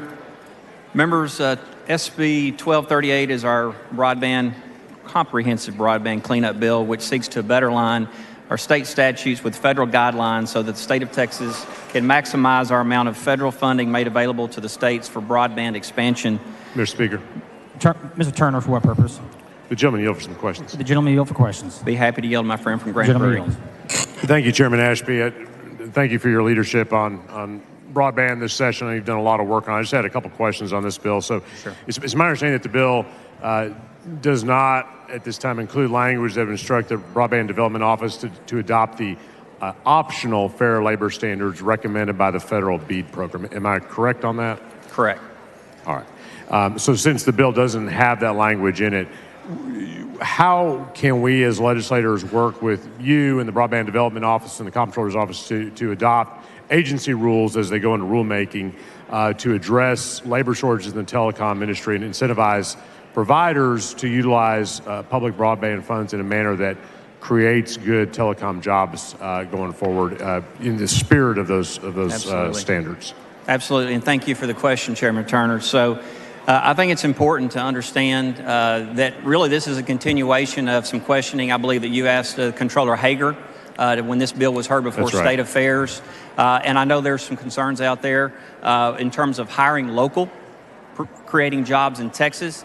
And certainly that is a goal of not just mine, but the controller and the Broadband Development Office here that is housed at his agency. Let me speak to a little about why that we don't statutorily tie the hands of the BDO with respect to the jobs that you discussed. So there's really two reasons. One is, I think it's important that members understand, most of this bill, we are aligning state statute with now the federal guidelines that were put into place and passed by Congress, signed by the President in the IAJA, our Federal Jobs Act.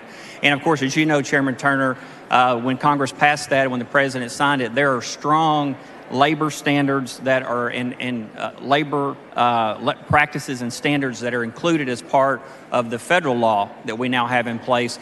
But specifically as it applies to the state of Texas, I think that it's important members understand that there's already a shortage of workers in the state and across the country right now in the telecom industry. There's over $60 billion that the federal government will be deploying later this year when the states receive their BEAD allocation. And so we already know there's a shortage of workers. And so we didn't want to statutorily tie the hands of the BDO saying that they could only hire locally if the only option is to go subcontract outside of the area. So that's the reason we leave that flexibility in the bill. All right, and I appreciate that background, Chairman Ashby. Thank you for that. And so just to kind of wrap that up, I mean, your intent is to give the Broadband Development Office and the Comptroller some flexibility here, but it is not in any way to say that they shouldn't look at reasonable labor standards to ensure that we have a high-quality, well-trained workforce to be able to actually implement this legislation and similar legislation. Is that fair? That's exactly right. And I would say one more thing that I hope will bring comfort to you and other members on the floor here is that one of the things that BDO will consider when they are looking at the applications for this federal funding is they will give preference to those applicants that are actually hiring locally or employing Texans. So it's built into, if you will, that we're going to prioritize creating jobs in Texas first. Great. Well, I appreciate that. I look forward to working with you to see that that's exactly what we do with this good legislation. Thank you. Absolutely. Thank you for the questions.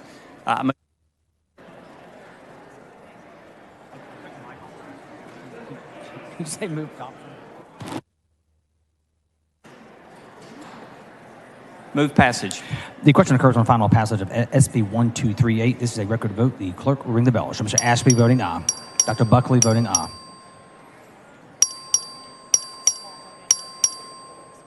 Show Ms. Cole voting aye. Have all members voted? There being 132 ayes, 7 nays, SB 1238 is finally passed.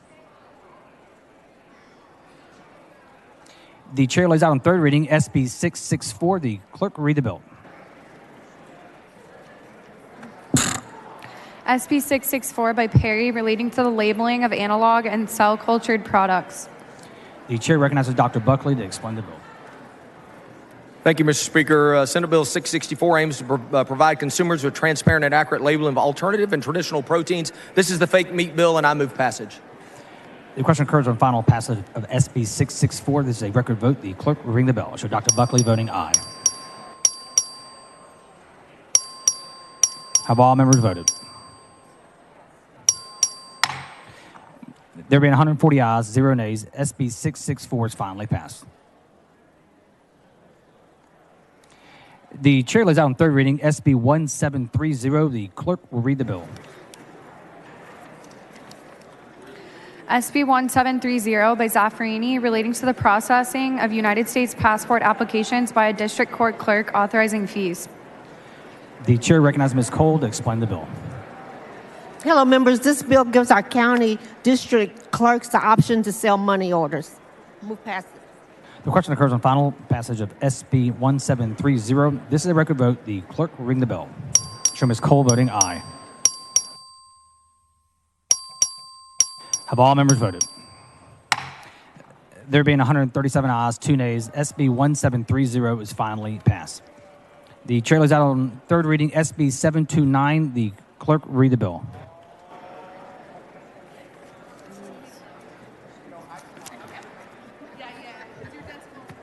SB 729 by Huffman relating to the cash balance benefit under the Employees Retirement System of Texas.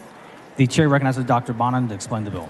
Thank you, Mr. Speaker. Senate Bill 729 pertains to the new Class 4 benefit structure that we created last session for the ERS pension. It's a technical cleanup bill, and I move passage. The question occurs on final passage of SB 729. This is a record vote. The clerk will ring the bell. Show Dr. Bonin voting aye.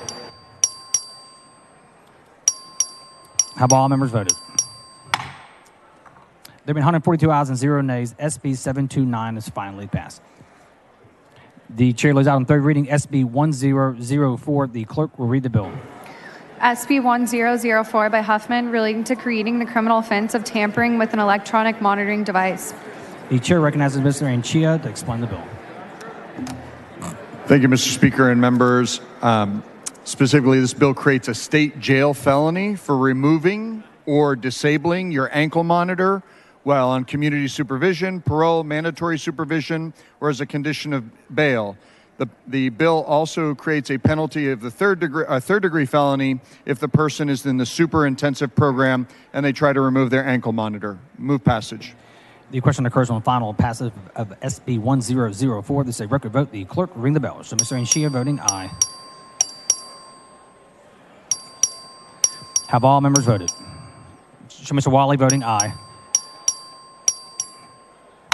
There have been 142 ayes and 2 nays. SB 1004 is finally passed.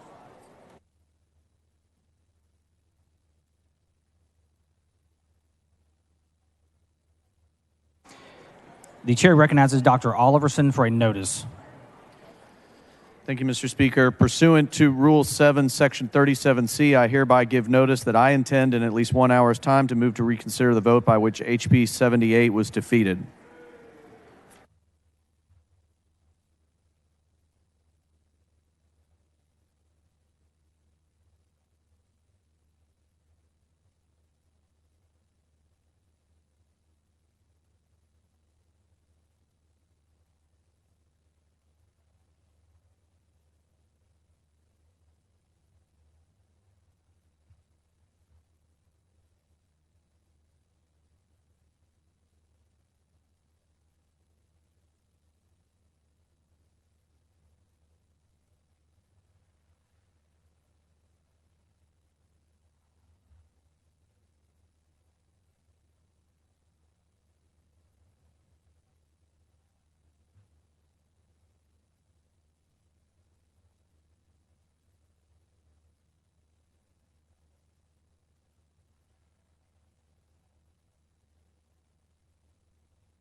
Members, the next bill on the calendar is House Bill 3508. The Senate companion is over and eligible. The chair lays out on second reading Senate Bill 1002. The clerk will read the bill. SB 1002 by Schwertner, relating to the operation of electric vehicle charging stations. Chair recognizes Representative Hernandez to explain the bill. Thank you, Mr. Speaker and members. Senate Bill. Members, please take your conversations outside the rails. Senate Bill 1002 creates a plan to meet the state's expected demand for electric vehicle charging stations by encouraging competitive private investment while protecting consumers from high electricity costs. Senate Bill 1002 proposes a framework for both ERCOT and non-ERCOT utilities' participation in the public EV charging industry. I move passage. Mr. Speaker. Mr. Metcalf, for what purpose? Question for the gentlelady. Will the gentlelady yield? Yes. She yields. Thank you. What is your intent of House Bill 3508, well now SB 1002? EV charging services should be provided by the competitive market to the greatest extent possible. To support the competitive market, the electric utilities are allowed to recover all of the reasonable costs and a rate of return for upgrading transmission and distribution infrastructure, also known as make-ready infrastructure. I want to ensure that EV charging stations are installed to enable EV drivers in Texas to travel border to border without fear where they will be charged. And it is my intent that every Texan, whether living in a rural area, an apartment complex, or in a low-income area, will have access to adequate charging infrastructure for EVs. Mr. Speaker, I move that these comments be reduced to writing and placed in the journal. Members, you heard the motion. Is there objection? Chair is now the motion is adopted. Move passage. Question occurs on passage of third reading, Senate Bill 1002. A record vote has been requested. The clerk will ring the bell.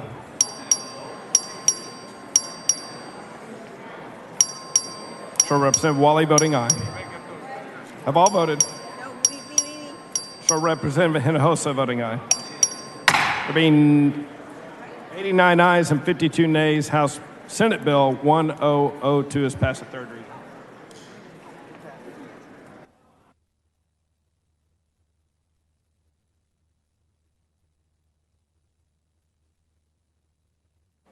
Representative Hernandez moves to lay House Bill 3508 on the table, subject to call. Is there objection? Chair is none. The motion is adopted.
The chair lays out House Bill 4318 as a matter of postponed business on second reading. The clerk will read the bill. HB 4318 by Wally, relating to a grant program for crime victim notification systems. The chair recognizes Representative Wally for a motion. Thank you, Mr. Speaker. I move to postpone further consideration of HB 4318 until 10 a.m. Thursday, May 4th. Members, you heard the motion. Is there objection? Chair is none. The motion is adopted.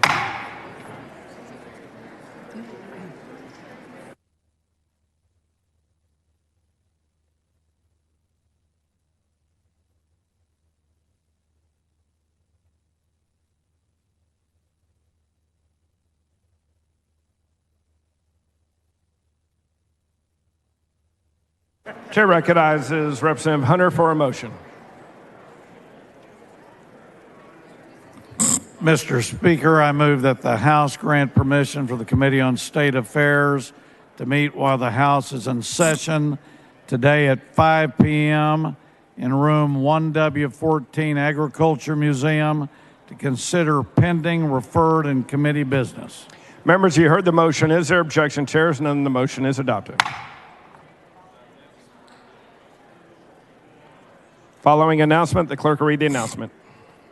The Committee on State Affairs will meet today at 5 p.m. in room 1W14 Agricultural Museum in a formal meeting to consider pending, referred, and committee business.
Chair lays out House Bill 438 as a matter of postponed business. On third reading, the clerk will read the bill. HB 438 by Schofield relating to the annual base salary from the state of a district judge. Chair recognizes Representative Schofield to explain the bill. Mr. Speaker, members, House Bill 438 creates a legislative structure to automatically index state judicial salaries to inflation to maintain the constant purchasing power of judicial salaries. What it does not do is raise legislative pensions. It never did. That's not in the bill, and it never was, Twitter notwithstanding.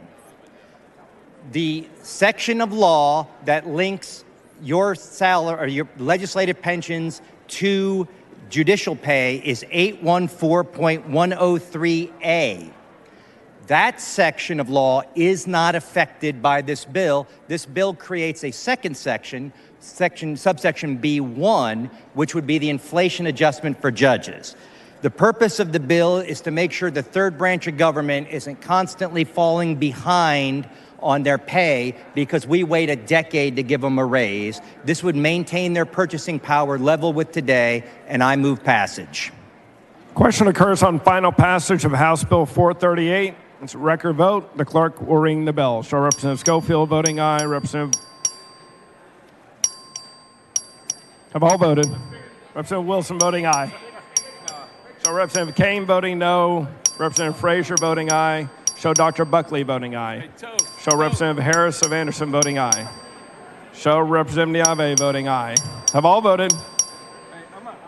There being 134 ayes and 10 nays, House Bill 438 is finally passed.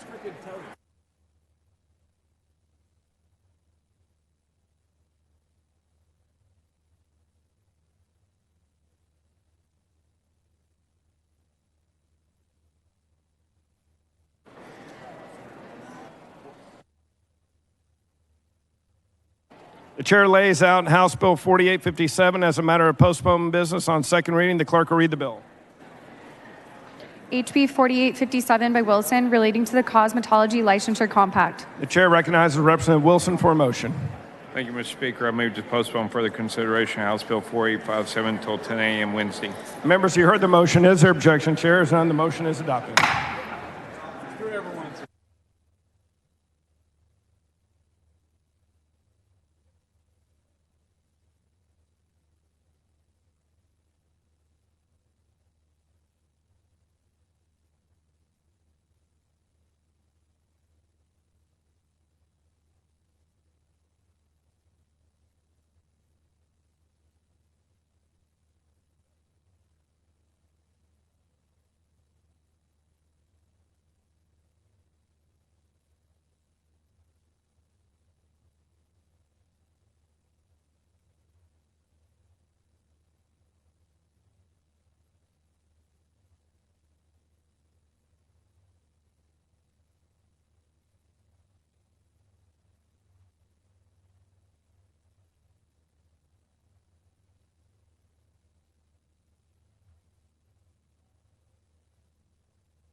Chair lays out on second reading House Bill 1605. The clerk will read the bill.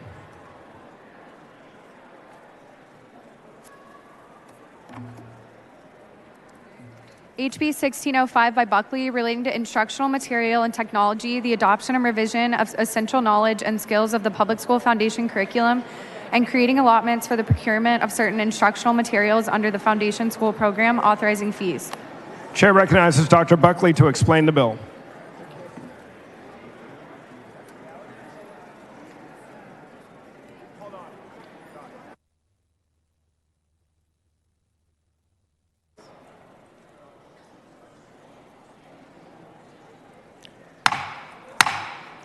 To our guests in the gallery, we're glad to have you here, but please keep your conversations to a minimum so our members can hear the legislation. We thank you very much. Chair recognizes Dr. Buckley to explain the bill. Thank you, Mr. Speaker. Members, House Bill 1605 sets forth major reform for our public schools by increasing rigor in the classroom, returning the approval of instructional materials to the SBOE, reducing teacher workload, and providing for parental transparency. This bill improves classroom rigor by aligning instructional materials with our state standards. Current law requires that only 50% of the TEKS be included in the instructional materials. This bill requires that all TEKS be covered. House Bill 1605 returns the vetting of open education resources, textbooks, and curriculum developed by school districts to the State Board of Education. The vetting process will assure that instructional materials cover our state standards, they're free from factual error, and are aligned with the TEKS at grade level. Districts that choose to use the SBOE-approved instructional materials would receive additional funding supplemental to their current instructional materials allotment. And for our teachers, HB 1605 builds on the finding from the Teacher Vacancy Task Force that show our teachers spend 7 to 12 hours per week searching for instructional materials. In an effort to reduce teacher workloads, this bill provides well-structured, high-quality instructional materials so that teachers can focus on their most important task, which is teaching our kids. The task force concluded that high-quality instructional materials provided for in HB 1605 are key components to recruiting and retaining teachers for Texas students. And with that said, we know that teachers know best how students learn, so this bill ensures that State Board of Education approved instructional materials are designed for teacher flexibility and even codifies that school districts must follow and allow that flexibility. And for our parents, HB 1605 recognizes the importance that parents play in the education of their children. This bill requires a parent portal for all SBOE-approved materials to foster transparency, to provide the ability to review instructional materials, and to enable parents to review crucial academic concepts with their children at home. In other words, to help them with their homework. HB 1605 places the burden of the portal on the publishers and not the teachers or the districts. And finally, this bill provides an avenue for parents to engage their schools for a review or audit of curriculum and instructional materials, and I believe we have some amendments. Representative Leah Wilson, for what purpose? I wanted to ask the chairman some questions. Will the about gentleman this bill. yield for questions? Yes, absolutely. The gentleman will yield for questions. Yes. Thank you, Mr. Chairman.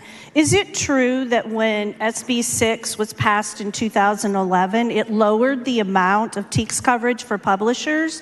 That is what every child must know at each grade level, to a dismal 50% coverage requirement in all instructional materials. I believe that your bill will correct this. Yeah, that is correct. Back in 2011, when the State Board of Education oversight of vetting the materials began, what we found is that the standards that were approved by our elected bodies of the SBOE began to show up less frequently in our materials. So in other words, the important points as far as in the curriculum where Texas said what kids should know simply found its way out of the instructional materials. And so this bill seeks to replace that oversight so that our materials that our kids have in the classroom are providing them with the lessons they need to be successful on state assessments, but more important, to improve student outcomes so that they learn more and have a brighter future. That is correct. And the current situation is that unelected, unaccountable publishers actually were in charge of self-certifying their TEKS coverage to the TEA in their very own materials. To your knowledge, has any publisher ever certified to TEA that their materials were woefully inadequate? No, they haven't. And really, I think as you look at, our publishers often have the responsibility of producing materials for the entire country. And so often they would, they'll put materials that align to our TEKS, but it'll be a small a box on the side of a page of a textbook. But it won't be focused in on the things that we've decided, that Texans have decided, that our State Board of Education and those groups that work with them, the parents, the teachers, the administrators, the community members, what we found to be important for Texas schools is often not reflected in the materials.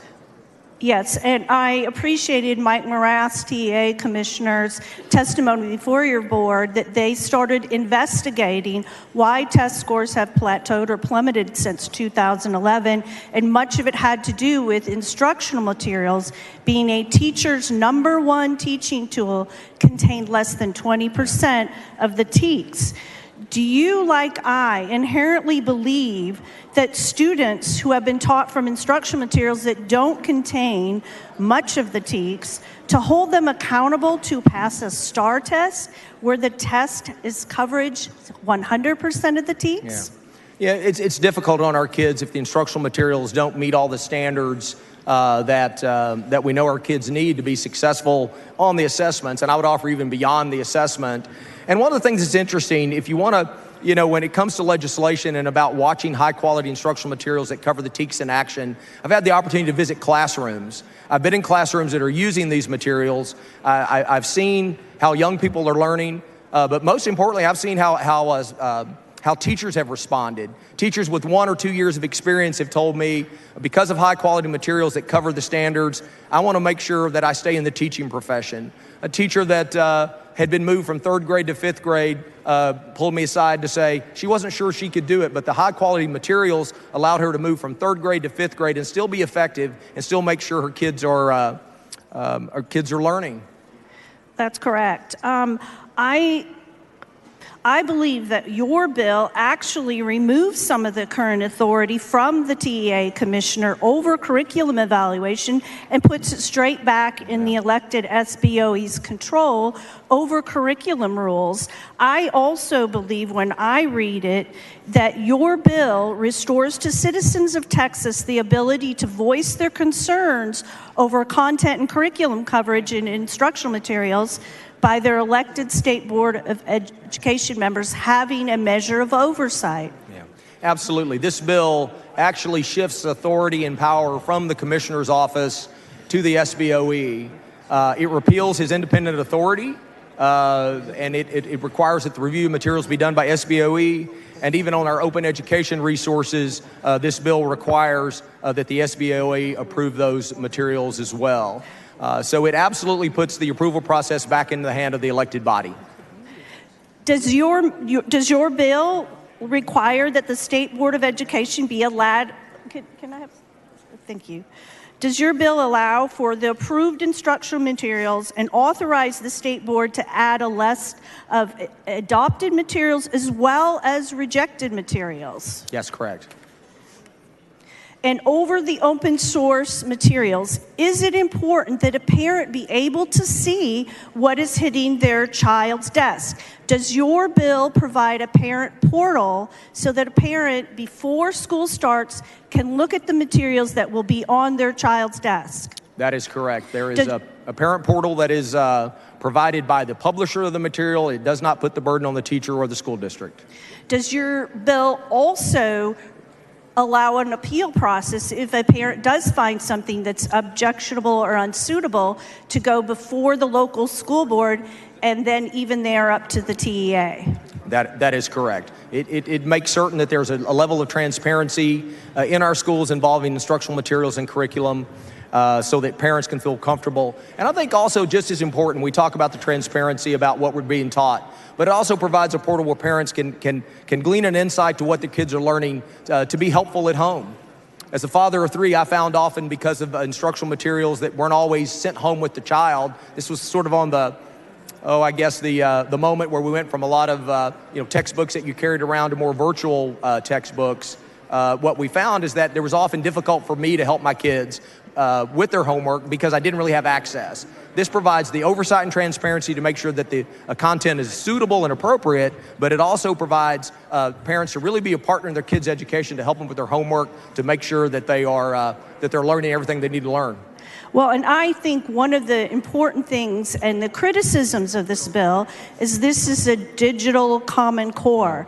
But while there's been much noise made over in the other chamber throughout the years since Senate Bill 6 in 2011, stating that they have abolished Common Core in Texas, the evidence actually confirms that Common Core is currently in our instructional materials. SB 6 actually allowed Common Core straight to the front door of our children's instructional materials. I believe and read in your bill that this would allow the State Board of Education to adopt measures and criteria for adoption and rejection. And if Common Core is found in these materials, they have the ability to go back to the commissioner and rework it until it gets majority vote. That's absolutely correct. I mean, what this does since 2011 and the lack of oversight, it clearly hands that oversight back to elected officials. They can then make sure that Texas standards, Texas Essential Knowledge and Skills, the TEKS, are in the materials that our kids have in their possession. And one thing about OER, we tend to think of this as we keep thinking about virtual and digital. The content itself, and the bill actually prescribes for the printing of these materials to be bound for kids to have, if you will, a textbook in their hands. When I went to the classrooms and saw OER in action, what you saw was materials that kids had on their desk, materials that they would carry home in their backpacks, that were clearly aligned with the lesson of the day. And so we're often, because of the OER sort of moniker, we tend to think that this is some sort of online curriculum. This is exactly the opposite of that. This is about high quality instructional materials in great Texas classrooms that create a high quality learning environment for kids. I appreciate this bill, Mr. Chairman, and I believe that this is the most important bill that we will pass this session. As a retired public school teacher, I want to thank you for saving teachers from spending late nights and countless weekends trying to find material to supplement their inadequate instructional materials. As a citizen and a taxpayer, I want to thank you for recognizing the importance of having an elected body overseeing the agency's production of the open source materials, because it is only by an elected body that citizens can hold accountable. As a former... Ms. Leo Wilson, please refine your remarks to the bill and ask questions to the author of the bill, please. Thank you.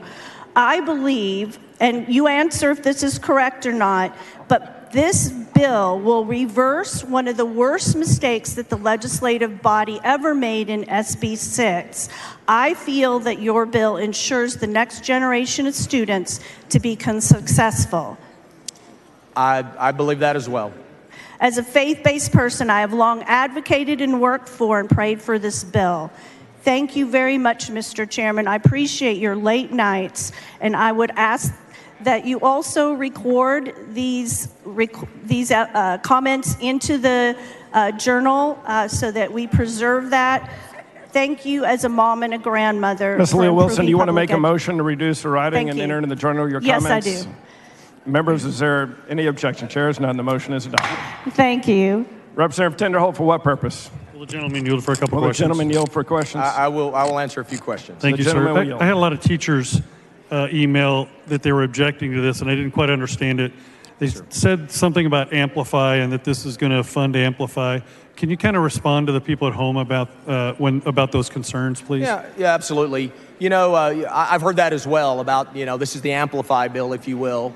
But the reality is open education resources and really traditional textbooks all have someone that produces them. So you have Amplify, you have Carnegie, you have Eureka, you have nameless, countless others that provide materials that our schools purchase all of the time. Some schools develop their own curriculum, but many schools do not, and so they go out into the marketplace through an RFP to provide these materials. Now, what this bill does is this bill would then allow these open education resources for the state of Texas to build a version, but there to be other versions of open educational resources where the state of Texas owns the intellectual property, if you will, and then they can build curriculum that must be approved by the SBOE and then provided on a list so that districts can select from it. Can a school district not use that and do their own entire system? Yes, they can, and what they can do is if they have the means to produce their own curriculum, they can submit that curriculum to SBOE, and if approved, it can be on the list, and they could actually receive compensation for that So curriculum. if people in a district just hate Amplify, and I don't know the answers, that's why I'm asking, if they just hate Amplify, they don't want to participate, Yeah. what I'm hearing you say is they can do their own, the teachers and the staff and administrative folks can put courses and criteria together, build the course, and Yes. ask for approval. That is correct. And also, Mr. Tinderholt, if they choose not to use any of the SBOE approved materials, they can do that as well. They can continue to move on as they are. My time in classrooms have said, listen, I would never want to 100% tell you have to do something, but what I've seen in Texas classrooms, I definitely want this to be on their list as an option for them to evaluate. And one of the reasons I was concerned is when I started getting those emails, I started looking it up, and I got such a varying range. Some districts from around the country were like, oh my gosh, we got to get rid of this system. Our reading scores went down by 5%, but some went up. And so I couldn't quite figure it out. That's why I wanted to come and ask you questions. So if people just cannot use Amplify, what I'm hearing you say is that the district can opt to do their own. That is correct. Yes, sir. All right, thank you. Yes, sir. Thank you. Representative Bernal, for what purpose? Does the gentleman yield for a few questions? Does the gentleman yield for questions? I yield for questions. Gentleman yields. I just thought of this. Does this bill solve the problem, something that I consider a problem, of the bundling of materials by publishers? And the reason why I'm asking that is if you visit any school, if you ask what materials they don't use, they all have these giant closets or classrooms full of books and workbooks that they don't use because they'll bundle it, sort of like TV, internet, and a landline when no one wants the landline. By doing this, do we address to some degree the issue of bundling? Yeah, I believe so, because what you're going to see is sort of an evergreen process of evaluation. So if you move to the OER space, as our standards change, you can see the approval and the improvement of the curriculum, an approved curriculum over time that's more in time with the changes that are made. And so I think when it speaks to the fact of the, quote, the book room that's full of, just walls and walls of books that are no longer being used, you could see a day, if a district saw fit, that they wouldn't have to do that. Now, once again, I want to make sure everybody understands that this bill provides for printing of materials. I want kids that need it to have a hard copy in their hand when they go home at night. And so it provides for that as well. So districts could use materials a la carte as opposed to having to buy the book, the workbook, and the online thing. They could do it separately. Is that right? That is correct. Thank you. All right, thank you. Mr. Anchia, for what purpose? Will the gentleman yield Will the gentleman yield for some questions? unscripted questions? The gentleman will yield for unscripted questions. Thank you, Chairman Buckley. I'm favorably disposed to your bill, and I've had a lot of people who I admire as important education reformers and thinkers urge me to vote for it. One of the criticisms that has come up, which I can find no basis for, but I wanted to ask you about, was that this was somehow a vendor bill. Yeah. I've tried to drill down into that criticism. I'm not sure I understand it. Would love for you to talk a little bit about it to help us dispel that line of attack. Yeah, thank you for that question. I think what we know is that in today's, the way we conduct school today in Texas, that our districts are always going out to different vendors, if you will, that are providing curriculum that meets the needs of that campus. And so what this bill will do will simply provide another avenue of materials that are vetted. But we talk about vetted for suitability or being age appropriate. I would also, I would be remiss if I didn't mention that these materials will also be constructed and lessons designed along with the help of the classroom teacher to be delivered on grade level. And that's what we're seeing as we look around Texas, that when the lessons are delivered at grade level, we're seeing improved student outcomes. And what I saw in classrooms in Temple, Texas was 0 discipline issues. I thought the material was difficult, just looking at me as a 56-year-old man. But what I saw, an excellent reader in one seat helping the reader that was struggling next to them. This was a child helping a child. It was, there was so much engagement that the discipline issues had literally, and teacher after teacher told me that discipline issues have really receded. But I think it's important to know that if districts don't go here, and they don't have to, they will go elsewhere to find material. And I just hope that the material covers the TEKS, and so it matches the standards. And so the net, and just so I understand it, there is a ample marketplace right now to receive this, and this is not a vendor bill. The gentleman's time has expired. May I go on and finish? Can I finish the question?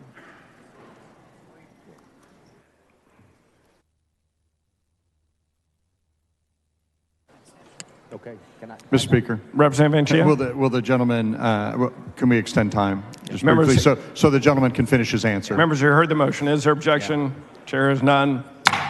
Time is extended. Yeah, I'll just reiterate the question. So there is a broad and competitive marketplace that would seek out to help develop these curricular materials, and this is not a sole vendor or narrow marketplace where we'd be directing contracts to one party. That's your understanding as well. That is absolutely correct. This process is open to any publisher or producer of curriculum that wants to have their materials evaluated and approved and vetted by the State Board of Education. Thank you, Mr. Chairman. Representative Holland, for what purpose? Will the gentleman yield Will for the a couple gentleman yield for questions? Absolutely. The gentleman will yield. Thank you, Chairman Buckley, for carrying this bill. It's my understanding that this bill provides additional funding for approved instructional materials. Is that correct? That is correct. Desperately needed instructional increases in funding to our public schools. So it's pro-public school bill, correct? Absolutely. And then on the same time, we hear a lot of talk about parental empowerment in this session, which we all support. I see in the HRO report that the parental involvement, parental access to teaching materials, parental review of the instructional material is throughout the entire process. This is actually a bill that also increases the parental involvement in the instructional material of their children's education. Is that correct?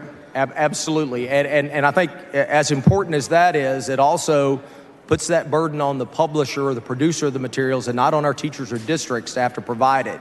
And these portals are important so that our families can see what kids are being taught, to make sure it's appropriate and it's suitable, but also it gives them access to the content so they can be a partner with their school at home. So it is a very pro-public education bill. Thank you very much, sir. Thank you. Representative Martinez Fisher, for what purpose? Gentleman yield for questions? Gentleman yield for questions? Yes. Gentleman yields. Thank you, Mr. Speaker. Thank you, Chairman Buckley.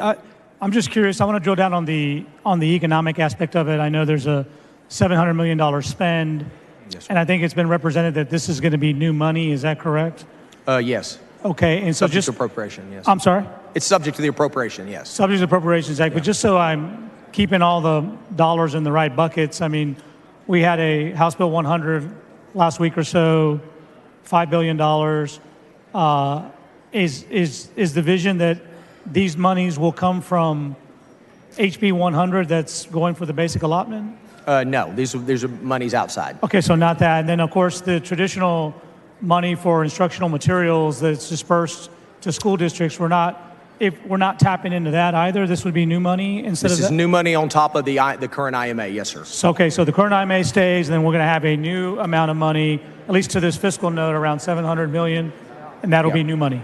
Yes, there's $250 million a year that goes in the $40 allotment, if you will, for the districts, $20 for printing, and then there's also grants available to make sure that teacher training is available so that they can stand these materials up the way that the pilot districts have so they can be successful. Okay, thank you. You bet. Following amendment, clerk read the amendment.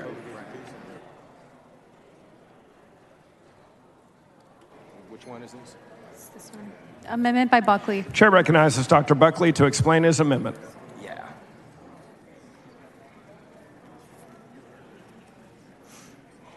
Thank you, Mr. Speaker. This amendment addresses stakeholder input and cleans up some of the drafting errors. It requires the school district to perform the instructional materials review if 50% of the parents of the students at the campus request the review. It clarifies that a district does not have to perform duplicated reviews of the same subject and grade level. It ensures that parents retain all access to instructional materials allowed under current state or federal laws. It clarifies both the State Board of Education and the agency may appoint advisory committees to fulfill responsibilities regarding instructional materials. It prohibits the purchase of obscene materials, provides for clear proclamation timelines to help publishers prepare for their TEKS revisions, and it clarifies that parents cannot be denied access to the parent portal, and it's acceptable to the author. Dr. Buckley sends up an amendment. It is acceptable to the author. Is there any objection? Chair is none. The amendment is adopted. Following amendment, the clerk will read the amendment.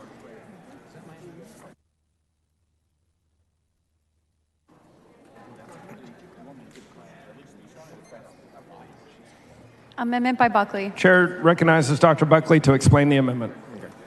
Thank you, Mr. Speaker. The second amendment simplifies the method of finance for the allotments afforded under this bill. Funding is now treated as state aid and placed directly into participating school districts' instructional material accounts. This removes any ties to school finance formula funding and clarifies that no district will have any impact on their weighted average daily attendance funding, and it's acceptable to the author, and I move adoption. Dr. Buckley sends up an amendment. It is acceptable to the author. Is there any objection? Chair is none. The amendment is adopted.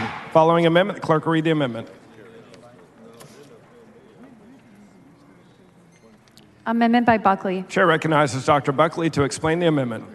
Thank you, Mr. Speaker. This amendment extends the 2024 proclamation process, which outlines a review for publishers who are already preparing to submit materials to the State Board of Education, and it's acceptable to the author. Dr. Buckley sends up an amendment. It is acceptable to the author. Is there any objection? Chair is none. The amendment is adopted. Following amendment, clerk will read the amendment.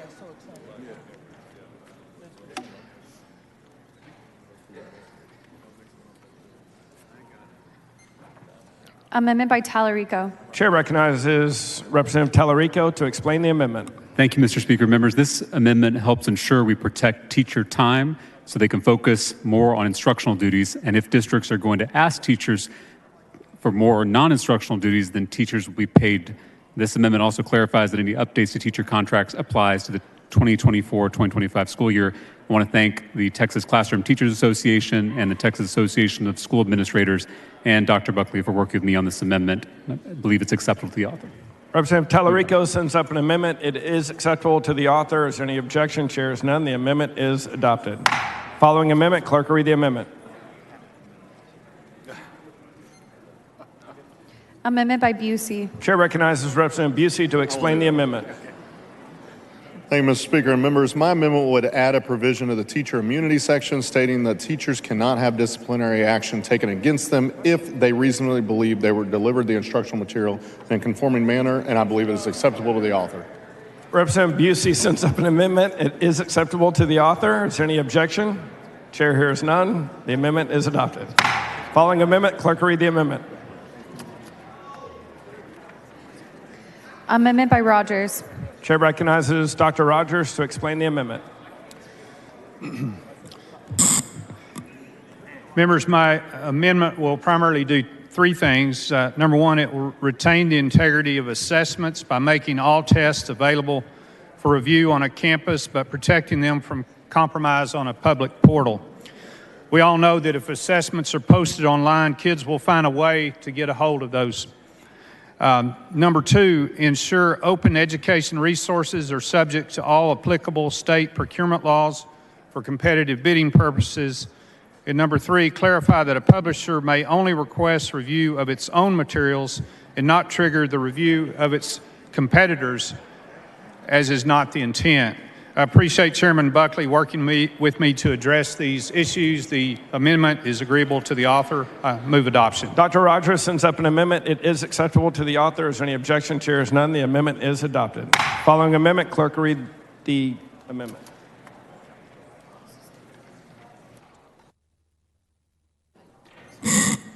Amendment by Toth. Chair recognizes Representative Toth to explain the amendment. Thank you, Mr. Speaker. Members, this amendment limits schools' ability to deny parental access. It's acceptable to the author. Move passage. Representative Toth sends up an amendment. It is acceptable to the author. Is there objection? Chair is none. The amendment is adopted. Following amendment, clerk will read the amendment.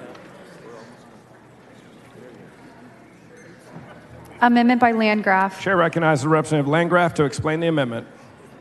Thank you, Mr. Speaker. This amendment gives the SBOE more authority in the rulemaking process over the establishment of the parent portal. It also ensures that the Texas Education Agency will have to consult with the State Board of Education, who are directly accountable to the voters of Texas, in creating rules regarding instructional material reviews. I believe it's acceptable to the author, and I move adoption. Representative Landgraf sends up an amendment. It is acceptable to the author. Is there any objection? Chair is none. The amendment is adopted. Following amendment, clerk will read the amendment. Amendment by Tallarico. Chair recognizes Representative Tallarico to explain the amendment. Thank you, Mr. Speaker. Members, the government code requires that the composition of an advisory committee must provide a balanced representation between the industry and the consumers of services provided by the agency, industry, or occupation. This amendment would ensure that teachers and parents of students that use instructional materials adopted by the state would participate in their ongoing review. I believe it's acceptable to the author. Move it up. Representative Tallarico sends up an amendment. It is acceptable to the author. Any objection? Chair hears none. The amendment is adopted. Following amendment, clerk will read the amendment. Amendment by Hinojosa. Chair recognizes Representative Hinojosa to explain the amendment. Thank you, Mr. Speaker. Members, what my amendment does is strike Section 18 of the bill to ensure that we continue to have a competitive bid process for the contracts that are entered into under this bill. And I believe it's acceptable to the author. I want to thank him for working with me on this amendment. Representative Hinojosa sends up an amendment. It is acceptable to the author. Is there any objection? Chair is none. The amendment is adopted. Following amendment, clerk will read the amendment. Amendment by Van Dever. Chair recognizes Representative Van Dever to explain the amendment. Thank you, Mr. Speaker. Members, this just brings some transparency to the instructional materials allotment. I believe it is acceptable to the author. Representative Van Dever sends up an amendment. It is acceptable to the author. Is there objection? Chair is none. The amendment is adopted. Does anyone else wish to speak on, for, or against House Bill 1605? If not, Chair recognizes Dr. Buckley to close. Thank you, Mr. Speakers. The best part of this job was visiting Texas classrooms to see this in action, see what it could be. I think it's a good bill. I think it's good for our teachers. It's good for parents. And most importantly, it's going to be good for our Texas school kids. They're going to learn more. They're going to do better. And with that, I move passage. Question occurs on passage to engrossment. House Bill 1605. A record vote has been requested. A record vote is granted. Members, I will give you time to go to your desks. Please vote from your desks. So Representative King of Hemphill voting aye. Representative Dutton voting aye. So Representative Garcia voting aye. Have all voted? Members, please vote from your desks. Please vote from your desks. Have all voted? There being 126 ayes and 18 nays, House Bill 1605 is passed to engrossment.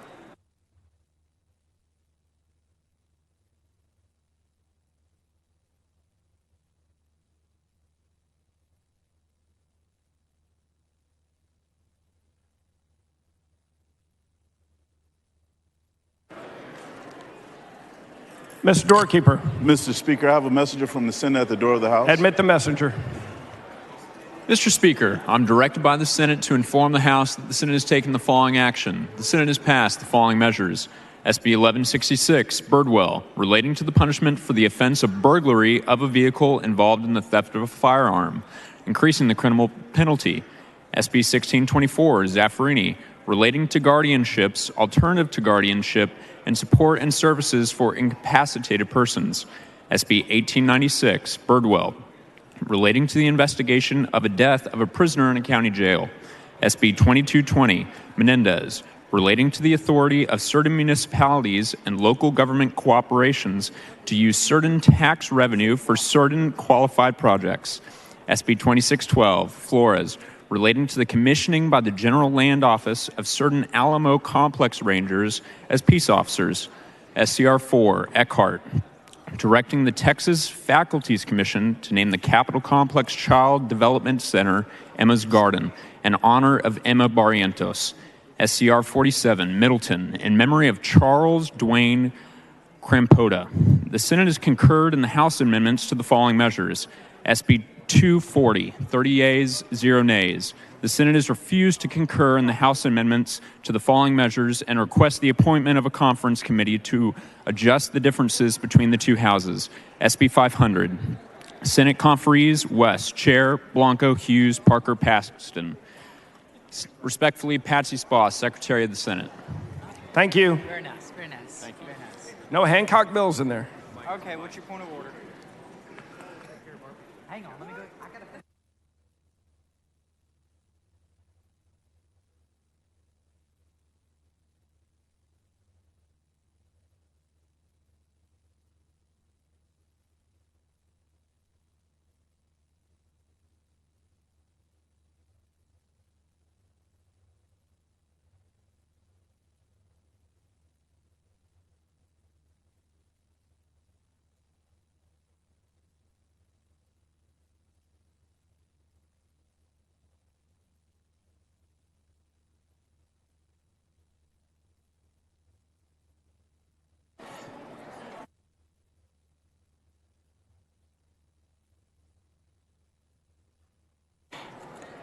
The chair lays out on second reading, SB 14. The clerk will read the bill.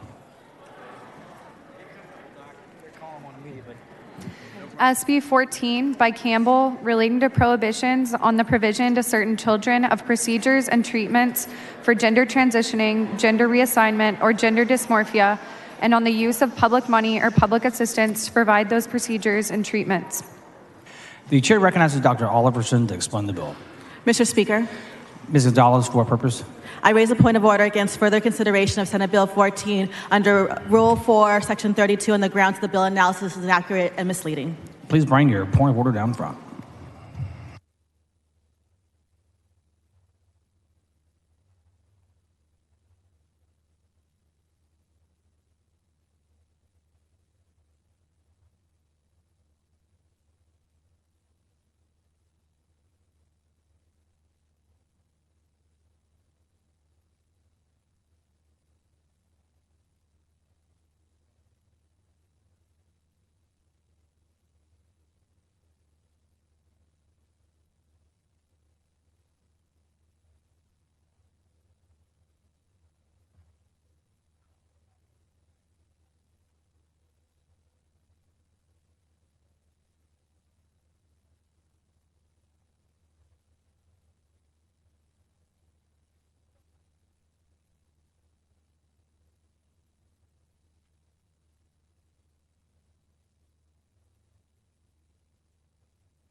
The chair advises our guests that under the rules of the House, demonstrations or outbursts by visitors in the gallery are strictly prohibited.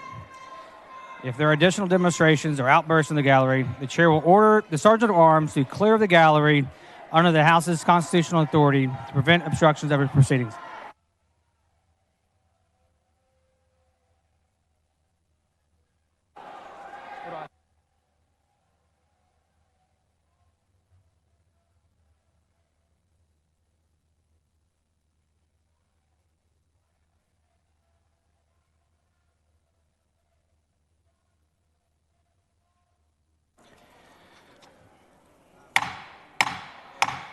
Pursuant to the House constitutional authority to prevent obstruction of the proceedings, the chair orders the Sergeant at Arms to clear the gallery. The House will stand at ease until the gallery is cleared.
The House will come to order. The point of order has been withdrawn. The chair recognizes Ms. Click for a motion. Mr. Speaker, I move that SB 14 be recommitted to the Committee on Public Health. Members, you heard the motion. The objection, chair hears none, so ordered. The chair recognizes Ms. Click for a motion. Mr. Speaker, I move that the House grant permission for the Committee on Public Health to meet while the House is in session today at 4:30 p.m. in room 3W9 to consider pending and referred in committee business. Members, you heard the motion. Is there objection? Chair hears none, so ordered.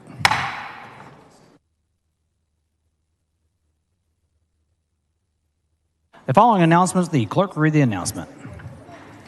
The Committee on Public Health will meet today at 4:30 p.m. in room 3W9 in a formal meeting to consider pending, referred, and committee business.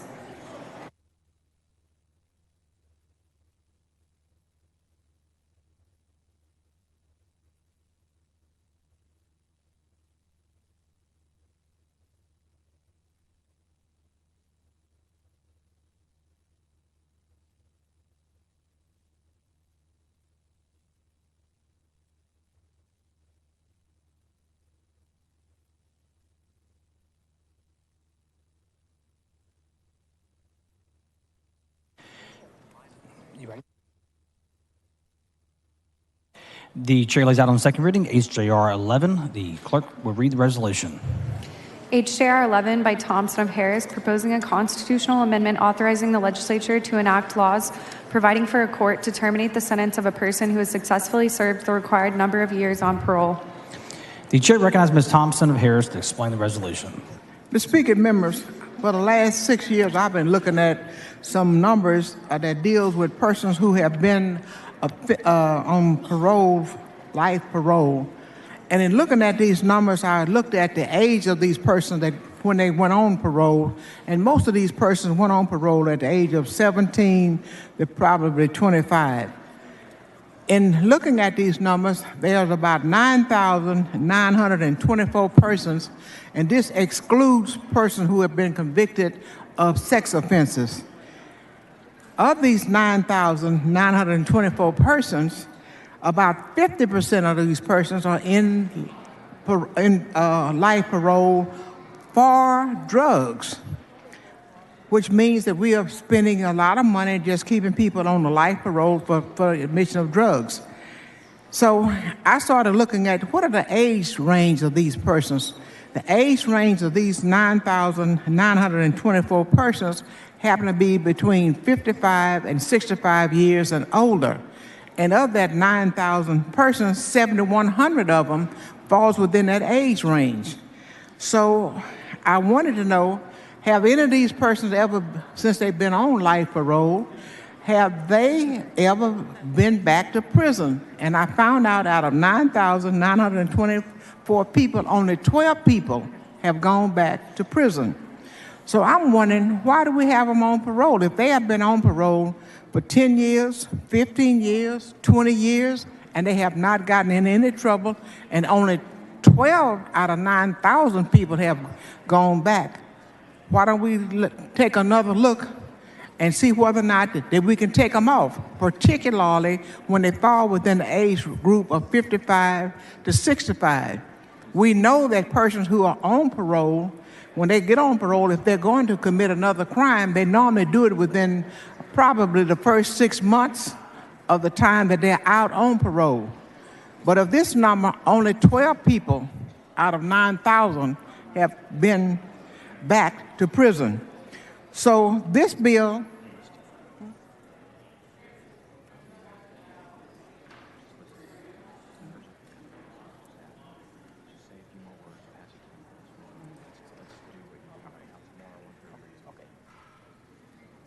So, members, I'd like to move passage of HJR 11. The question occurs in the adoption of HJR 11. This is a record vote required by the Constitution. The clerk ring the bell. Ms. Thompson Harris voting aye. Mr. Dutton voting aye. Mr. Leach voting aye. So Mr. Tinderholt voting nay. Mr. Leach voting aye. Have all members voted? There have been 103 ayes and 39 nays. H.J.R. 11 is adopted.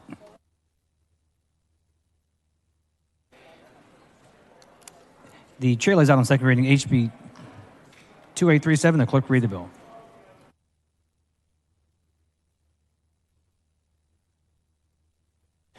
Members, the chair lays out on second reading HB 410. The clerk will read the bill. HB 410 by Thompson of Harris relating to law enforcement policies regarding the... The chair recognizes Ms. Thompson of Harris to explain the bill. Mr. Speaker, members, this is a good bipartisan piece of legislation that this body has worked on for many years, and it was heavily negotiated with law enforcement, and this bill is a result of those negotiations. I think there's one amendment, but it actually prohibits the rest of Class C misdemeanors for traffic violations unless the police officers see a need for that. The following amendment, the clerk will read the amendment. This one? Amendment by Kane. The chair recognizes Mr. Kane to explain the amendment. Thank you, Mr. Speaker. Members, this amendment was designed to address some issues the Republican caucus had with the bill, and Chairman Thompson, was okay with it, and we fixed it. So what it does is strikes Texas Southern University and adds the Bill Blackwood Law Enforcement Management Institute of Texas, and does that throughout it. If you don't know what this organization is, it's a well-known group respected by all the police agencies that does great training. With that, I move adoption.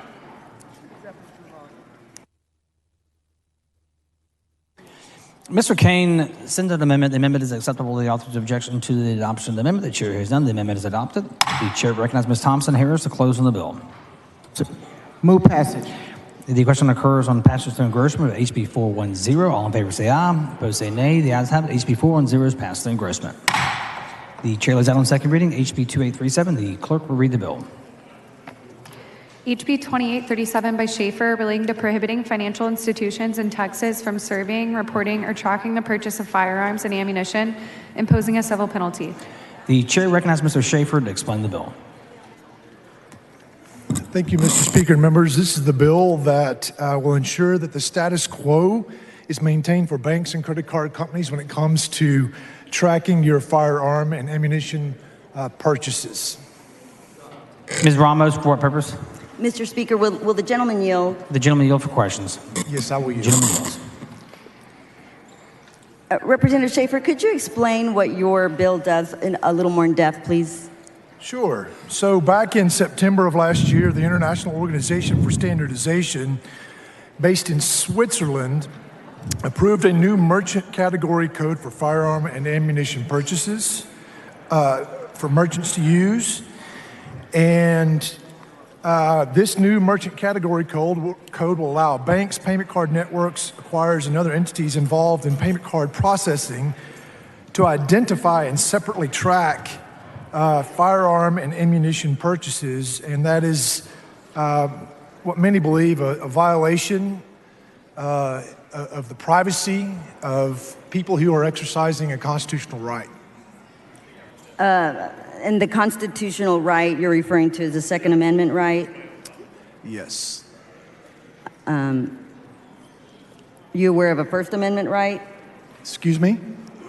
I was asking about the First Amendment right to free speech. But going back to your bill, the Second Amendment you're stating here, the Texas Constitution, that part, Section 23, Article 1 of the Texas Constitution that you cite in your bill, is there a reason that you only cited half of Article 23? If we pull out our Article 23, Article 1, Section 23 of the Texas Constitution, it says every citizen shall have the right to keep and bear arms in the lawful defense of himself or the state. But there's another part to that that's very important that says, but the legislature shall have power by law to regulate the wearing of arms with the view to prevent crime. Kind of important, don't you think? I think the Texas Constitution is very important. Thank you, I agree. So is there a particular reason that we excluded the part where the legislature shall have power, including, which is partly us? So that's on page 1 of your... No particular reason. I think we're just trying to reinforce the fact that you have a constitutional right to keep and bear arms. Okay, but also that the legislature also has with rights come responsibilities. So the legislature also has a responsibility to regulate this right, correct? Regulate the wearing. Regulate the right to wear in arms, what they view to prevent crime. So this the wearing, bill doesn't not the purchase. Right. Not But the this bill purchase, not the includes merchant category codes. The wearing. But this bill includes people who are going to includes purchases of firearms that people will wear, correct? People are going to wear the firearms that they're purchasing online through your bill? That's none of my business, ma'am. Okay, well, what is your business is what you're saying here. It's nobody's business to find out. To be clear, your bill disallows the tracking or the recording of information of anybody who is purchasing these firearms online or with credit cards, correct? The bill would maintain the status quo, is that our banks and our credit card companies who do not currently track this type of information would not begin to start tracking this type of information. So it maintains the status quo as it stands today in the normal business practice for banks and credit cards.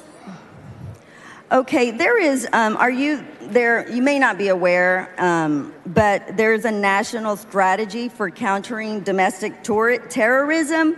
And part of that domestic terrorism is strategizing with the different law enforcement units to gather the information to be able to identify domestic terrorists, especially those like the individual who went to El Paso and murdered all those individuals at the Walmart in El Paso.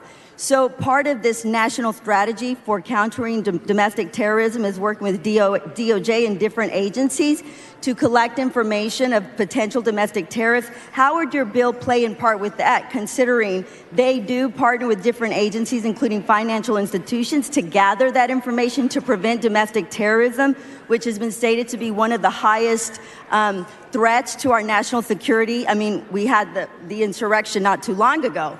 So would this bill, in fact, be beneficial to domestic terrorists who are looking to purchase online these weapons? All normal law enforcement investigative tools stay in place. If they have probable cause that criminal activity may be taking place, they can go get a warrant to search information, to obtain information from banks and credit card companies. Those normal investigative tools stay in place, but the mass surveillance of Americans and Texans in particular who are engaging in a lawful, law-abiding activity that's protected under the Constitution is not something that we should allow. Well, I'm not for mass surveillance of our people who are just exercising their normal constitutional rights. However, we do know that a lot of our individuals, the insurrectionists, purchased those weapons lawfully. We do know that individual Uvalde, who slaughtered all those children, also purchased weapons lawfully. So the concern, sir, the concern is that there's a national strategy to counter this, and it seems that your bill is counter to that. In fact, it seems like it would encourage and enable these terrorists to purchase these weapons and not collaborate with the national strategy to prevent further domestic terrorism. But I appreciate you answering my questions. Thank you. So I do not think that we should ever presume that people are going to a retailer, going through a background check. I don't think we should ever presume that they are terrorists. I think we should assume that they are law-abiding citizens until proven otherwise. And I'm not presuming that the current law and the current practice in our state is that this type of information is not collected. And no law enforcement agencies came to this legislature and said, we want this. None of them. Not a single law enforcement agency in the state of Texas opposed this bill. Not one. And to correct, I'm not presuming, but additionally, if you are law-abiding, then you wouldn't really have an issue with that information because you're not planning to do anything nefarious with the weapon anyway. So it shouldn't really matter for those individuals who are, in good faith, exercising their Second Amendment right. But thank you, sir. I appreciate it. It absolutely should, because I don't think that Texans should have this data about these very particular purchases be collected into a database that gets handed over to someone who has a political agenda to use to aggravate people, to embarrass them, to shame them, or to make them feel uncomfortable for exercising their constitutional right. We do not need mass surveillance of lawful gun owners. And I understand your perspective. We are a family like many Texans who are gun owners. There are more guns in my home, like many homes here, than there are people and pets. However, the fact is there's no nefarious or negative intention. And so I would want our law enforcement to know that when we're around, or if they're exposed to me or my family, there are arms in our household and that there's nothing that we're trying to hide. So it just seems that maybe no law enforcement with this bill, but we do know in other bills, law enforcement, it does kind of put them in a bind when there are guns on the streets that that we just don't know who has what and who's the good guy. So thank you, Mr. Schaefer. Thank you. Mr. Speaker, I move passage.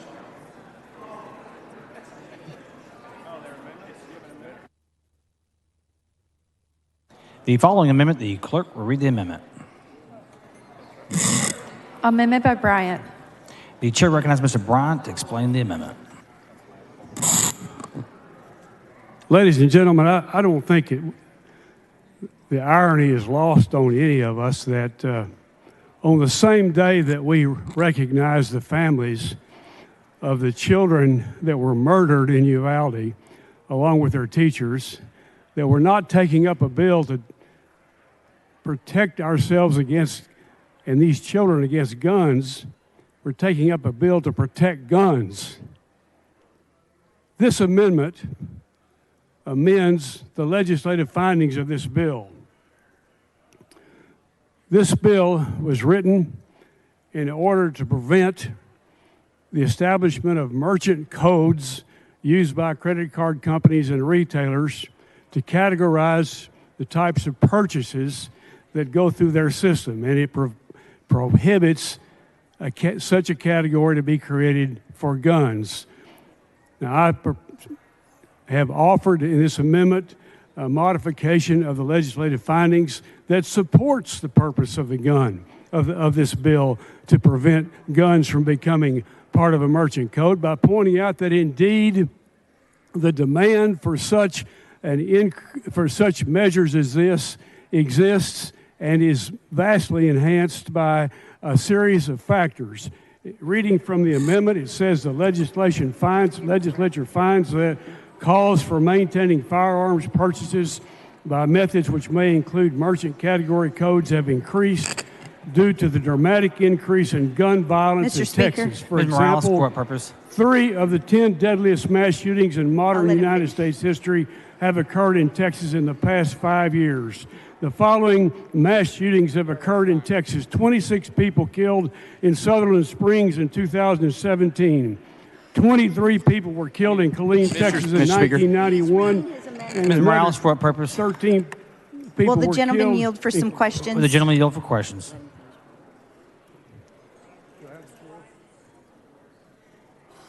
Does the gentleman yield for questions?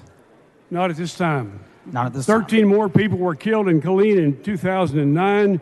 23 people were killed in El Paso in 2019.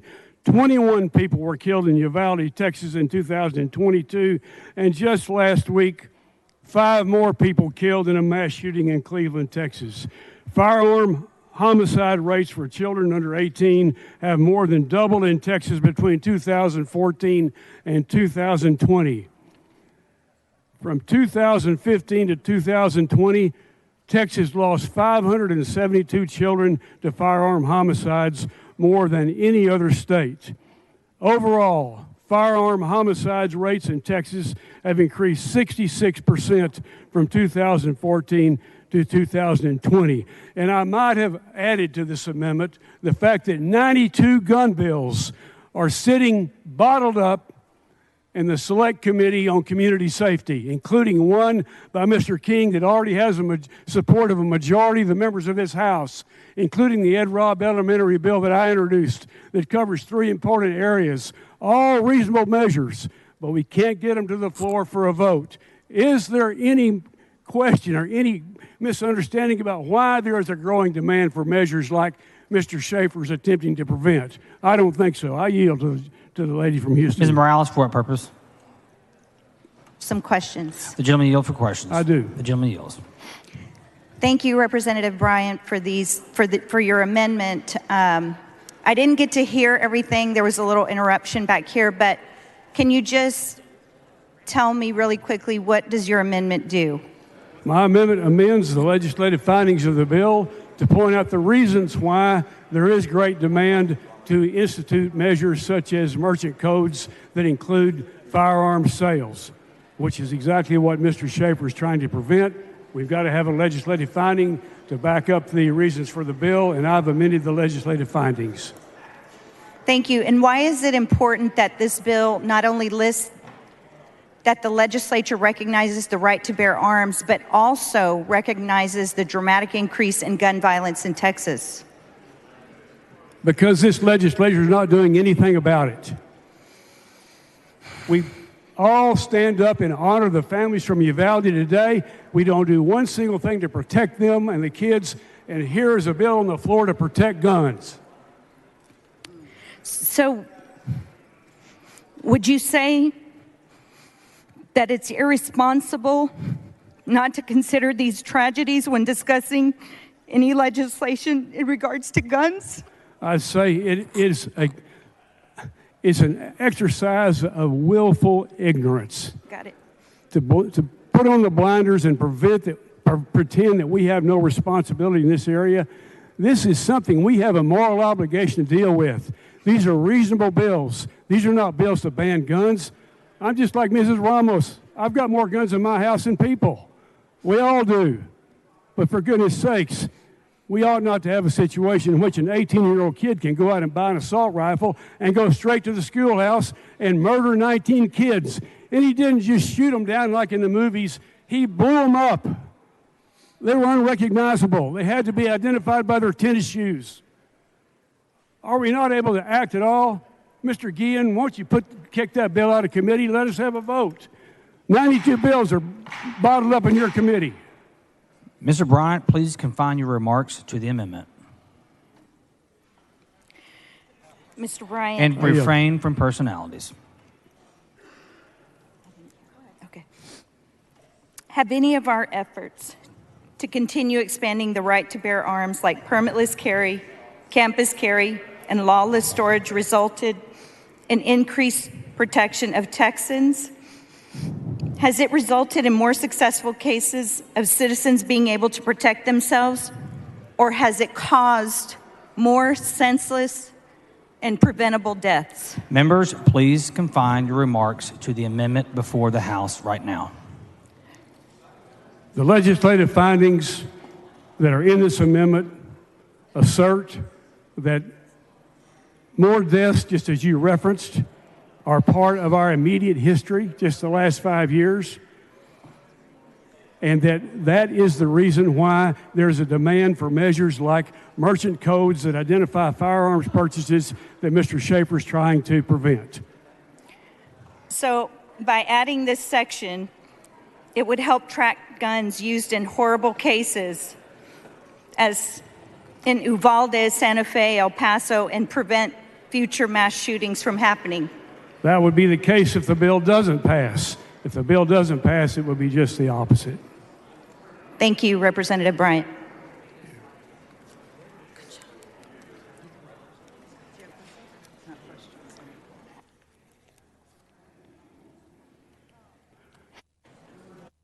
To the amendment. The chair recognizes Mr. Schaefer in opposition to the amendment. Thank you, Mr. Speaker. Members, I do oppose this amendment. This amendment has nothing to do with the background checks that are required when you go to a retailer that's mentioned in this bill and purchase a gun. This bill is about not tracking lawful purchase and creating a database to spy on Americans. So with that, I oppose the amendment.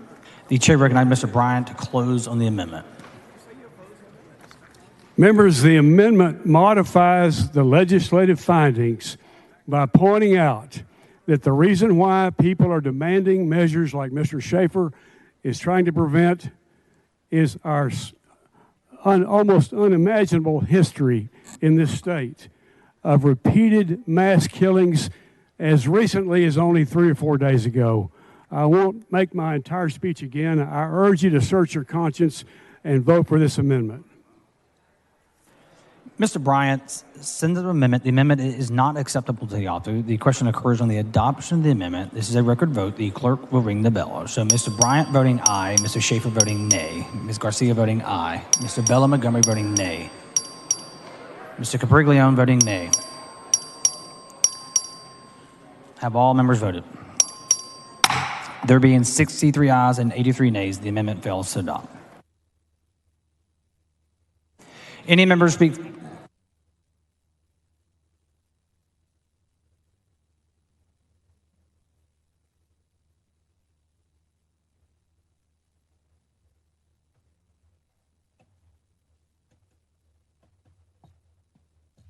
Members, we're waiting on an amendment.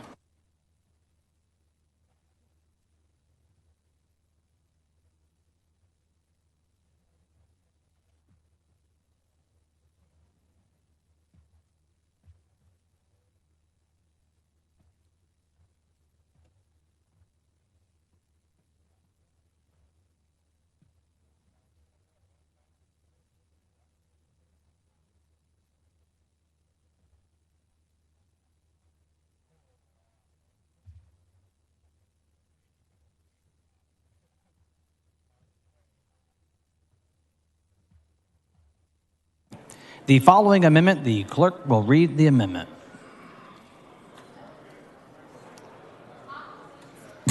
Amendment by Bryant. The chair recognizes Mr. Bryant to explain the amendment. Members, this amendment relates back to what Representative Ramos was speaking of a moment ago in her questions.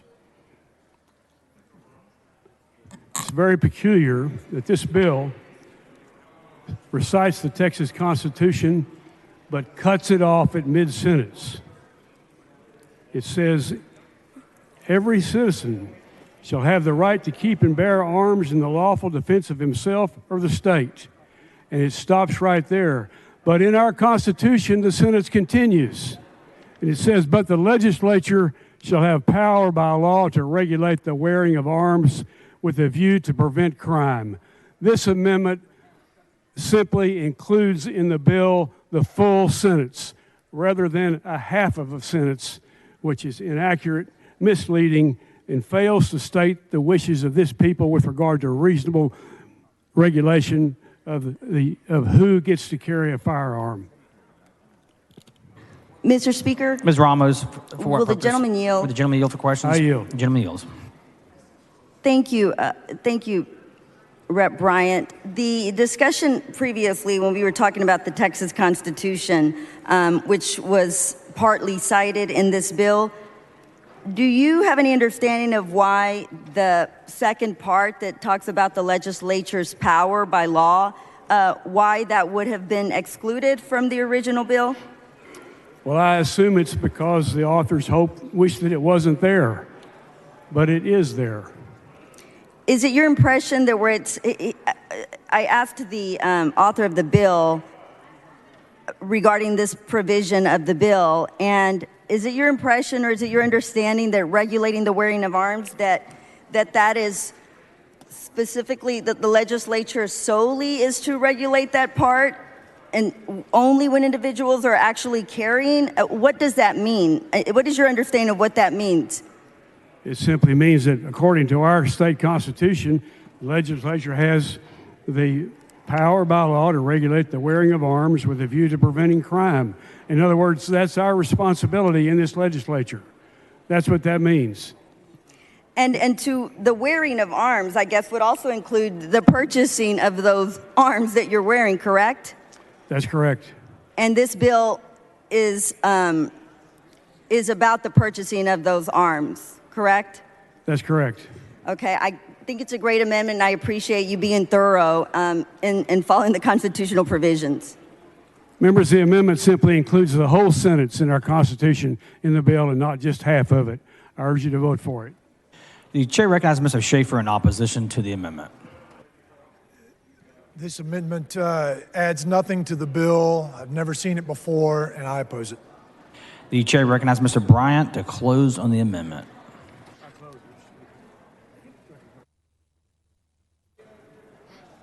I close on the amendment, Mr. Speaker. I urge your aye vote.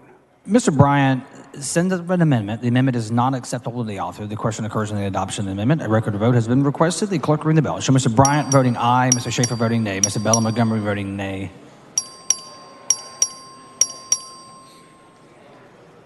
Have all members voted? Ms. Garcia voting aye. Have all members voted? There being 58 ayes, 85 nays, the amendment fails to adopt. Any member speak for, against, or on the bill? Seeing none, the chair recognizes Mr. Schaefer to close on the bill. Members, we're waiting on an amendment.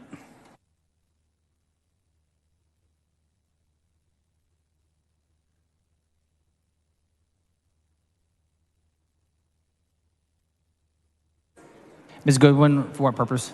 Mr. Speaker, I rise to call a point of order against further consideration according to Rule 11, Section 2.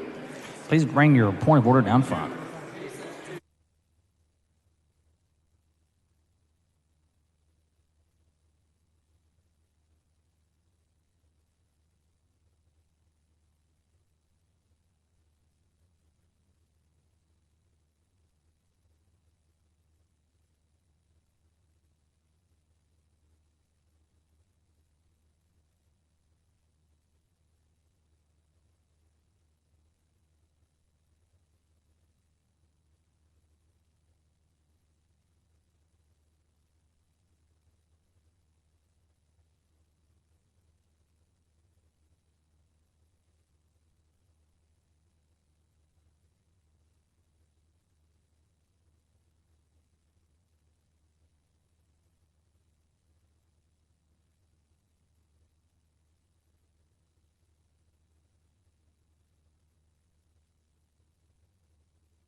The point of order has been withdrawn. The following amendment, the clerk will read the amendment. Amendment by Bryant. The chair recognizes Mr. Bryant to explain the amendment. Members of the House, this amendment excludes assault weapons from the coverage of Mr. Schaefer's bill. In other words, we would not be prohibiting the creation of a merchant code for assault weapons. If I might quote briefly from the 2018 coverage of this topic in the New York Times, a New York Times examination of mass shootings since the Virginia Tech attack in 2007 reveals how credit cards have become a crucial part of the planning of these massacres. There have been 13 shootings that killed 10 or more people in the last decade. That was in 2018. And in at least 8 of them, the killers financed their attacks using credit cards. Some used credit to acquire firearms they could not otherwise have afforded. Those 8 shootings killed 217 people. I urge you to vote for this amendment to make sure that assault weapons remain eligible for the creation of a merchant Ms. code. Ramos, for what purpose? Mr. Speaker, will the gentleman yield? Would the gentleman yield for questions? Representative Bryant. The gentleman yields. Thank you. Representative Bryant, so your amendment specifically, I couldn't hear too well what you said your amendment covered. Could you repeat that part? Yes. Mr. Schaefer prohibits the creation of merchant codes for gun purchases. My amendment excludes assault weapons from that prohibition so that we would be able to create merchant codes for transactions involving the purchase of assault weapons. And assault weapons are defined specifically in the bill. Okay, so your amendment effectively allows there to be the code that tags these assault weapons, essentially, in these purchases. That's correct. Are you aware of any other codes, merchant codes, that specifically exclude a whole industry type product, such as guns that we're including in this legislation? There is no other merchandise excluded. The merchant code index, the book of merchant codes, is as thick as a small phone book. Includes every type of product.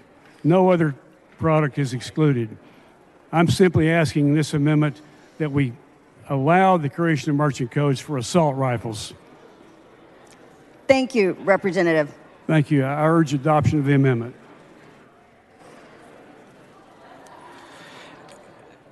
Please excuse the members of the State Affairs Committee to attend a meeting of the Committee on State Affairs on the motion of Mr. Lozano. Is there objection? Chair has done so ordered. The chair recognizes Mr. Schaefer to speak in opposition to the amendment. Mr. Speaker. Ms. Goodwin, for what purpose? We're still on the amendment. I apologize. The chair recognizes Mr. Schaefer in opposition to the amendment. Members, this bill has nothing to do with grenade launchers. So I oppose this amendment. Vote 2. The chair recognizes Mr. Bryant to close on the amendment. I urge you to vote for the amendment so that merchant codes can continue to be created, or could be created if they chose to do so, for assault rifles. Very simple. For assault rifles. I urge you to vote for the amendment.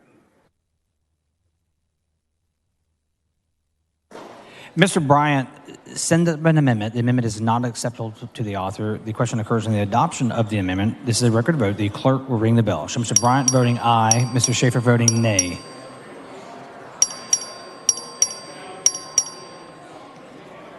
Ms. Goodwin voting aye. Ms. Morales-Shaw voting aye. Mr. Metcalf voting nay. Ms. Swanson voting nay. Have all members voted? There being 56 ayes, 76 nays, the amendment fails to adopt. Ms. Goodwin, for what purpose? I rise to call a better point of order against this bill. Please bring your better point of order down front. Could you cite your point of order briefly, Ms. Goodwin? Rule 11, Section 2 on germaneness of the committee sub. Please bring your point of order down front.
point of order is withdrawn. Does any member wish to speak for, against, or on the bill?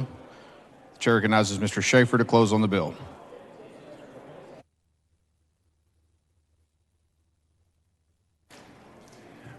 Move passage. Question occurs on passage to engrossment of House Bill 2837. This is a record vote. The clerk will ring the bell. Show Mr. Hunter voting aye. Show Mr. Schaefer voting aye. Show Mr. Martinez Fisher voting nay. Show Ms. Morales voting nay. Show Mr. Harrison voting aye. Have all voted. There being 85 ayes, 56 nays, House Bill 2837 is passed to engrossment.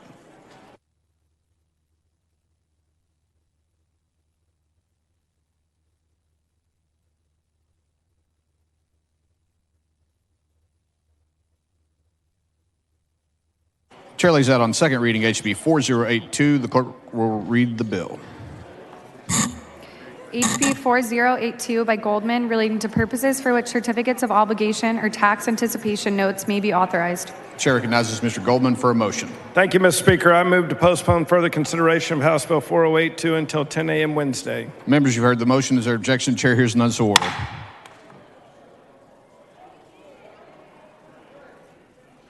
Chair lays out on second reading HB. Mr. Rosenthal, for what purpose? I move to reduce all the comments on the Bryant amendments to the previous bill, reduce to writing, put in the journal. Members, you've heard the motion. Is there objection? Chair hears none, so ordered. Chair lays out on second reading HB 156. The clerk will read the bill. HB 156 by Moody, relating to hearings by the Board of Pardons and Paroles regarding clemency matters. The chair recognizes Mr. Moody to explain the bill. Thank you, Mr. Speaker. Members, we all know the Board of Pardons and Paroles makes recommendations to the governor on clemency. This bill does nothing to change authority or that process. It just brings efficiency to the way they do their business and also transparency to that process. And I move passage. Question occurs on passage to engrossment of HB 156. All those in favor say aye. All those opposed say nay. The ayes have it, and HB 156 is passed to engrossment.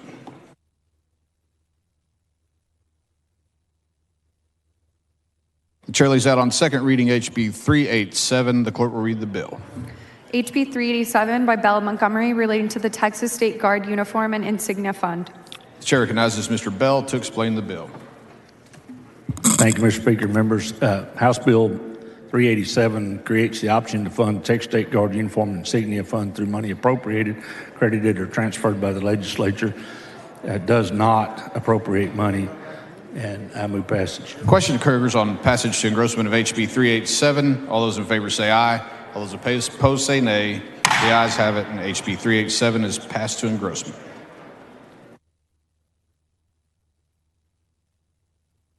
Chair lays out on second reading HB 1225. The clerk will read the bill.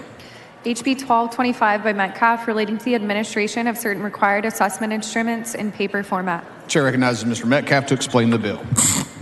Thank you, Mr. Speaker. Members, during the 87th legislative session, House Bill 3261 was passed to require assessments to be administered fully online during the 2022-2023 school year.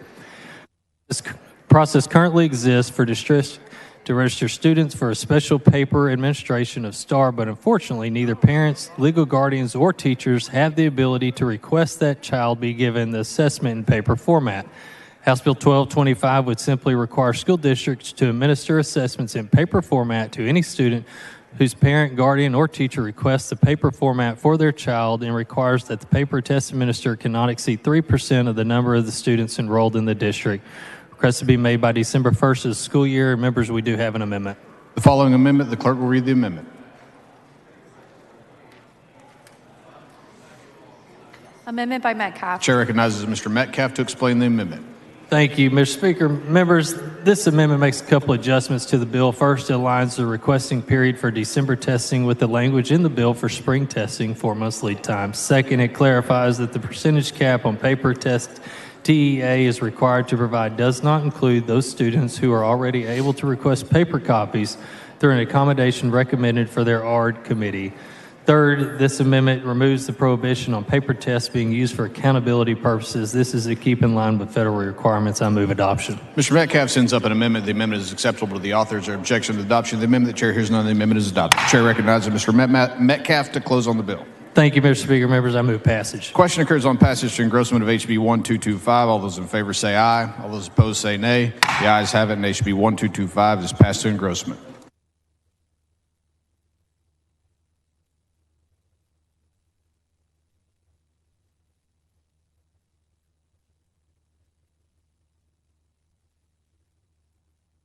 The chair lays out on second reading HB 823. The clerk will read the bill.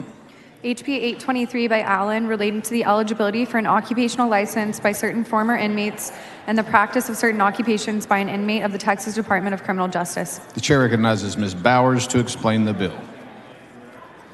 Thank you, Mr. Speaker. Members, HB 823 allows the department to issue a restricted license to an applicant who is incarcerated in TDCJ. The bill provides exemptions for air conditioning, refrigeration, electrician, barber, and cosmetologist for work performed by an inmate in a TDCJ facility and allows the Commission to adopt rules allowing the department to accept applications from persons in prison in anticipation of being released.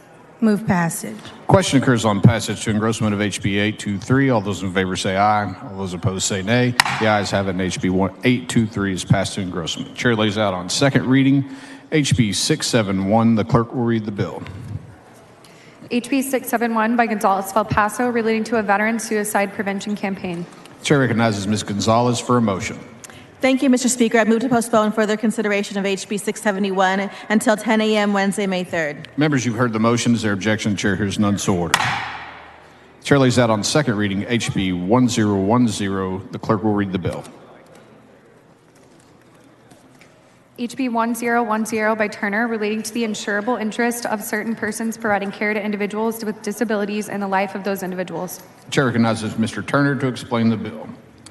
Thank you, Mr. Speaker. Members, this is a common sense bill that addresses a really egregious oversight in the care of the IDD population. This bill simply makes clear that a person caring for an individual with an intellectual or developmental disability may not take out a life insurance policy on the individual unless the two people are related. I move passage. The question occurs on passage to engrossment of HB 1010. All those in favor say aye. All those opposed say nay. The ayes have it, and HB 1010 is passed to engrossment.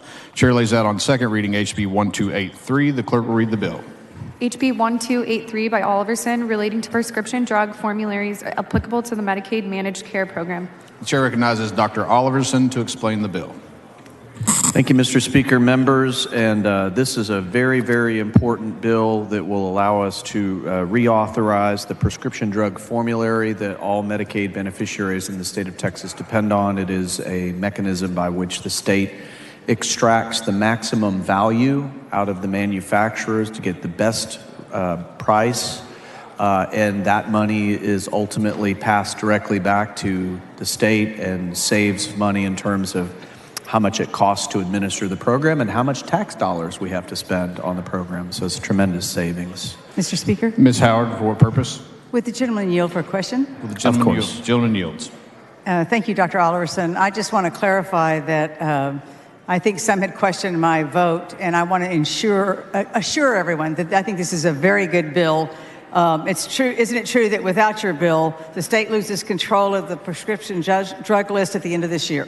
That's exactly right. And then, you know, like other states have unfortunately found out, like in Ohio, when that happens, managed care takes over, and that creates a scenario where there is tremendous potential for fraud, waste, and abuse. And the Ohio Attorney General just ended up, there was having to sue one of their managed care providers for withholding rebates that were lawfully entitled to the state. And so this is the best way for us to bring value back for this system.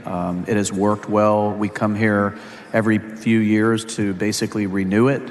And we renew it overwhelmingly. And it is, everybody in the rest of the country is moving our direction to do what we're doing nobody's trying to move away from what we're currently doing as far as House managed. Well, thank you. I think this is a great bill. I'm happy to support it. Thank you very much. Thank you, Representative. I appreciate it. I believe I have an amendment. The following amendment, the clerk will read the amendment. Amendment by Oliverson. The chair recognizes Dr. Oliverson to explain the amendment. Thank you, Mr. Speaker. So, very simple amendment. I think most of us would agree that everything deserves a sunset now and again to give us another chance to look at it.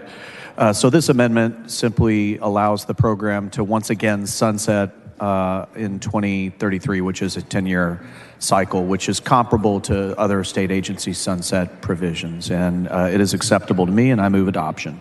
Dr. Oliverson sends up an amendment. The amendment is acceptable to the authors. There is objection to the adoption of the amendment. The chair hears none. The amendment is adopted. The chair recognizes Dr. Oliverson to close on the bill. Move passage. The question occurs on passage to engrossment of HB 1283. All those in favor say aye. All those opposed say nay. The ayes have it, and HB 1283 is passed to engrossment. Chair lays out on second reading HB 1383. The clerk will read the bill. HB 1383 by Rose, relating to procedures in a criminal case after a defendant is found competent to stand trial and to consequences arising from certain violations of those procedures. The chair recognizes Ms. Rose to explain the bill.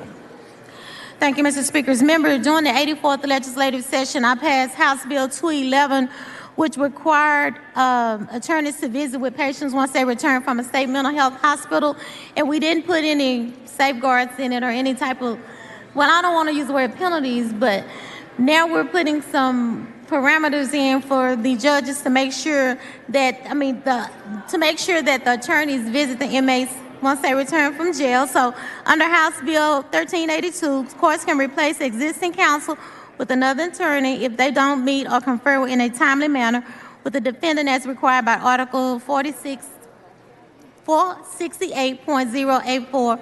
And I do have one amendment that is acceptable to the author. The following amendment, the clerk will read the amendment.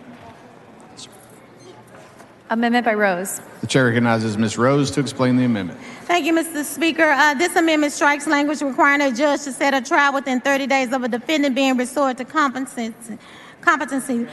That requirement is replaced by a requirement that judges prioritize setting cases in which competency has been restored. If a judge fails to prioritize setting such cases, a complaint can be lodged with the Texas Commission on Judicial Conduct.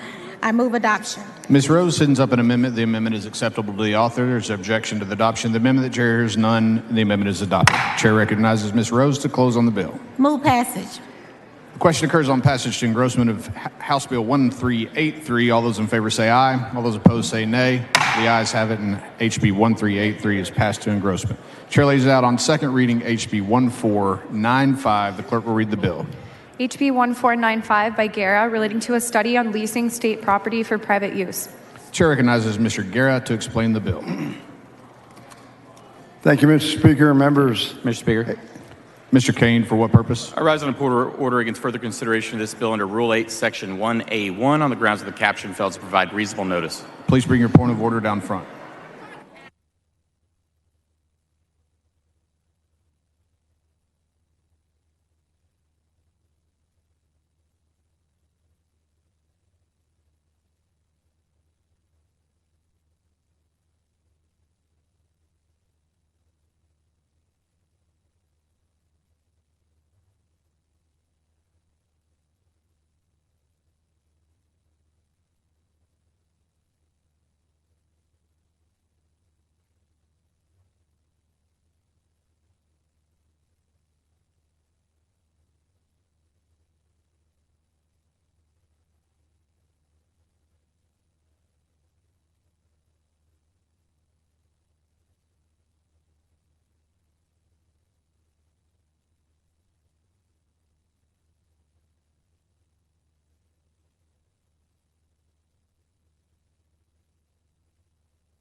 The point of order is withdrawn. The chair recognizes Mr. Guerra for a motion.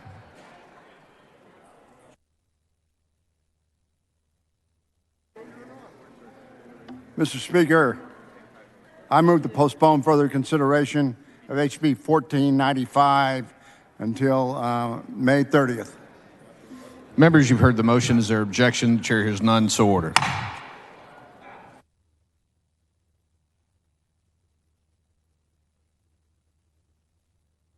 The chair lays out on second reading HB 1885. The clerk will read the bill. HB 1885 by Canales, relating to the authority of the Texas Transportation Commission to establish variable speed limits. Chair recognizes Mr. Canales to explain the bill. Thank you, Mr. Speaker. Members, sadly, 4,488 approximate Texans die in fatal crashes on Texas roads roughly in 2022. Failure to control the speed remain one of the top 3 contributing factors. Variable speed limits would allow Texas Transportation Commission and TxDOT and the Department of Public Safety to respond in real time to road traffic conditions, improve traffic safety and highway capacity on the given roads, and hopefully lessen the death toll that we suffer in the state of Texas. I'll give you some scenarios that this could be used: roadway construction, catastrophic accidents, maintenance to ensure safety workers. There has been some misinformation spread to this body that this is an effort to move vehicles to toll roads, and because of that misinformation, I have an amendment. The following amendment, the clerk will read the amendment.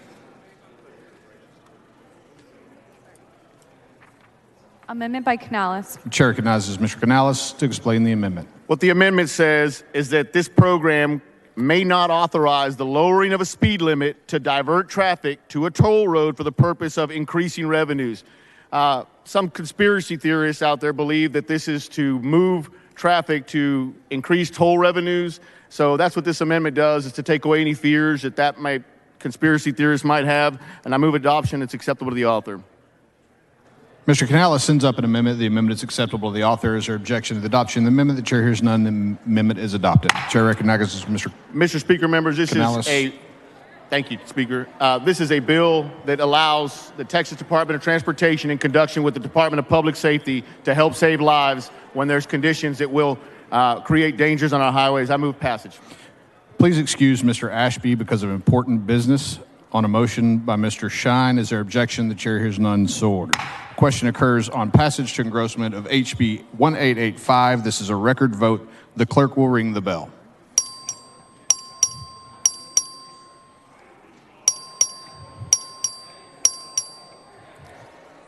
Have all voted? Show Mr. Hunter voting aye. There being 110 ayes, 30 nays, House Bill 1885 is passed to engrossment.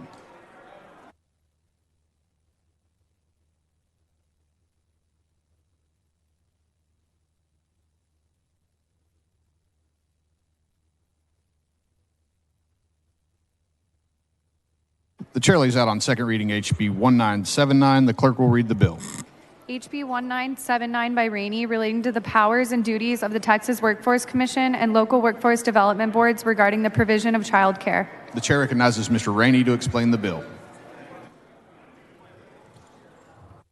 House Bill 1979 updates policies that support our local workforce development board's ability to help families access quality child care. There is one amendment. The following amendment, the clerk will read the amendment. Amendment by Rainey. The chair recognizes Mr. Rainey to explain the amendment. Thank you, Mr. Speaker. Members, this is a perfecting amendment that has been approved by Texas Workforce Commission. It ensures that funding allocation changes and programmatic rule changes are communicated to contractors and boards in a timely manner. It is acceptable to the author, and I move adoption. Mr. Rainey sends up an amendment. The amendment is acceptable to the author. Is there objection to the adoption of the amendment? The chair hears none. The amendment is adopted. The chair recognizes Mr. Rainey to close on the bill. Move passage. Question occurs on passage to engrossment of HB 1979. All those in favor say aye. All those opposed say nay. The ayes have it, and HB 1979 is passed to engrossment. Chair lays out on second reading HB 1972. The clerk will read the bill. HB 1972 by Campos, relating to policies and procedures regarding children placed by the Department of Family and Protective Services in a residential treatment center or program. The chair recognizes Ms. Campos to explain the bill. Thank you, Mr. Speaker. Members, this bill seeks proactive monitoring of a child's placement in residential treatment centers with the goal of expediting the children's return to a family setting. It also provides a statute definition of residential treatment centers so everyone involved in child protective services can use the same terminology. I move passage. Question occurs on passage to engrossment of HB 1972. All those in favor say aye. All those opposed say nay. The ayes have it, and HB 1972 is passed to engrossment. Chair lays out on second reading HB 2470. The clerk will read the bill. HB 2470 by Kemple relating to prohibited adverse employment action against certain first responders based on mental illness. Chair recognizes Mr. Kemple to explain the bill. Thank you, Mr. Speaker. This bill prevents employers of first responders from taking adverse employment actions against an employee who discloses they are suffering from a mental illness such as PTSD, and I do have an amendment. The following amendment, the clerk will read the amendment. Amendment by Kemple. The chair recognizes Mr. Kemple to explain the amendment. Thank you, Mr. Speaker. This is agreed to amendment between the firefighters and the and law enforcement. Firefighters are being taken out of this. They operate under a separate code. Thank you. Mr. Kemple sends up an amendment. The amendment is acceptable to the authors. There objection to the adoption of the amendment. The chair hears none. The amendment is adopted. The chair recognizes Mr. Kemple to close on the bill. Thank you, Mr. Speaker. Move passage. Question occurs on passage to engrossment of HB 2470. All those in favor say aye. All those opposed say nay. The ayes have it, and HB 2470 is passed to engrossment.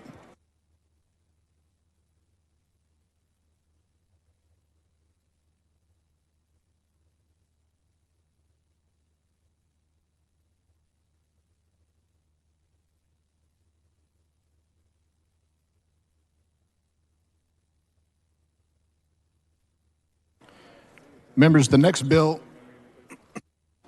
on the calendar is HB 2427. The Senate companion is over and eligible. The chair lays out on second reading SB 1222. The clerk will read the bill. SB 1222 by Zaffarini relating to regulation of appraisers and the duties of the Texas Appraiser Licensing and Certification Board. The chair recognizes Mr. Kemple to explain the bill. Thank you, Mr. Speaker. This bill is a housekeeping bill for the Texas Appraiser Licensing and Certification Board. Move passage. Question occurs on passage to third reading of SB 1222. All those in favor say aye. All those opposed say nay. The ayes have it, and SB 1222 is passed to third reading.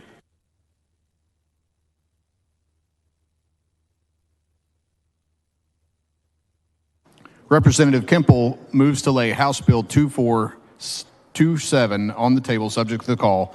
Is there objection? The chair hears none, and the motion is adopted.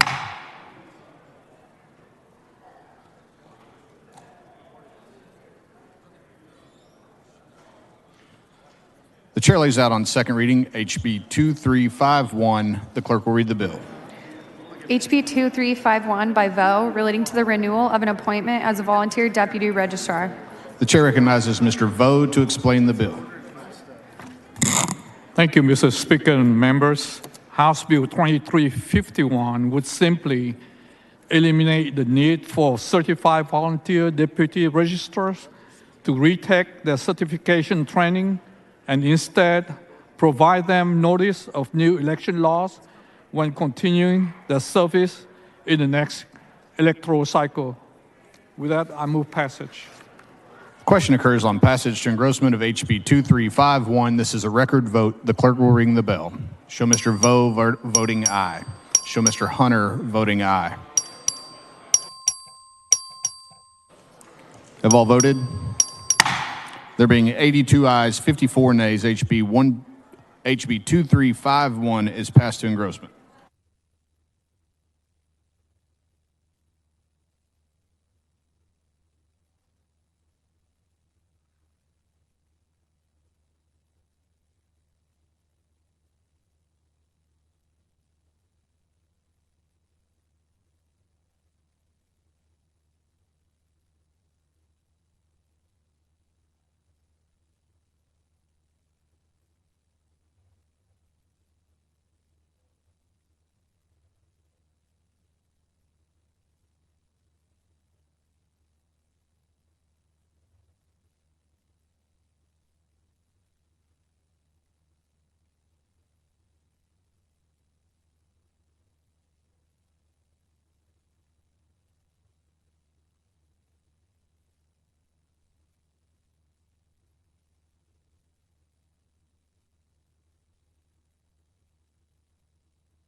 The chair lays out on second reading HB 2271. The clerk will read the bill. HB 2271 by Cassell relating to the protection of aquaculture operations. The chair recognizes Mr. Cassell to explain the bill.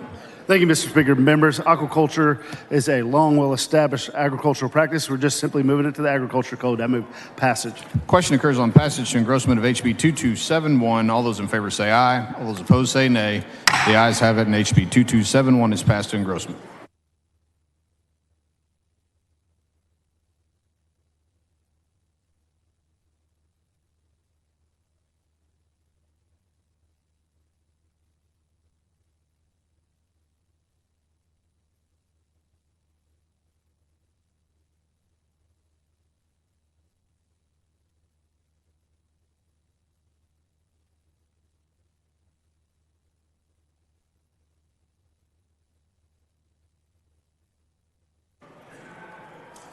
The chair lays out on second reading HB 2022. The clerk will read the bill. HB 2022 by Leach relating to residential construction liability. The chair recognizes Mr. Leach to explain the bill.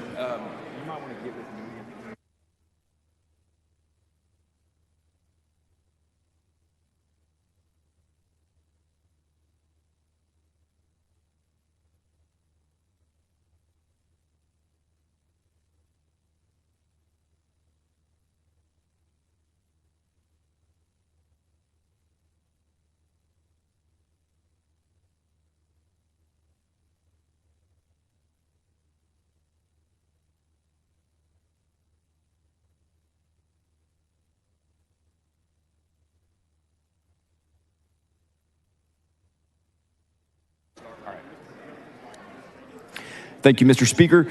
Members, since its passage in 1989, the Residential Construction Liability Act, or RECLA, provides a process for the resolution of residential construction defect disputes and affords homeowners an opportunity to have their builder inspect and make an offer to repair a problem without having to go to court. This bill in front of you today, members, House Bill 2022, is the result of countless hours of stakeholder conversations and negotiations. I'm really proud of the bill that's in front of you today. This bill, what RECLA is, members, and has long been since 1989 when it was first established here in Texas, is a process whereby a homeowner who has construction defects can work collaboratively with the builder to get those defects fixed, to get their homes repaired, to get problems fixed in a timely and fair manner. And what this bill does is make a number of necessary improvements and changes to that process. I'm really grateful for my committee members and for both sides who've worked with me on this. Homeowners are still abundantly and strongly protected. Home builders are afforded an opportunity to come in and make timely repairs in a cost-effective manner. I'm very proud of this bill. I'm confident that this is going to continue to protect homeowners and to protect our good builders across the state too. And so, members, with that, is there an amendment? With that, members, I move passage. The question occurs on passage to engrossment of HB 2022. All those in favor say aye. All those opposed say nay. The ayes have it, and HB 2022 is passed to engrossment.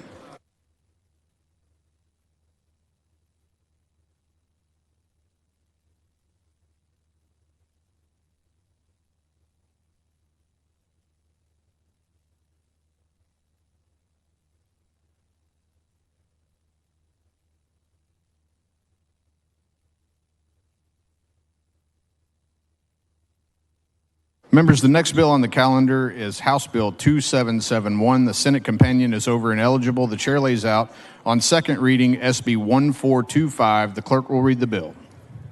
SB 1245 by Perry relating to the continuation of the distribution of universal service funds to certain small and rural incumbent local exchange companies. The chair recognizes Mr. Smithy to explain the bill. Thank you, Mr. Speaker. Members, this bill deals with the reporting requirements under the USF. I would move passage. The question occurs on passage to third reading of SB 1425. All those in favor say aye. All those opposed say nay. The ayes have it, and SB 1425 is passed to third reading.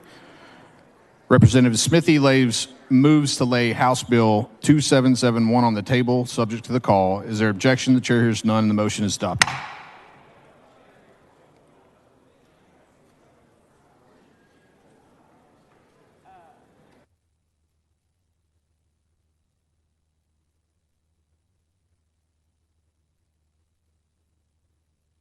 The chair lays out on second reading HB 2668. The clerk will read the bill.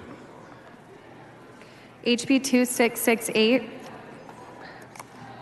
by A. Johnson of Harris, relating to the rights of victims of sexual assault and to certain procedures and reimbursements occurring with respect to a sexual assault or other sexual offense. The chair recognizes Ms. Johnson for a motion. Mr. Speaker, I move to postpone further consideration of House Bill 2668 until Wednesday, May 3rd at 9 a.m. Members, you've heard the motion. Is there objection? The chair hears none, so ordered.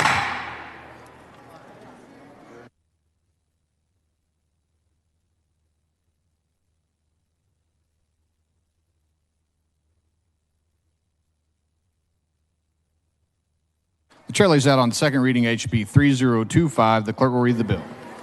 HB 3025 by Basu, relating to the prosecution of the criminal offenses of aggravated kidnapping, and interference with child custody. The chair recognizes Mr. Vasut to explain the bill. Thank you, Mr. Speaker. Members, in April 1995, Deanna Hebert's 20-month-old child, Bianca, was taken from Texas by her father to Mexico in violation of a court-ordered child custody arrangement. Bianca's father was charged with interference with child custody, and a court issued a warrant for his arrest, and Deanna spent over 16 years trying to find her daughter. While they were eventually reunited briefly and Mexican authorities took Bianca's father into custody, they were not able to extradite him because interference with child custody was not an extraditable offense and the limitations period on kidnapping had run.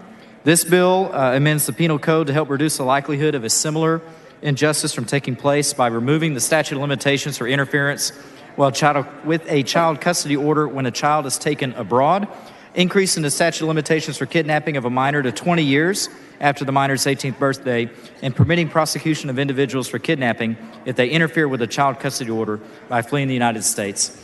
This bill simply ensures justice for those that are in a future situation like Deanna Hebert found herself in with Bianca. I have an amendment. The following amendment, the clerk will read the amendment.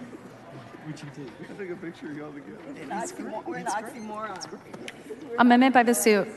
The chair recognizes Mr. Vasut to explain the amendment. Thank you, Mr. Speaker. Members, this amendment names the bill Bianca's Law and corrects a drafting error that would have modified the kidnapping statute of limitations in an unintended way, and I move adoption. Mr. Vasut sends up an amendment. The amendment is acceptable to the authors. Or objection to the adoption of the amendment? The chair hears none. The amendment is adopted. The chair recognizes Mr. Vasut to close on the bill. Thank you, Mr. Speaker. I close. Question occurs on passage of engrossment of HB 3025. All those in favor say aye. All those opposed say nay. The ayes have it, and HB 3025 is passed to engrossment. Chair lays out on second reading HB 4437. The clerk will read the bill. HB 4437 by Kemple, relating to the confidentiality of student records held by the Texas Higher Education Coordinating Board. The chair recognizes Mr. Kemple to explain Thank you, Mr. Speaker. 4437 ensures data protection for information collected for current, prospective, and former students through the Texas Higher Education Coordinating Board. Move passage. Question occurs on passage to engrossment of HB 4437. This is a record vote. The clerk will ring the bell.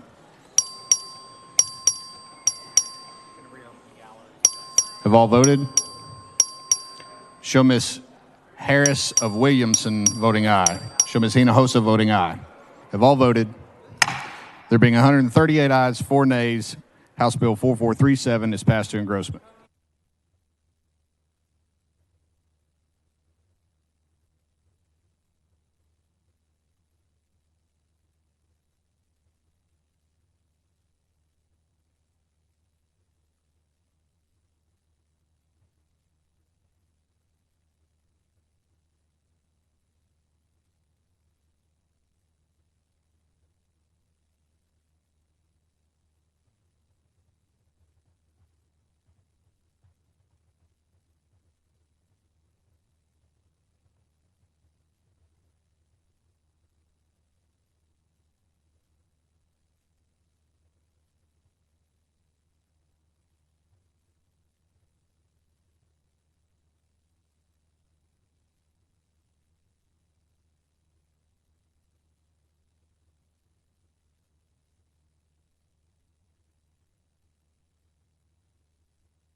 The following announcement, the clerk will read the announcement. The Committee on Calendars will meet today upon adjournment in room 1W14 Agricultural Museum in a formal meeting to consider a calendar. The chair lays out on second reading HB 4142. The clerk will read the bill. HB 4142 by Thompson of Brazoria relating to the award of attorney's fees and an action to enforce a motor vehicle mortgagee's lien. The chair recognizes Mr. Leach to explain the bill. Thank you, Mr. Speaker. Members, I'm really proud to lay out this bill for our colleague, Representative Ed Thompson.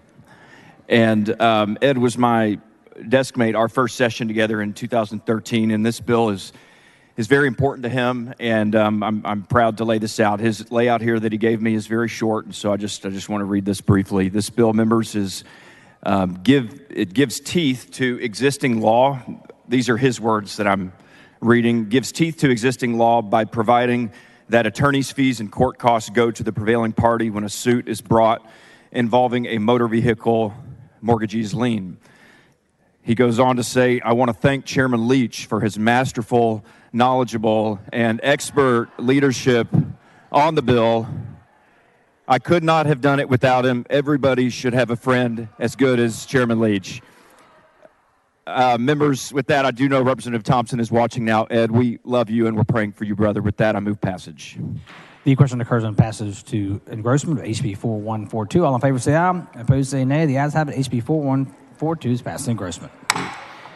The chair lays out on second reading HB 4358. The clerk will read the bill. HB 4358 by Allison relating to including digital teaching in the micro-credential certification program for public school educator continuing education. The chair recognizes Mr. Allison to explain the bill. Thank you, Mr. Speaker. Members, exactly that. This provides, House Bill 4358 provides for including digital teaching in the micro-credential certification program for public school educator continuing education. I move passage. The question occurs on passing the engrossment of HB 4358. All in favor say aye. Opposed say nay. The ayes have it. HB 4358 is passed in engrossment. The chair lays out on second reading HB 4085. The clerk will read the bill. HB 4085 by Spiller relating to the payment by the state or a county of costs for certain mental health hearings or proceedings. The chair recognizes Mr. Spiller to explain the bill. Thank you, Mr. Speaker. Members, currently certain patients in hospitals incur filing fees or other costs for mental health hearings and court proceedings. House Bill 4085 simply helps ensure that mental health providers stay in business and focus their resources on providing care. Thank you, Mr. Speaker. I move passage. The question occurs on passing the engrossment of HB 4085. This is a record vote. The clerk will ring the bell. I'll show Mr. Spiller voting aye. Yes, please say voting aye. Have all members voted? There being 136 ayes and 2 nays, HB 4085 is passed through engrossment.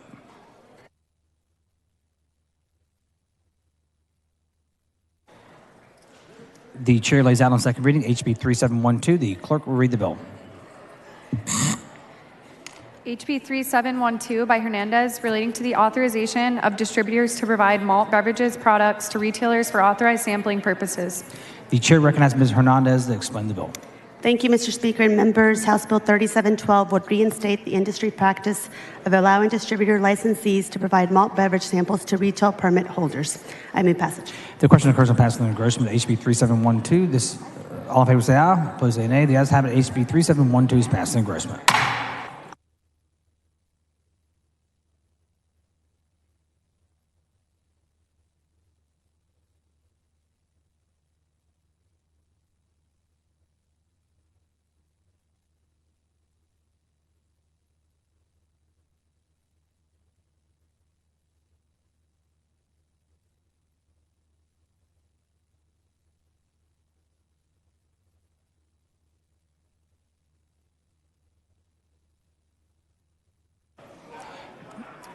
The chair lays out on second reading HB 3260. The clerk will read the bill.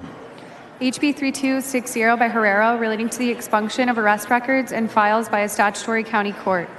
The chair recognizes Ms. Plesa to explain the bill. Thank you, Mr. Speaker. Members, House Bill 3260 gives statutory county courts the authority to order the expunction of arrest records for eligible individuals acquitted of a crime deposed of in a statutory county court. Currently, these individuals have to file a petition for expunction in district court. This adds undue delays and expenses for the individuals. House Bill 3260 seeks to help these individuals avoid the burden of approaching a new court that may not be familiar with their case. File a petition for expunction. I move passage. The question occurs on passing the engrossment of HB 3260. All in favor say aye. Opposed say nay. The ayes have it. HB 3260 is passed the engrossment. The chair lays out on second reading HB 3199. The clerk will read the bill.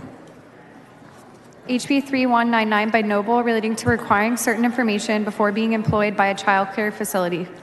The chair recognizes Ms. Noble for a motion. Thank you, Mr. Speaker. I move to postpone further consideration of HB 3199 till 10 a.m. Wednesday, tomorrow. Members have heard the motion. The objection, the chair hears none, so ordered. The chair lays out on second reading HB 3615. The clerk will read the bill. HB 3615 by Lambert relating to surcharges imposed for the use of a credit card. The chair recognizes Mr. Lambert to explain the bill.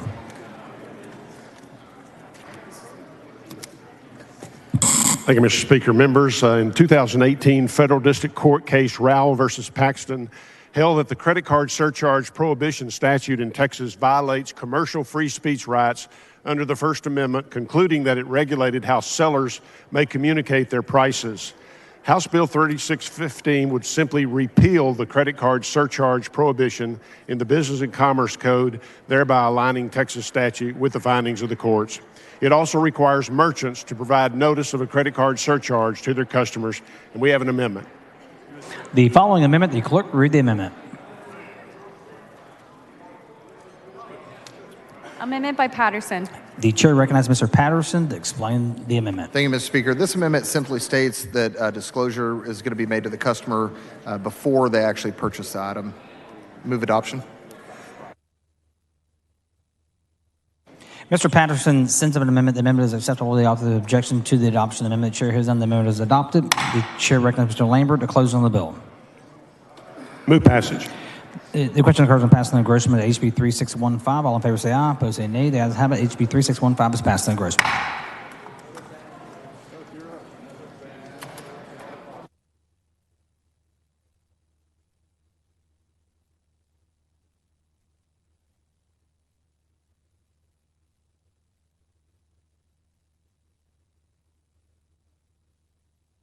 The chair lays out on second reading HB 3928. The clerk will read the bill. HB 3928 by Toth relating to a student's eligibility for special education services provided by a school district, including services for dyslexia and related disorders. The chair recognizes Mr. Toth to explain the bill. Speaker, members, this bill codifies the dyslexia handbook updated by the State Board of Education in 2021. I want to thank all the hard work that all the parents and kids have put into this. Some of the schools are treating dyslexia handbook as permissive, and kids are being denied evaluations they need to overcome, that need help with overcoming dyslexia. And we do have a few perfecting amendments. The following amendment, the clerk will read the amendment. Amendment by Toth. The chair recognizes Mr. Toth to explain the amendment. This is a simple drafting error that we're fixing. It's acceptable to the author. Move passage. Mr. Toth sends up an amendment. The amendment is acceptable to the author's objection to the adoption of the amendment. The chair has done. The amendment is adopted. The following amendment, the clerk will read the amendment.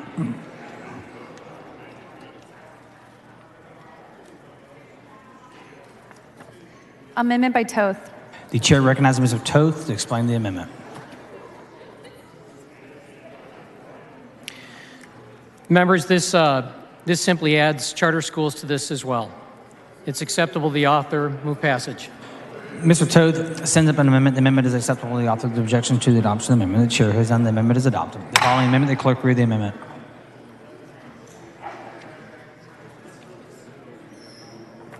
Amendment by Busey.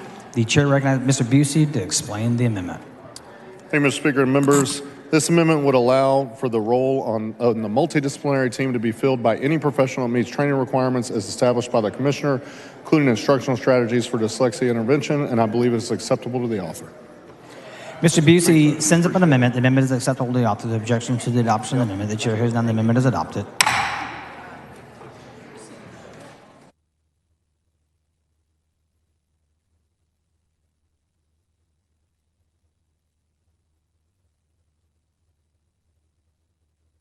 The following amendment, the clerk will read the amendment. Amendment by Hinojosa. The chair recognizes Ms. Hinojosa to explain the amendment. Thank you, Mr. Speaker and members. This very important bill creates a process through which a family can file with the school board when there's a complaint for their child with dyslexia. This would ensure that it's concurrent filing with the state so that the family can avail itself of their federal protections as well. So it's a concurrent filing amendment, and I believe it's acceptable to the author, and I want to thank him for working with me on this. Thank you. Ms. Hinojosa sends up an amendment. The amendment is acceptable to the author's objection to the adoption of the amendment. The chair hears none. The amendment is adopted. The chair recognizes Mr. Toth to close on the bill. Members, I struggle with dyslexia as a student, so this is personal for me. If the handbook was working, we wouldn't see parents suing school districts all over the state of Texas. Our kids deserve these services. They need our help. In the gallery, we have several members, parents, and children with us today. And I want to thank the State Board of Education. I want to thank Chairman Buckley and everyone that's worked so hard to move this bill forward. Move passage. The question occurs on the passage and engrossment of HB 3928. All in favor say aye. Opposed say nay. The ayes have it. HB 3928 is passed in engrossment.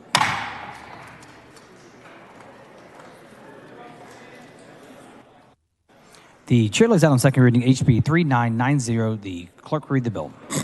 HB 3990 by Cassell relating to a study of existing surface water and groundwater interaction data. The chair recognizes Mr. Cassell to explain the bill. Thank you, Mr. Speaker. Members, we don't always have the data or modeling that is needed to understand the intricate and local connections between groundwater and surface water. This takes the necessary steps in bridging that gap, prioritizing data and collection for modeled improvements. I move passage. The question occurs on passing engrossment to HB 3990. All in favor say aye. Opposed say nay. The ayes have it. HB 3990 is passed in engrossment.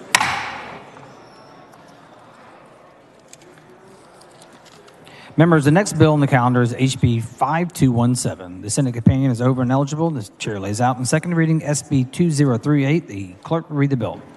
SB 2038 by Betancourt relating to release of an area from a municipality's extraterritorial jurisdiction by petition or election. The chair recognizes Mr. Bell and Montgomery to explain the bill. Thank you, Mr. Speaker. Members, for the opportunity to lay out Senate Bill 2038. It's an essential bill that works closely with SB 6 that this body passed in the 85th special session, stopping forced annexation by cities. However, when forced annexation by cities was stopped, the ETJ of cities was not addressed. ETJs vary in size based on type of city and based on population. They can be general law cities or home rule, and ETJs can extend from a half a mile out to 5 miles. Additionally, ETJs grow whenever city limits expand. Cities do not provide services in ETJs. They do control the platting and permitting and the imposition of ordinances, regulatory restrictions, and others in ETJs. Texans there have no voice and no vote in the cities or on their own property when they're located in ETJ. SB 2038, straightforward bill, stops involuntary growth of ETJs, provides process for the property owners to be removed from ETJs and sets a timeline for release. And I believe there are some amendments. The following amendment, the clerk will read the amendment.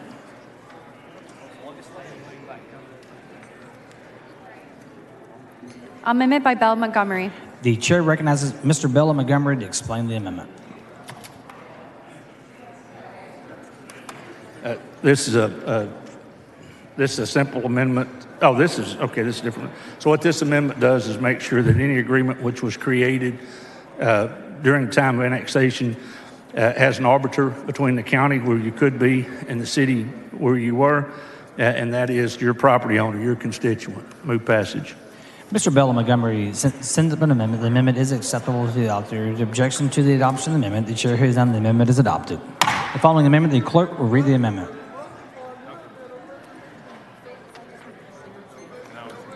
Amendment by Lujan.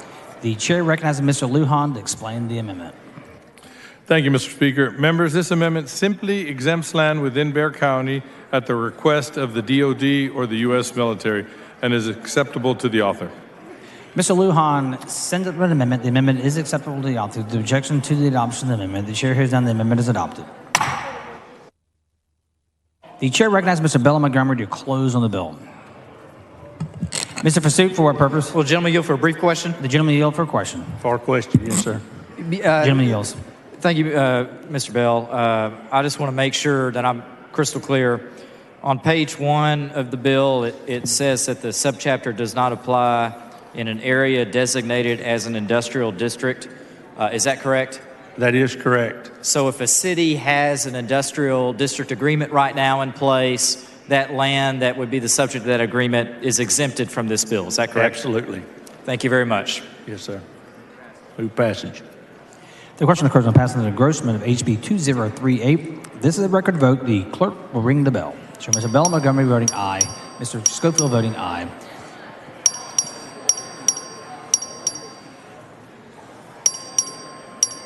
Have all members voted? Ms. Garcia voting aye. There being 98 ayes, 45 nays, SB 2038 is passed to third reading. Mr. Bella Montgomery moves to lay House Bill 5217 on the table subject to call of objection. Chair hears none. The motion is adopted. Mr. Speaker. Mr. Pursuit, for what purpose? I move to reduce to writing the comments between myself and Representative Bell on SB 2038 to writing and placement in the journal. Members have heard the motion. The objection. Chair hears none. So ordered. The chair lays out on second reading HB 5214. The clerk read the bill. HB 5214 by Spiller relating to actions brought by the Attorney General on behalf of certain persons under the Texas Free Enterprise and Antitrust Act of 1983. The chair recognizes Mr. Spiller to explain the bill. Thank you, Mr. Speaker. Members, House Bill 5214 allows Texas to protect consumers that are indirectly harmed as a result of a company's anti-competitive practices. Currently, only entities purchasing directly from antitrust violators may seek to recover damages for overcharges suffered as a result of an antitrust violation.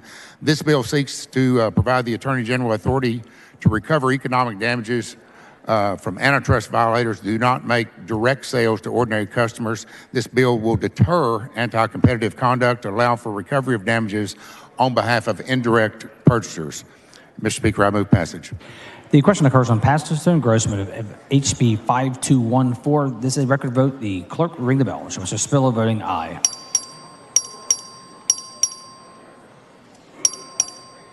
Have all members voted?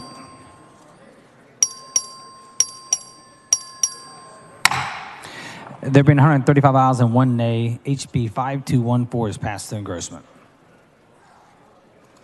The chair lays out on second reading HB 5232. The clerk will read the bill.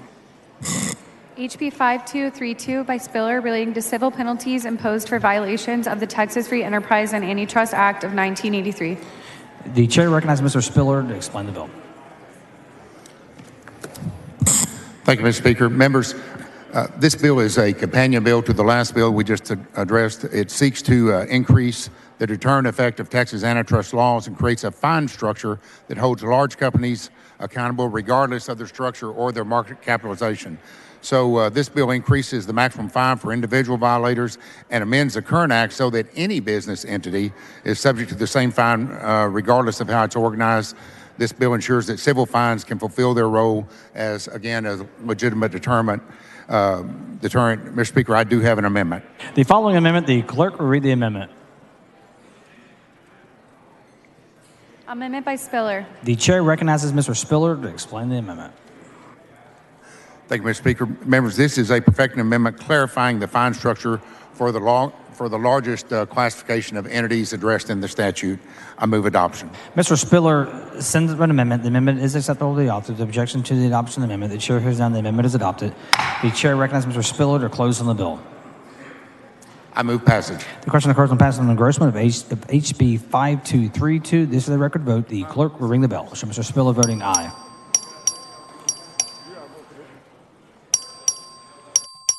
Mr. Harrison voting aye. Have all members voted? There being 139 ayes and 1 nay, HB 5232 is passed to engrossment. The chair lays out on second reading HB 353. The clerk read the bill.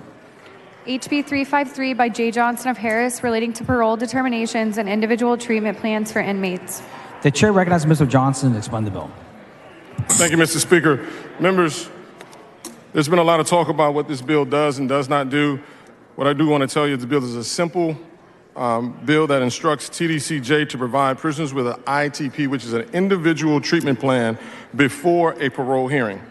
There are currently over 10,000 prisoners that have been paroled, which means that the parole board has deemed these persons to be safe to be reintegrated back into society, but unfortunately, they have to wait several more years to be released until they have taken a class that they should have taken a long time ago.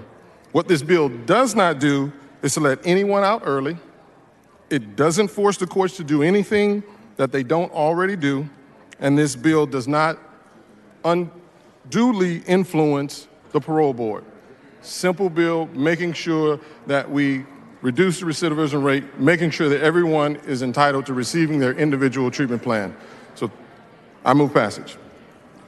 The question occurs on passage and engrossment of HB 353. This is a record vote. The clerk will ring the bell. Mr. Wilson voting aye. Mr. Johnson of Harris voting aye. Mr. Romero voting aye.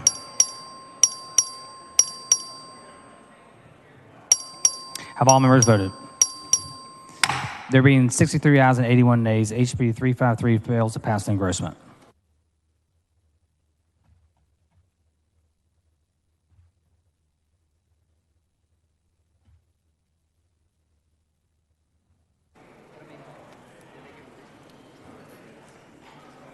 Mr. Speaker. Mr. Doorkeeper. Mr. Speaker, I have a messenger from the Senate at the door of the Admit House. the messenger. Mr. Speaker, I'm directed by the Senate to inform the House that the Senate has taken the following action. The Senate has passed the following measures. SB 258, Eckhart, relating to energy efficiency goals for electric utilities. SB 1072, Hughes, relating to local school health advisory councils and instruction regarding human sexuality. Thank you, sir. The chair lays out on second reading HB 246. The clerk read the bill. HB 246 by Swanson relating to a pilot program for recording activity at a ballot counting station. The chair recognizes Ms. Swanson to explain the bill.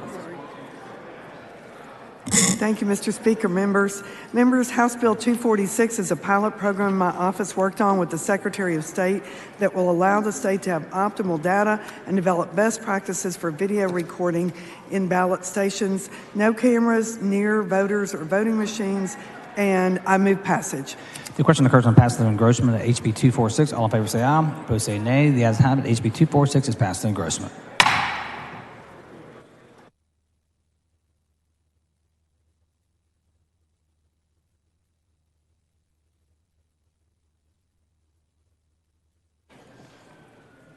The chair lays out on second reading HB 191. The clerk will read the bill.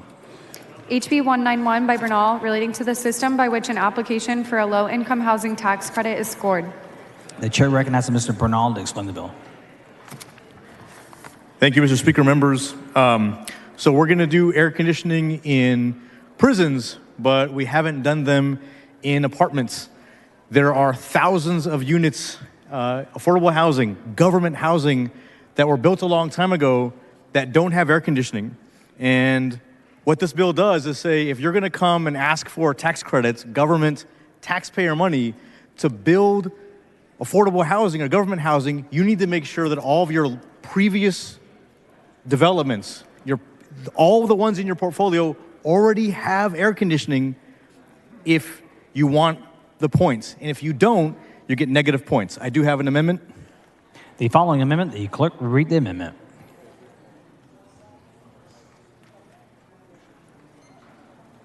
Amendment by Bernal. The chair recognizes Mr. Bernal to explain the amendment. Thank you. This amendment just makes true everything I just said to you, so move adoption. Mr. Bernal sends up an amendment. The amendment is acceptable to the author of the objection to the adoption of the amendment. The chair hears none. The amendment is adopted. The chair recognizes Mr. Bernal to close on the bill. Thank you. Move passage. The question occurs on passage on engrossment of HB 191. This is the record vote. The clerk will ring the bell. Show Mr. Bernal voting aye.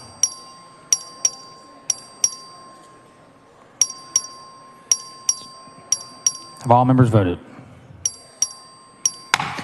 There being 87 ayes and 51 nays, HB 191 is passed through engrossment. The chair lays out on second reading HB 181. The clerk read the bill.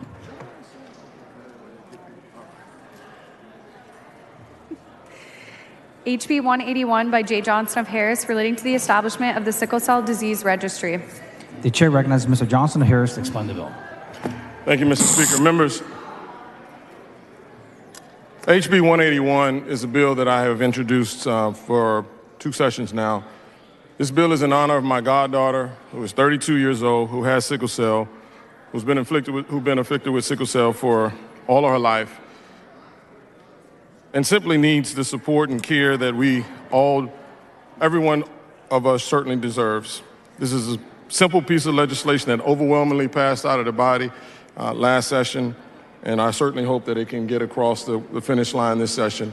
It is to help people who are afflicted with sickle cell, that is a hereditary disease, simply to find out who has it so that we can put research and research dollars towards it.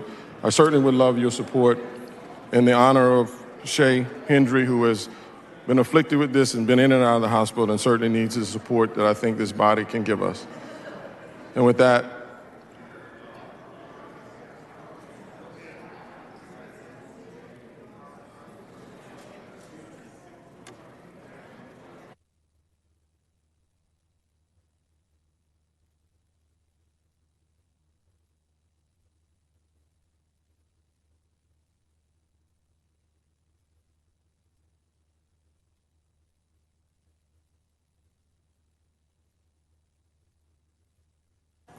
I want to thank Chair Click and Chair Oliverson for all their support on this bill, and certainly would love your support.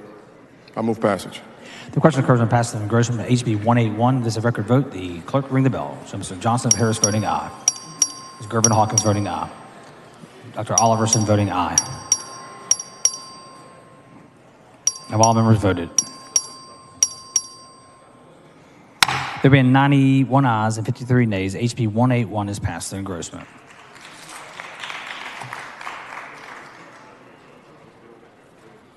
The chair lays out on second reading HB 613. The clerk read the bill. HB 613 by Basu relating to charges imposed by a governmental body for providing copies of public information under the Public Information Law. The chair recognizes Mr. Pursuit to explain the bill. Thank you, Mr. Speaker. Members, this bill makes it easier for the public to access public information by incentivizing local government to place campaign finance reports online for free, and by empowering the Attorney General to cancel or reduce charges imposed by a governmental body if they fail to maintain the information appropriately or do not comply with the Public Information Act. Move passage. The question occurs on passage of engrossment to HB 613. This is a record vote. The clerk ring the bell. Show Mr. Pursuit voting aye. Ms. Gervin Hawkins voting aye. Have all members voted? There being 141 ayes and 0 nays, HB 613 is passed the engrossment. The chair lays out on second reading HB 715. The clerk read the bill. HB 715 by Patterson relating to the operation of electric bicycles in a state park. The chair recognizes Mr. Patterson to explain the bill. Thank you, Mr. Speaker. This very important bill, House Bill 715, will allow Class 1 e-bikes into state parks on the trails and Class 2 e-bikes upon the request by TPWD. This does not have anything to do with wind-powered e-bikes either. Move passage. The question, Mr. Moody, for what purpose? Mr. Speaker, will the gentleman yield for questions? The gentleman yield for questions. Yes, sir. Gentleman, as long as you're working on alternative energy bikes, would you entertain a friendly amendment on maybe a wind-powered bicycle? Absolutely not. Okay, thank you. I just wanted to check. The question occurs on passing the engrossment of HB 715. All in favor say aye. Opposed say nay. The ayes have it. HB 715 is passed in engrossment. The chair lays out on second reading HB 855. The clerk read the bill.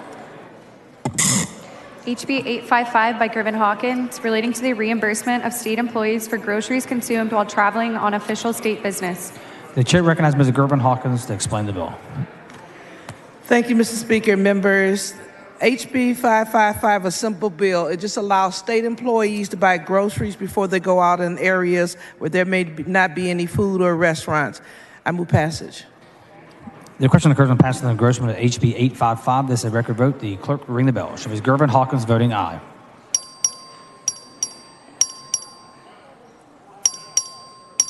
Have all members voted?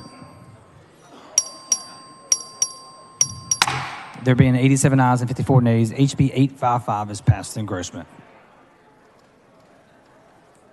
The chair lays out on second reading HB 963. The clerk will read the bill. HB 963 by Jatan, relating to the transfer of money in the identification fee exemption account. The chair recognizes Mr. Jatan to explain the bill. Thank you, Mr. Speaker. Members, this bill fixes an inadvertent exclusion of a section of the calculation of a fund enables fee to be waived for IDs or licenses for homeless, foster youth, and survivors of domestic violence. Move passage. The question occurs in passing the engrossment of HB 963. All in favor say aye. Opposed say nay. The ayes have it. HB 963 is passed to engrossment.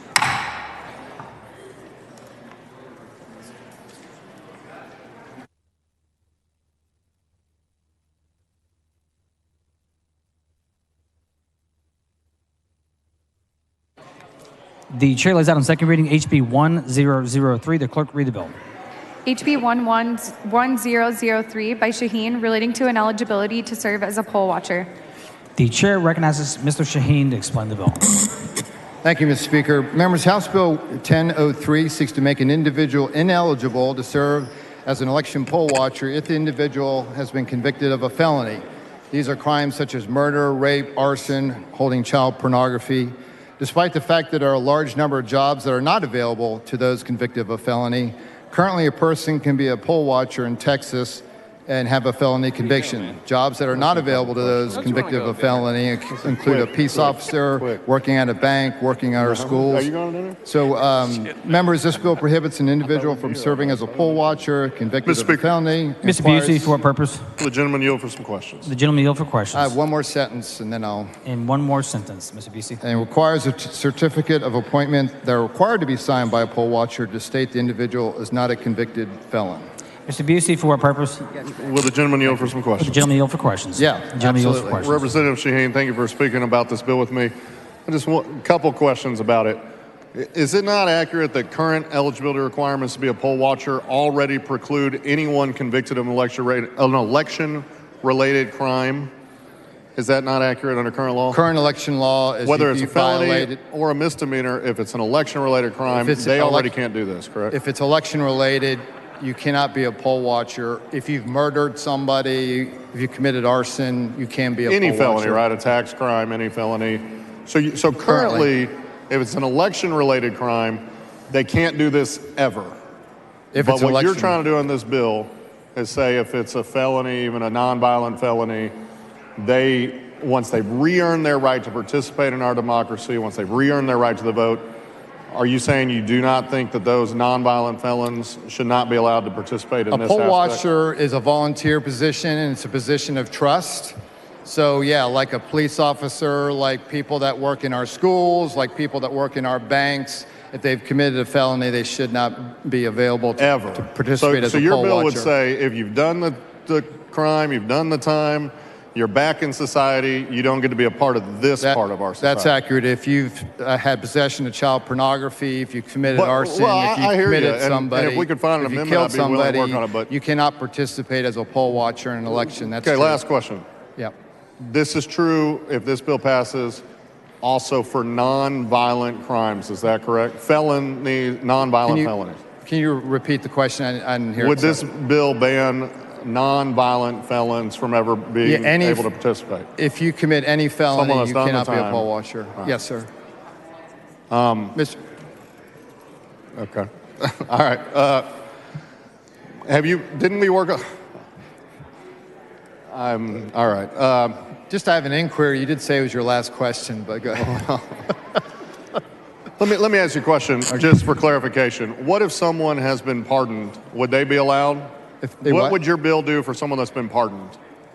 Can you ask, Mr. Speaker, it's too loud. Members, please take your conversations outside the rail. Representative Shaheen, my other question is, what if someone has been pardoned? Would they be able to get the right back? If you've committed a felony, you cannot be a poll watcher. Even if you're pardoned under this bill? My understanding is if you've committed any felony, the way this bill is written, you cannot be a poll watcher. I have an amendment that I haven't filed, but it would say if it's an election crime, so be it.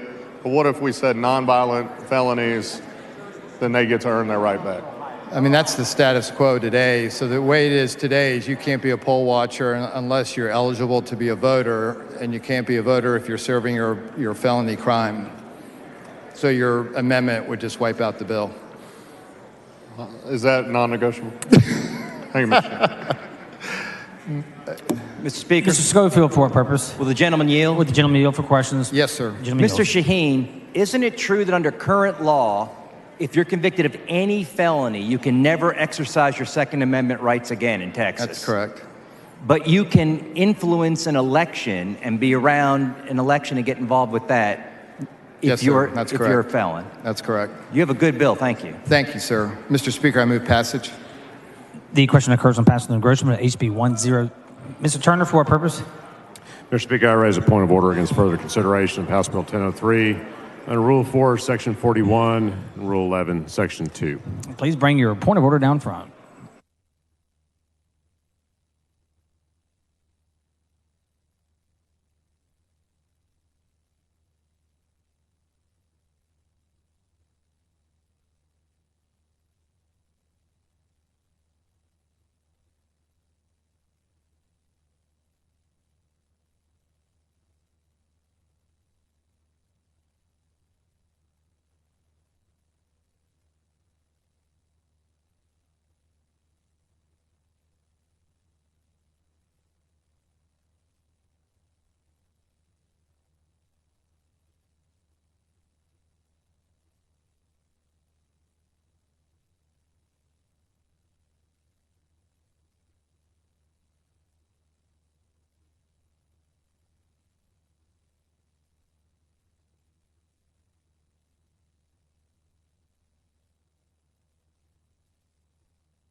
Mr. Turner raises a point of order against further consideration of the committee substitute for HB 1003 under Rule 11, Section 2, on the grounds that this substitute is not germane.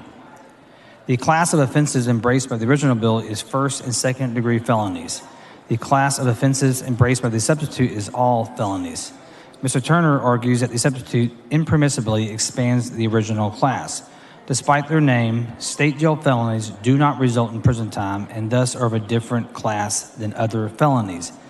Because the substitute's class differs from the original, it is not germane. Accordingly, the point of order is well taken and sustained.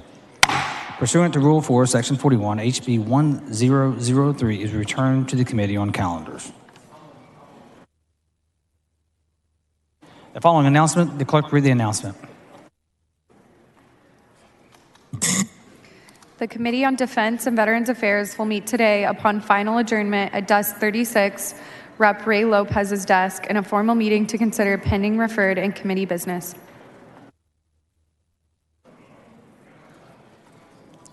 The chair lays out on second reading HB 1004. The clerk read the bill. HB 1004 by Shaheen, relating to the prosecution of the offenses of trafficking of persons and compelling prostitution and to certain consequences of compelling prostitution. The chair recognizes Mr. Shaheen to explain the bill.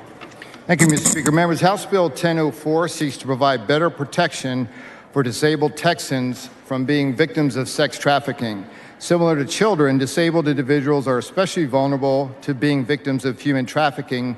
They are deliberately targeted because they are easy to exploit. Members, I do have an amendment. The following amendment, the clerk will read the amendment. Amendment by Shaheen. The chair recognizes Mr. Shaheen to explain the amendment. Thank you, Mr. Speaker. The amendment makes the definition of a disabled person consistent with other areas of code. Move adoption. Mr. Shaheen sends an amendment. The amendment is acceptable. The author of the objection to the adoption amendment. The chair hears them. The amendment is adopted. The chair recognizes Mr. Shaheen to close on the bill. House Bill 1004 makes the hurdle to prosecute a disabled person the same as it is for a child. It increases the penalty if a supplier or a pimp traffics a disabled person. Mr. Speaker, I move passage. The question occurs on passing engrossment of HB 1004. All in favor say aye. Opposed say nay. The ayes have it. HB 1004 is passed in engrossment. The chair lays out on second reading HB 1229. The clerk read the bill. HB 1229 by Harris Vanderson, relating to the collection and confidentiality of information regarding weapons in agency foster homes, creating a civil penalty. The chair recognizes Mr. Harris of Anderson to explain the bill. Thank you, Mr. Speaker. Members, House Bill 1229 would prohibit a child placing agency or state agency from requiring a licensee to disclose the types of weapons that are in the home, and I do have two amendments. The following amendment, the clerk will read the amendment. Amendment by Harris Vanderson. The chair recognizes Mr. Harris to explain the amendment. Thank you, Mr. Speaker. Members, this amendment removes the words weapons, including firearms, and replaces them with firearms and ammunition to move adoption. Mr. Harris sends an amendment. The amendment is acceptable. The author of the objection to the adoption of the amendment. The chair hears them. The amendment is adopted. Following amendment, the clerk will read the amendment. Amendment by Harris Vanderson. The chair recognizes Mr. Harris to explain the amendment. Thank you, Mr. Speaker. Members, this amendment affirms the placing agency's right to verify safe storage of firearms in a placement home, and I move adoption. Mr. Harris sends up an amendment. The amendment is acceptable. The author of the objection to the adoption of the amendment. The chair hears none. The amendment is adopted. The chair recognizes Mr. Harris of Anderson to close on the bill. Move passage. The question occurs on passing the engrossment of HB 1229. This is a record vote. The clerk ring the bell. Show Mr. Harris of Anderson voting aye. Mr. Hefner voting aye. Have all members voted? There being 89 ayes, 53 nays, HB 1229 is passed through engrossment. The chair lays out on second reading HB 1289. The clerk read the bill. HB 1289 by Campos, relating to training program for persons investigating suspected child abuse or neglect. The chair recognizes Ms. Campos to explain the bill. Thank you, Mr. Speaker. Members, a DFPS report determined that when parents requested an administrative review, 50% of cases were overturned, resulting in the case disposition being charged due to poor investigation. This bill seeks to codify an investigation training program. I move passage. The following amendment, the clerk read the amendment. Amendment by Tenderholt. The chair recognizes Mr. Tenderholt to explain the amendment. Thank you, Mr. Speaker. Member, Mr. this Speaker. amendment simply adds a requirement. Mr. Moody, for what purpose? I raise a point of order against further consideration of Mr. Tenderholt's amendment under Rule 11, Section 2 of the House Rules on the grounds that the amendment is not germane to the House Bill 1289. Please bring your point of order down front.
Mr. Moody raises a point of order and gives further consideration of the Tender Holton Amendment, Amendment number 1 under Rule 11, Section 2, on the grounds that the amendment is not germane. The bill establishes a training program for investigators of child abuse or neglect and specifies certain required instruction on statutory provisions, including the definition of abuse and neglect under the Family Code. The amendment would require instruction on an Attorney General's opinion construing these statutory definitions. The bill does not alter statutory definitions. It is well settled in this state that an Attorney General's opinion is at best persuasive authority. Moreover, the current Attorney General himself agrees that his opinions cannot create new provisions in the law. Because an opinion is not a statute, the amendment seeks to add subject matter beyond the scope of the bill. Accordingly, the point of order is well taken and sustained.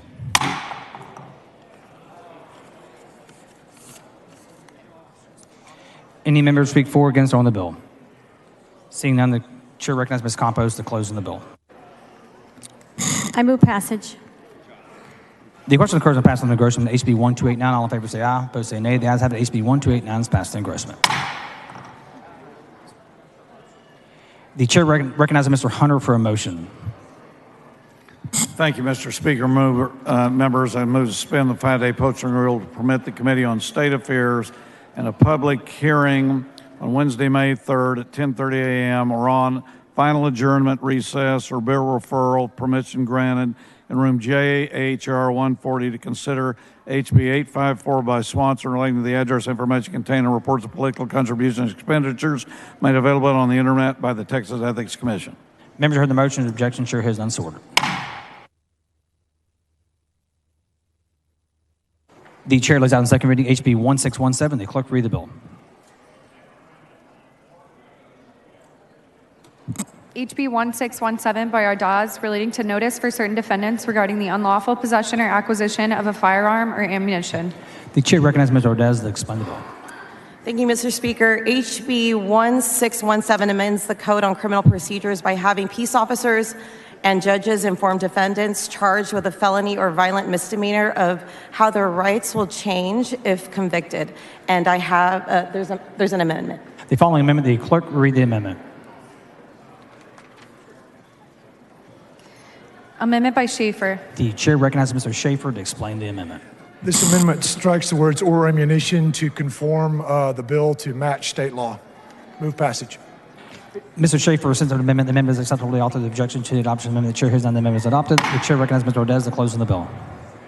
Move passage. The question occurs on passing the engrossment of HB 1617. All in favor say aye. Opposed say nay. The ayes have it. HB 1617 is passed in engrossment. The chair lays out on second reading HB 2533. The clerk read the bill.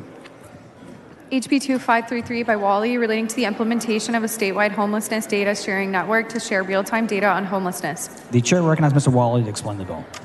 Thank you, Mr. Speaker. HB 2533 directs the Texas Department of Housing and Community Affairs to collaborate with the Texas Homeless Network to implement and build a cohesive data sharing system to enhance the movement of data between agency service providers and organizations. I move passage. The question occurs on passing the engrossment of HB 2533. This is a record vote. The clerk reading the bill. Show Mr. Wally voting aye.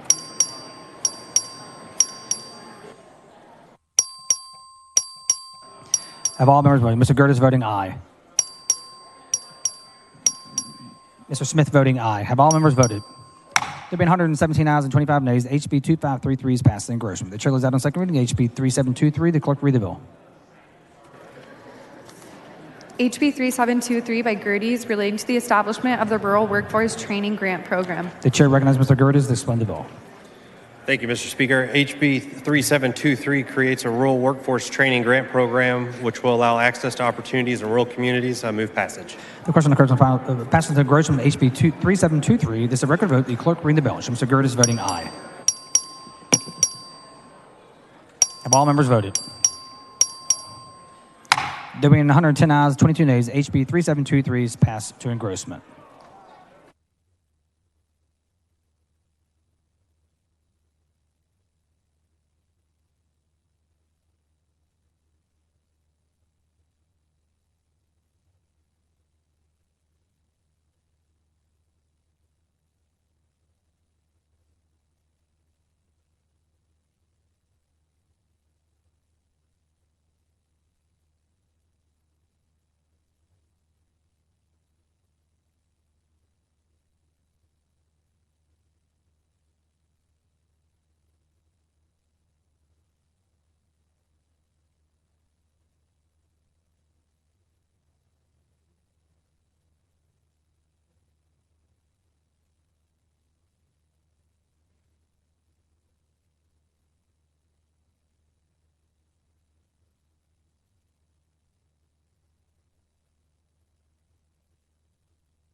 Members, the next bill on the calendar is HB 2663. The Senate companion is over and eligible. The chair lays out on second reading SB 1170. The clerk read the bill. SB 1170 by Perry, relating to the initiation of customer choice by municipally owned utilities that provide electric service. The chair recognizes Mr. Tepper to explain the bill. Speaker and members, this is really a local situation. Our power company is deregulating, and so the customers need to choose their power company. This bill is in the event that the customer does not choose a power company, so they'll be able to have a default company where they go through to get their retail power. Move passage. The question occurs on passage of third reading of SB 1170. All in favor say aye. Opposed say nay. The ayes have it. SB 1170 is passed to third reading. Mr. Tepper moves to lay House Bill 2663 on the table, subject to call. The objection, chair hears none, so ordered.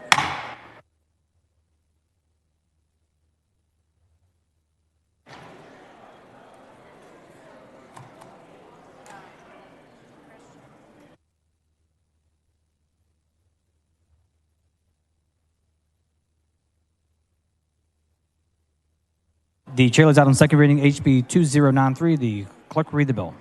HB 2093 by Manuel, relating to the minimum duration of a protective order. The chair recognizes Mr. Manuel to explain the bill. Thank you, Mr. Speaker and members. HB 23 seeks to require the minimum duration of a final protective order. I have an acceptable amendment by Representative Cook. The following amendment, the clerk will read the amendment. Amendment by Cook. The chair recognizes Mr. Cook to explain the amendment. Thank you, Speaker. Members, this makes the minimum 6 months instead of 1 year in order to preserve judicial discretion. I move adoption. Mr. Cook, send the amendment. The amendment is acceptable. The author's objection to the amendment. The chair has done. The amendment is adopted. The chair recognizes Mr. Manuel closing the bill. Thank you, Mr. Speaker. I move passage. The question occurs on passage on engrossment, HB 2093. This is a record vote. The clerk will ring the bell. So Mr. Manuel voting aye. Ms. Thury voting aye.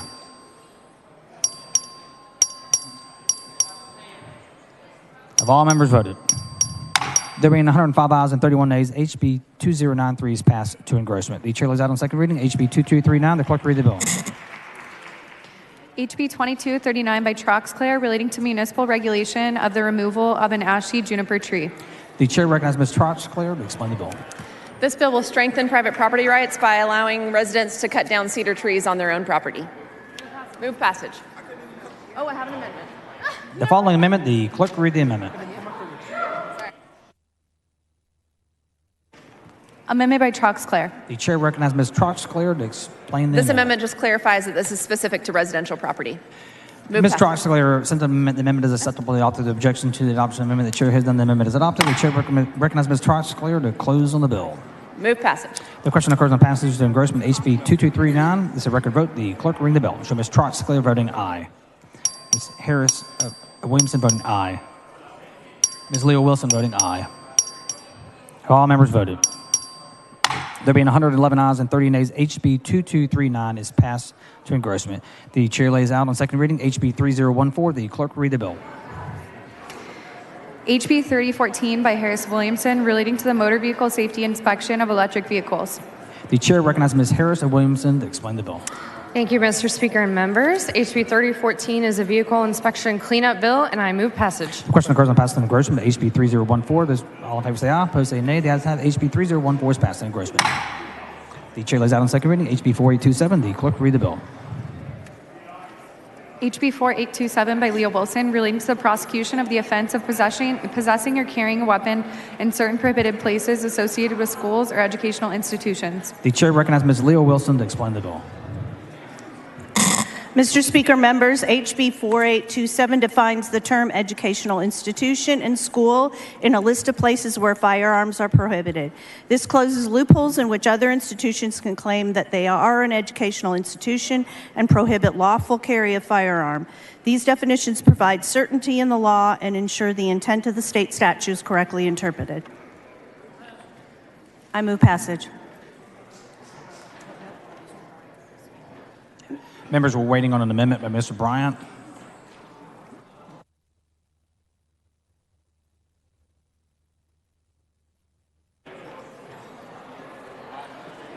Mr. Speaker. Mr. Doorkeeper. Mr. Speaker, I have a messenger from the Senate at the door of the House. Admit the messenger. Mr. Speaker, I'm directed by the Senate to inform the House that the Senate has taken the following action. The Senate has passed the following measures.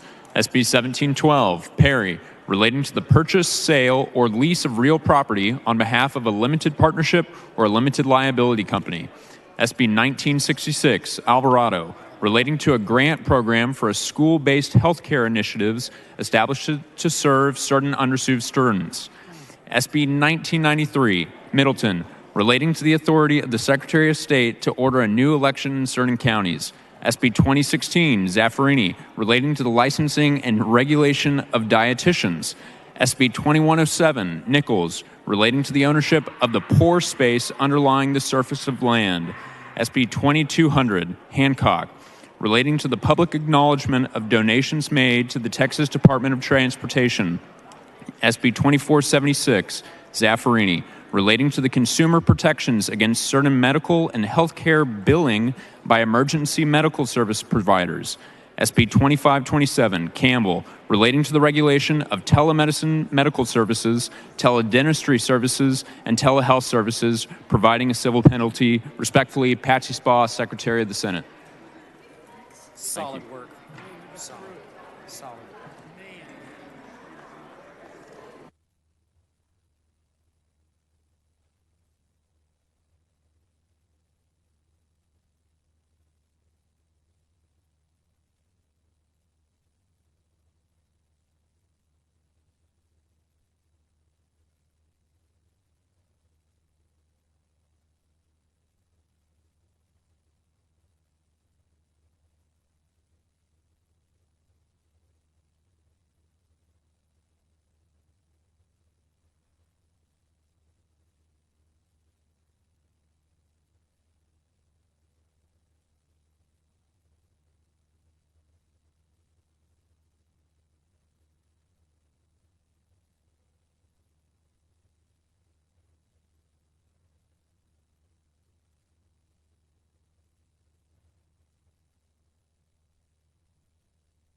The following amendment, the clerk will read the amendment.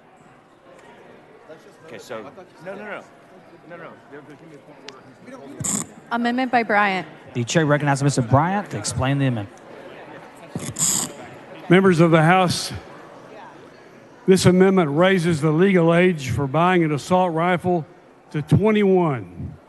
It makes it illegal to transfer an assault rifle to a person under 21 years of age. Research shows that 18 to 20-year-olds commit gun homicides at triple the rate of adults 21 years and older. And firearms are now the leading cause of death for American children and teenagers. Federal law already prevents anyone under 21 years of age from buying a handgun from a gun dealer. This means that 18-year-olds in Texas are able to purchase and possess assault weapons and other semi-automatic firearms, but not handguns. For example, the shooter in the Uvalde mass shooting could not have purchased a handgun from a dealer, but was able to purchase 2 highly lethal assault rifles shortly after he turned 18 years old. This amendment would prohibit selling or transferring a semi-automatic rifle that is capable of accepting a detachable magazine and that has a caliber greater than .22 caliber.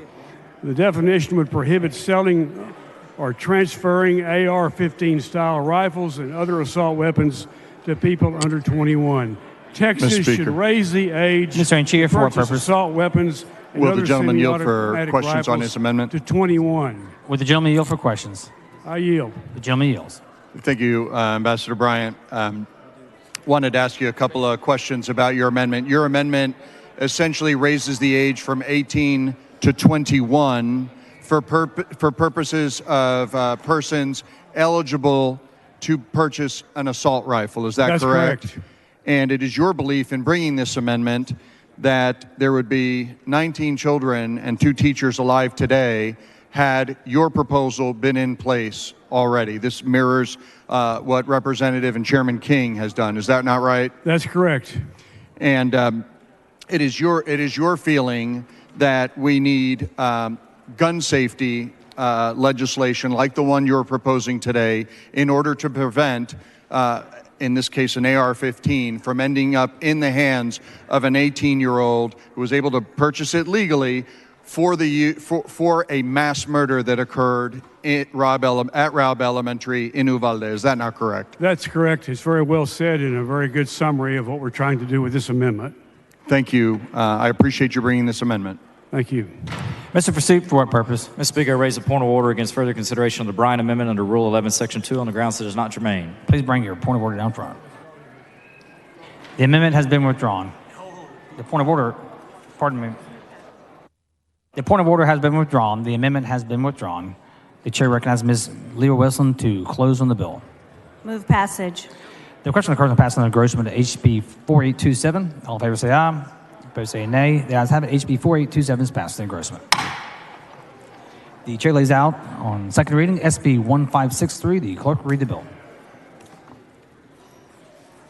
SB 1563 by Creighton relating to the eligibility of Sam Houston State University to receive formula funding for the Sam Houston State University College of Osteopathic Medicine. The chair recognizes Mr. Metcalf to explain the bill.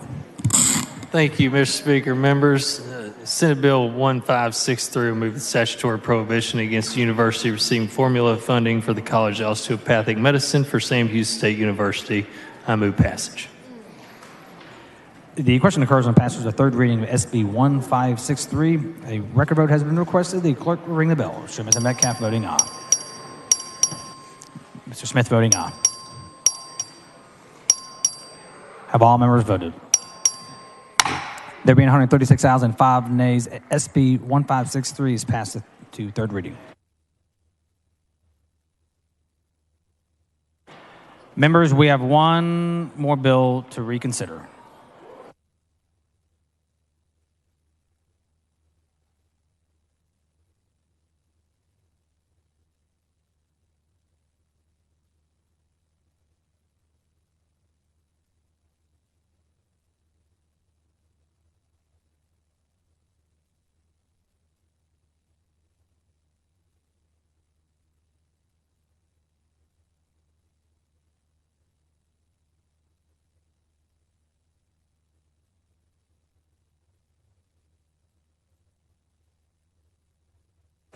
The chair recognizes Mr. Raymond for a motion. Thank you, Mr. Speaker. Members, I move to reconsider the vote by which House Bill 78 failed to pass. Members heard the motion's objection. Chair has none so ordered.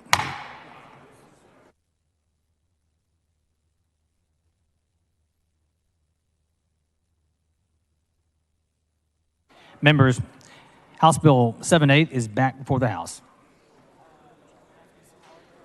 The chair recognizes Ms. Howard for a motion. Thank you, Mr. Speaker. I move to reconsider the vote by which Amendment Number 1 to House Bill 78 was adopted. Members have heard the motion. Objection. Chair hears none. So ordered.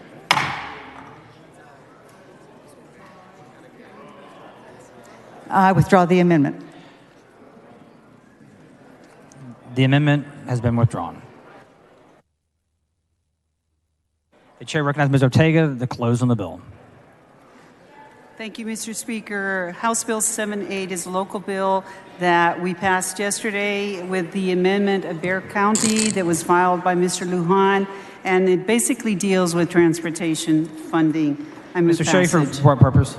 The gentlelady yield for some questions. Would the gentlelady yield for questions? For gentlemen or me? Yes. She yields for questions. I thought he said gentlemen. Won't this bill ultimately lead to a tax on people who are poor, who drive vehicles? Representative Schaefer, what it does is it allows a vote after county commissioners decide that they want to put a vote to the county asking them if they are in agreement with up to raising the registration fee on a vehicle up to $10. So it's really left up to the voters to decide for instance, in El Paso County. And so this would probably be a vote like in a May election where not many people vote. It is in a regular election. Yeah, in a May election, not many people vote. And so not in a May election. Passes, it would be done in a November election.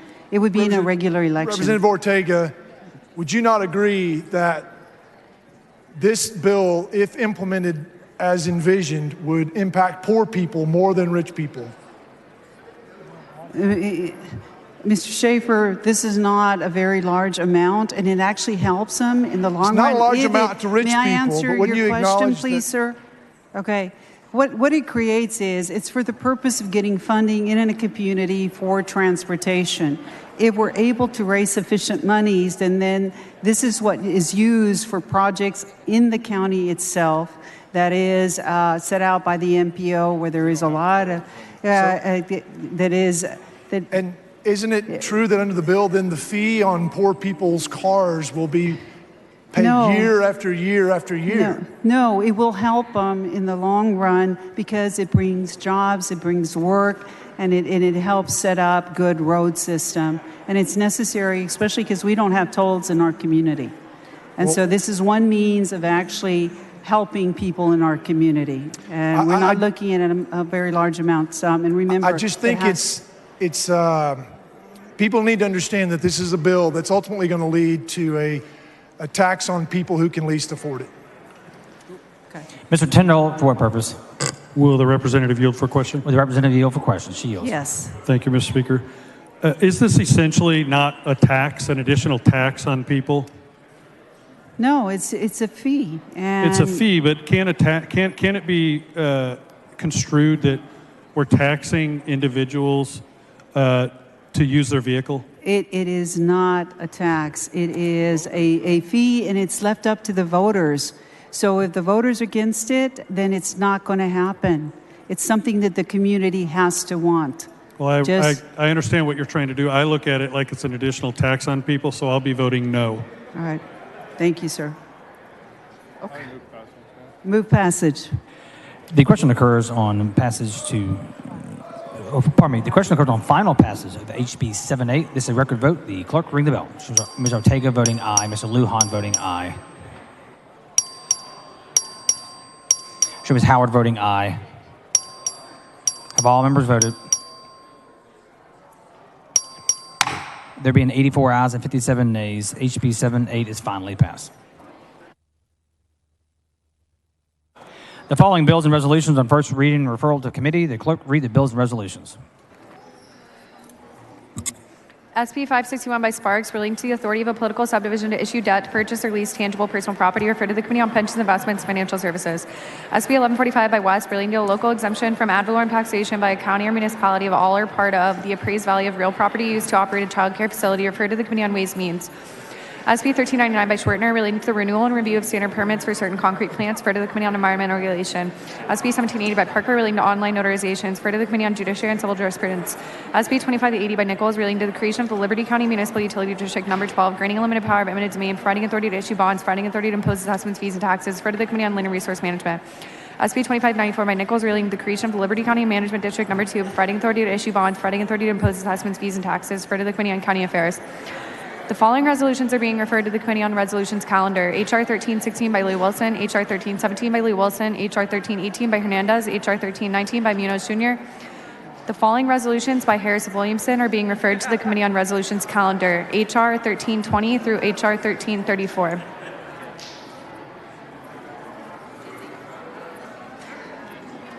H.R. 1335 by Leo Wills.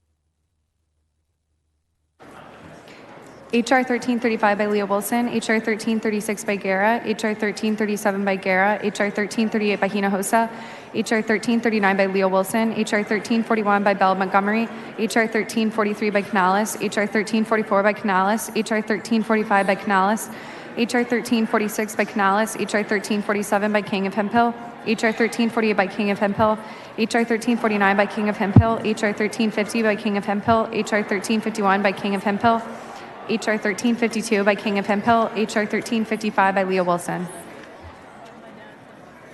Members, the Speaker's desk is clear. If you have any announcements, please bring them down front.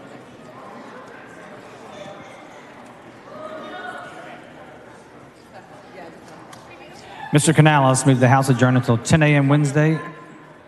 In memory of Sean Snyder, Edinburgh Fire Chief. Is there objection? Chair hears none. The House stands adjourned.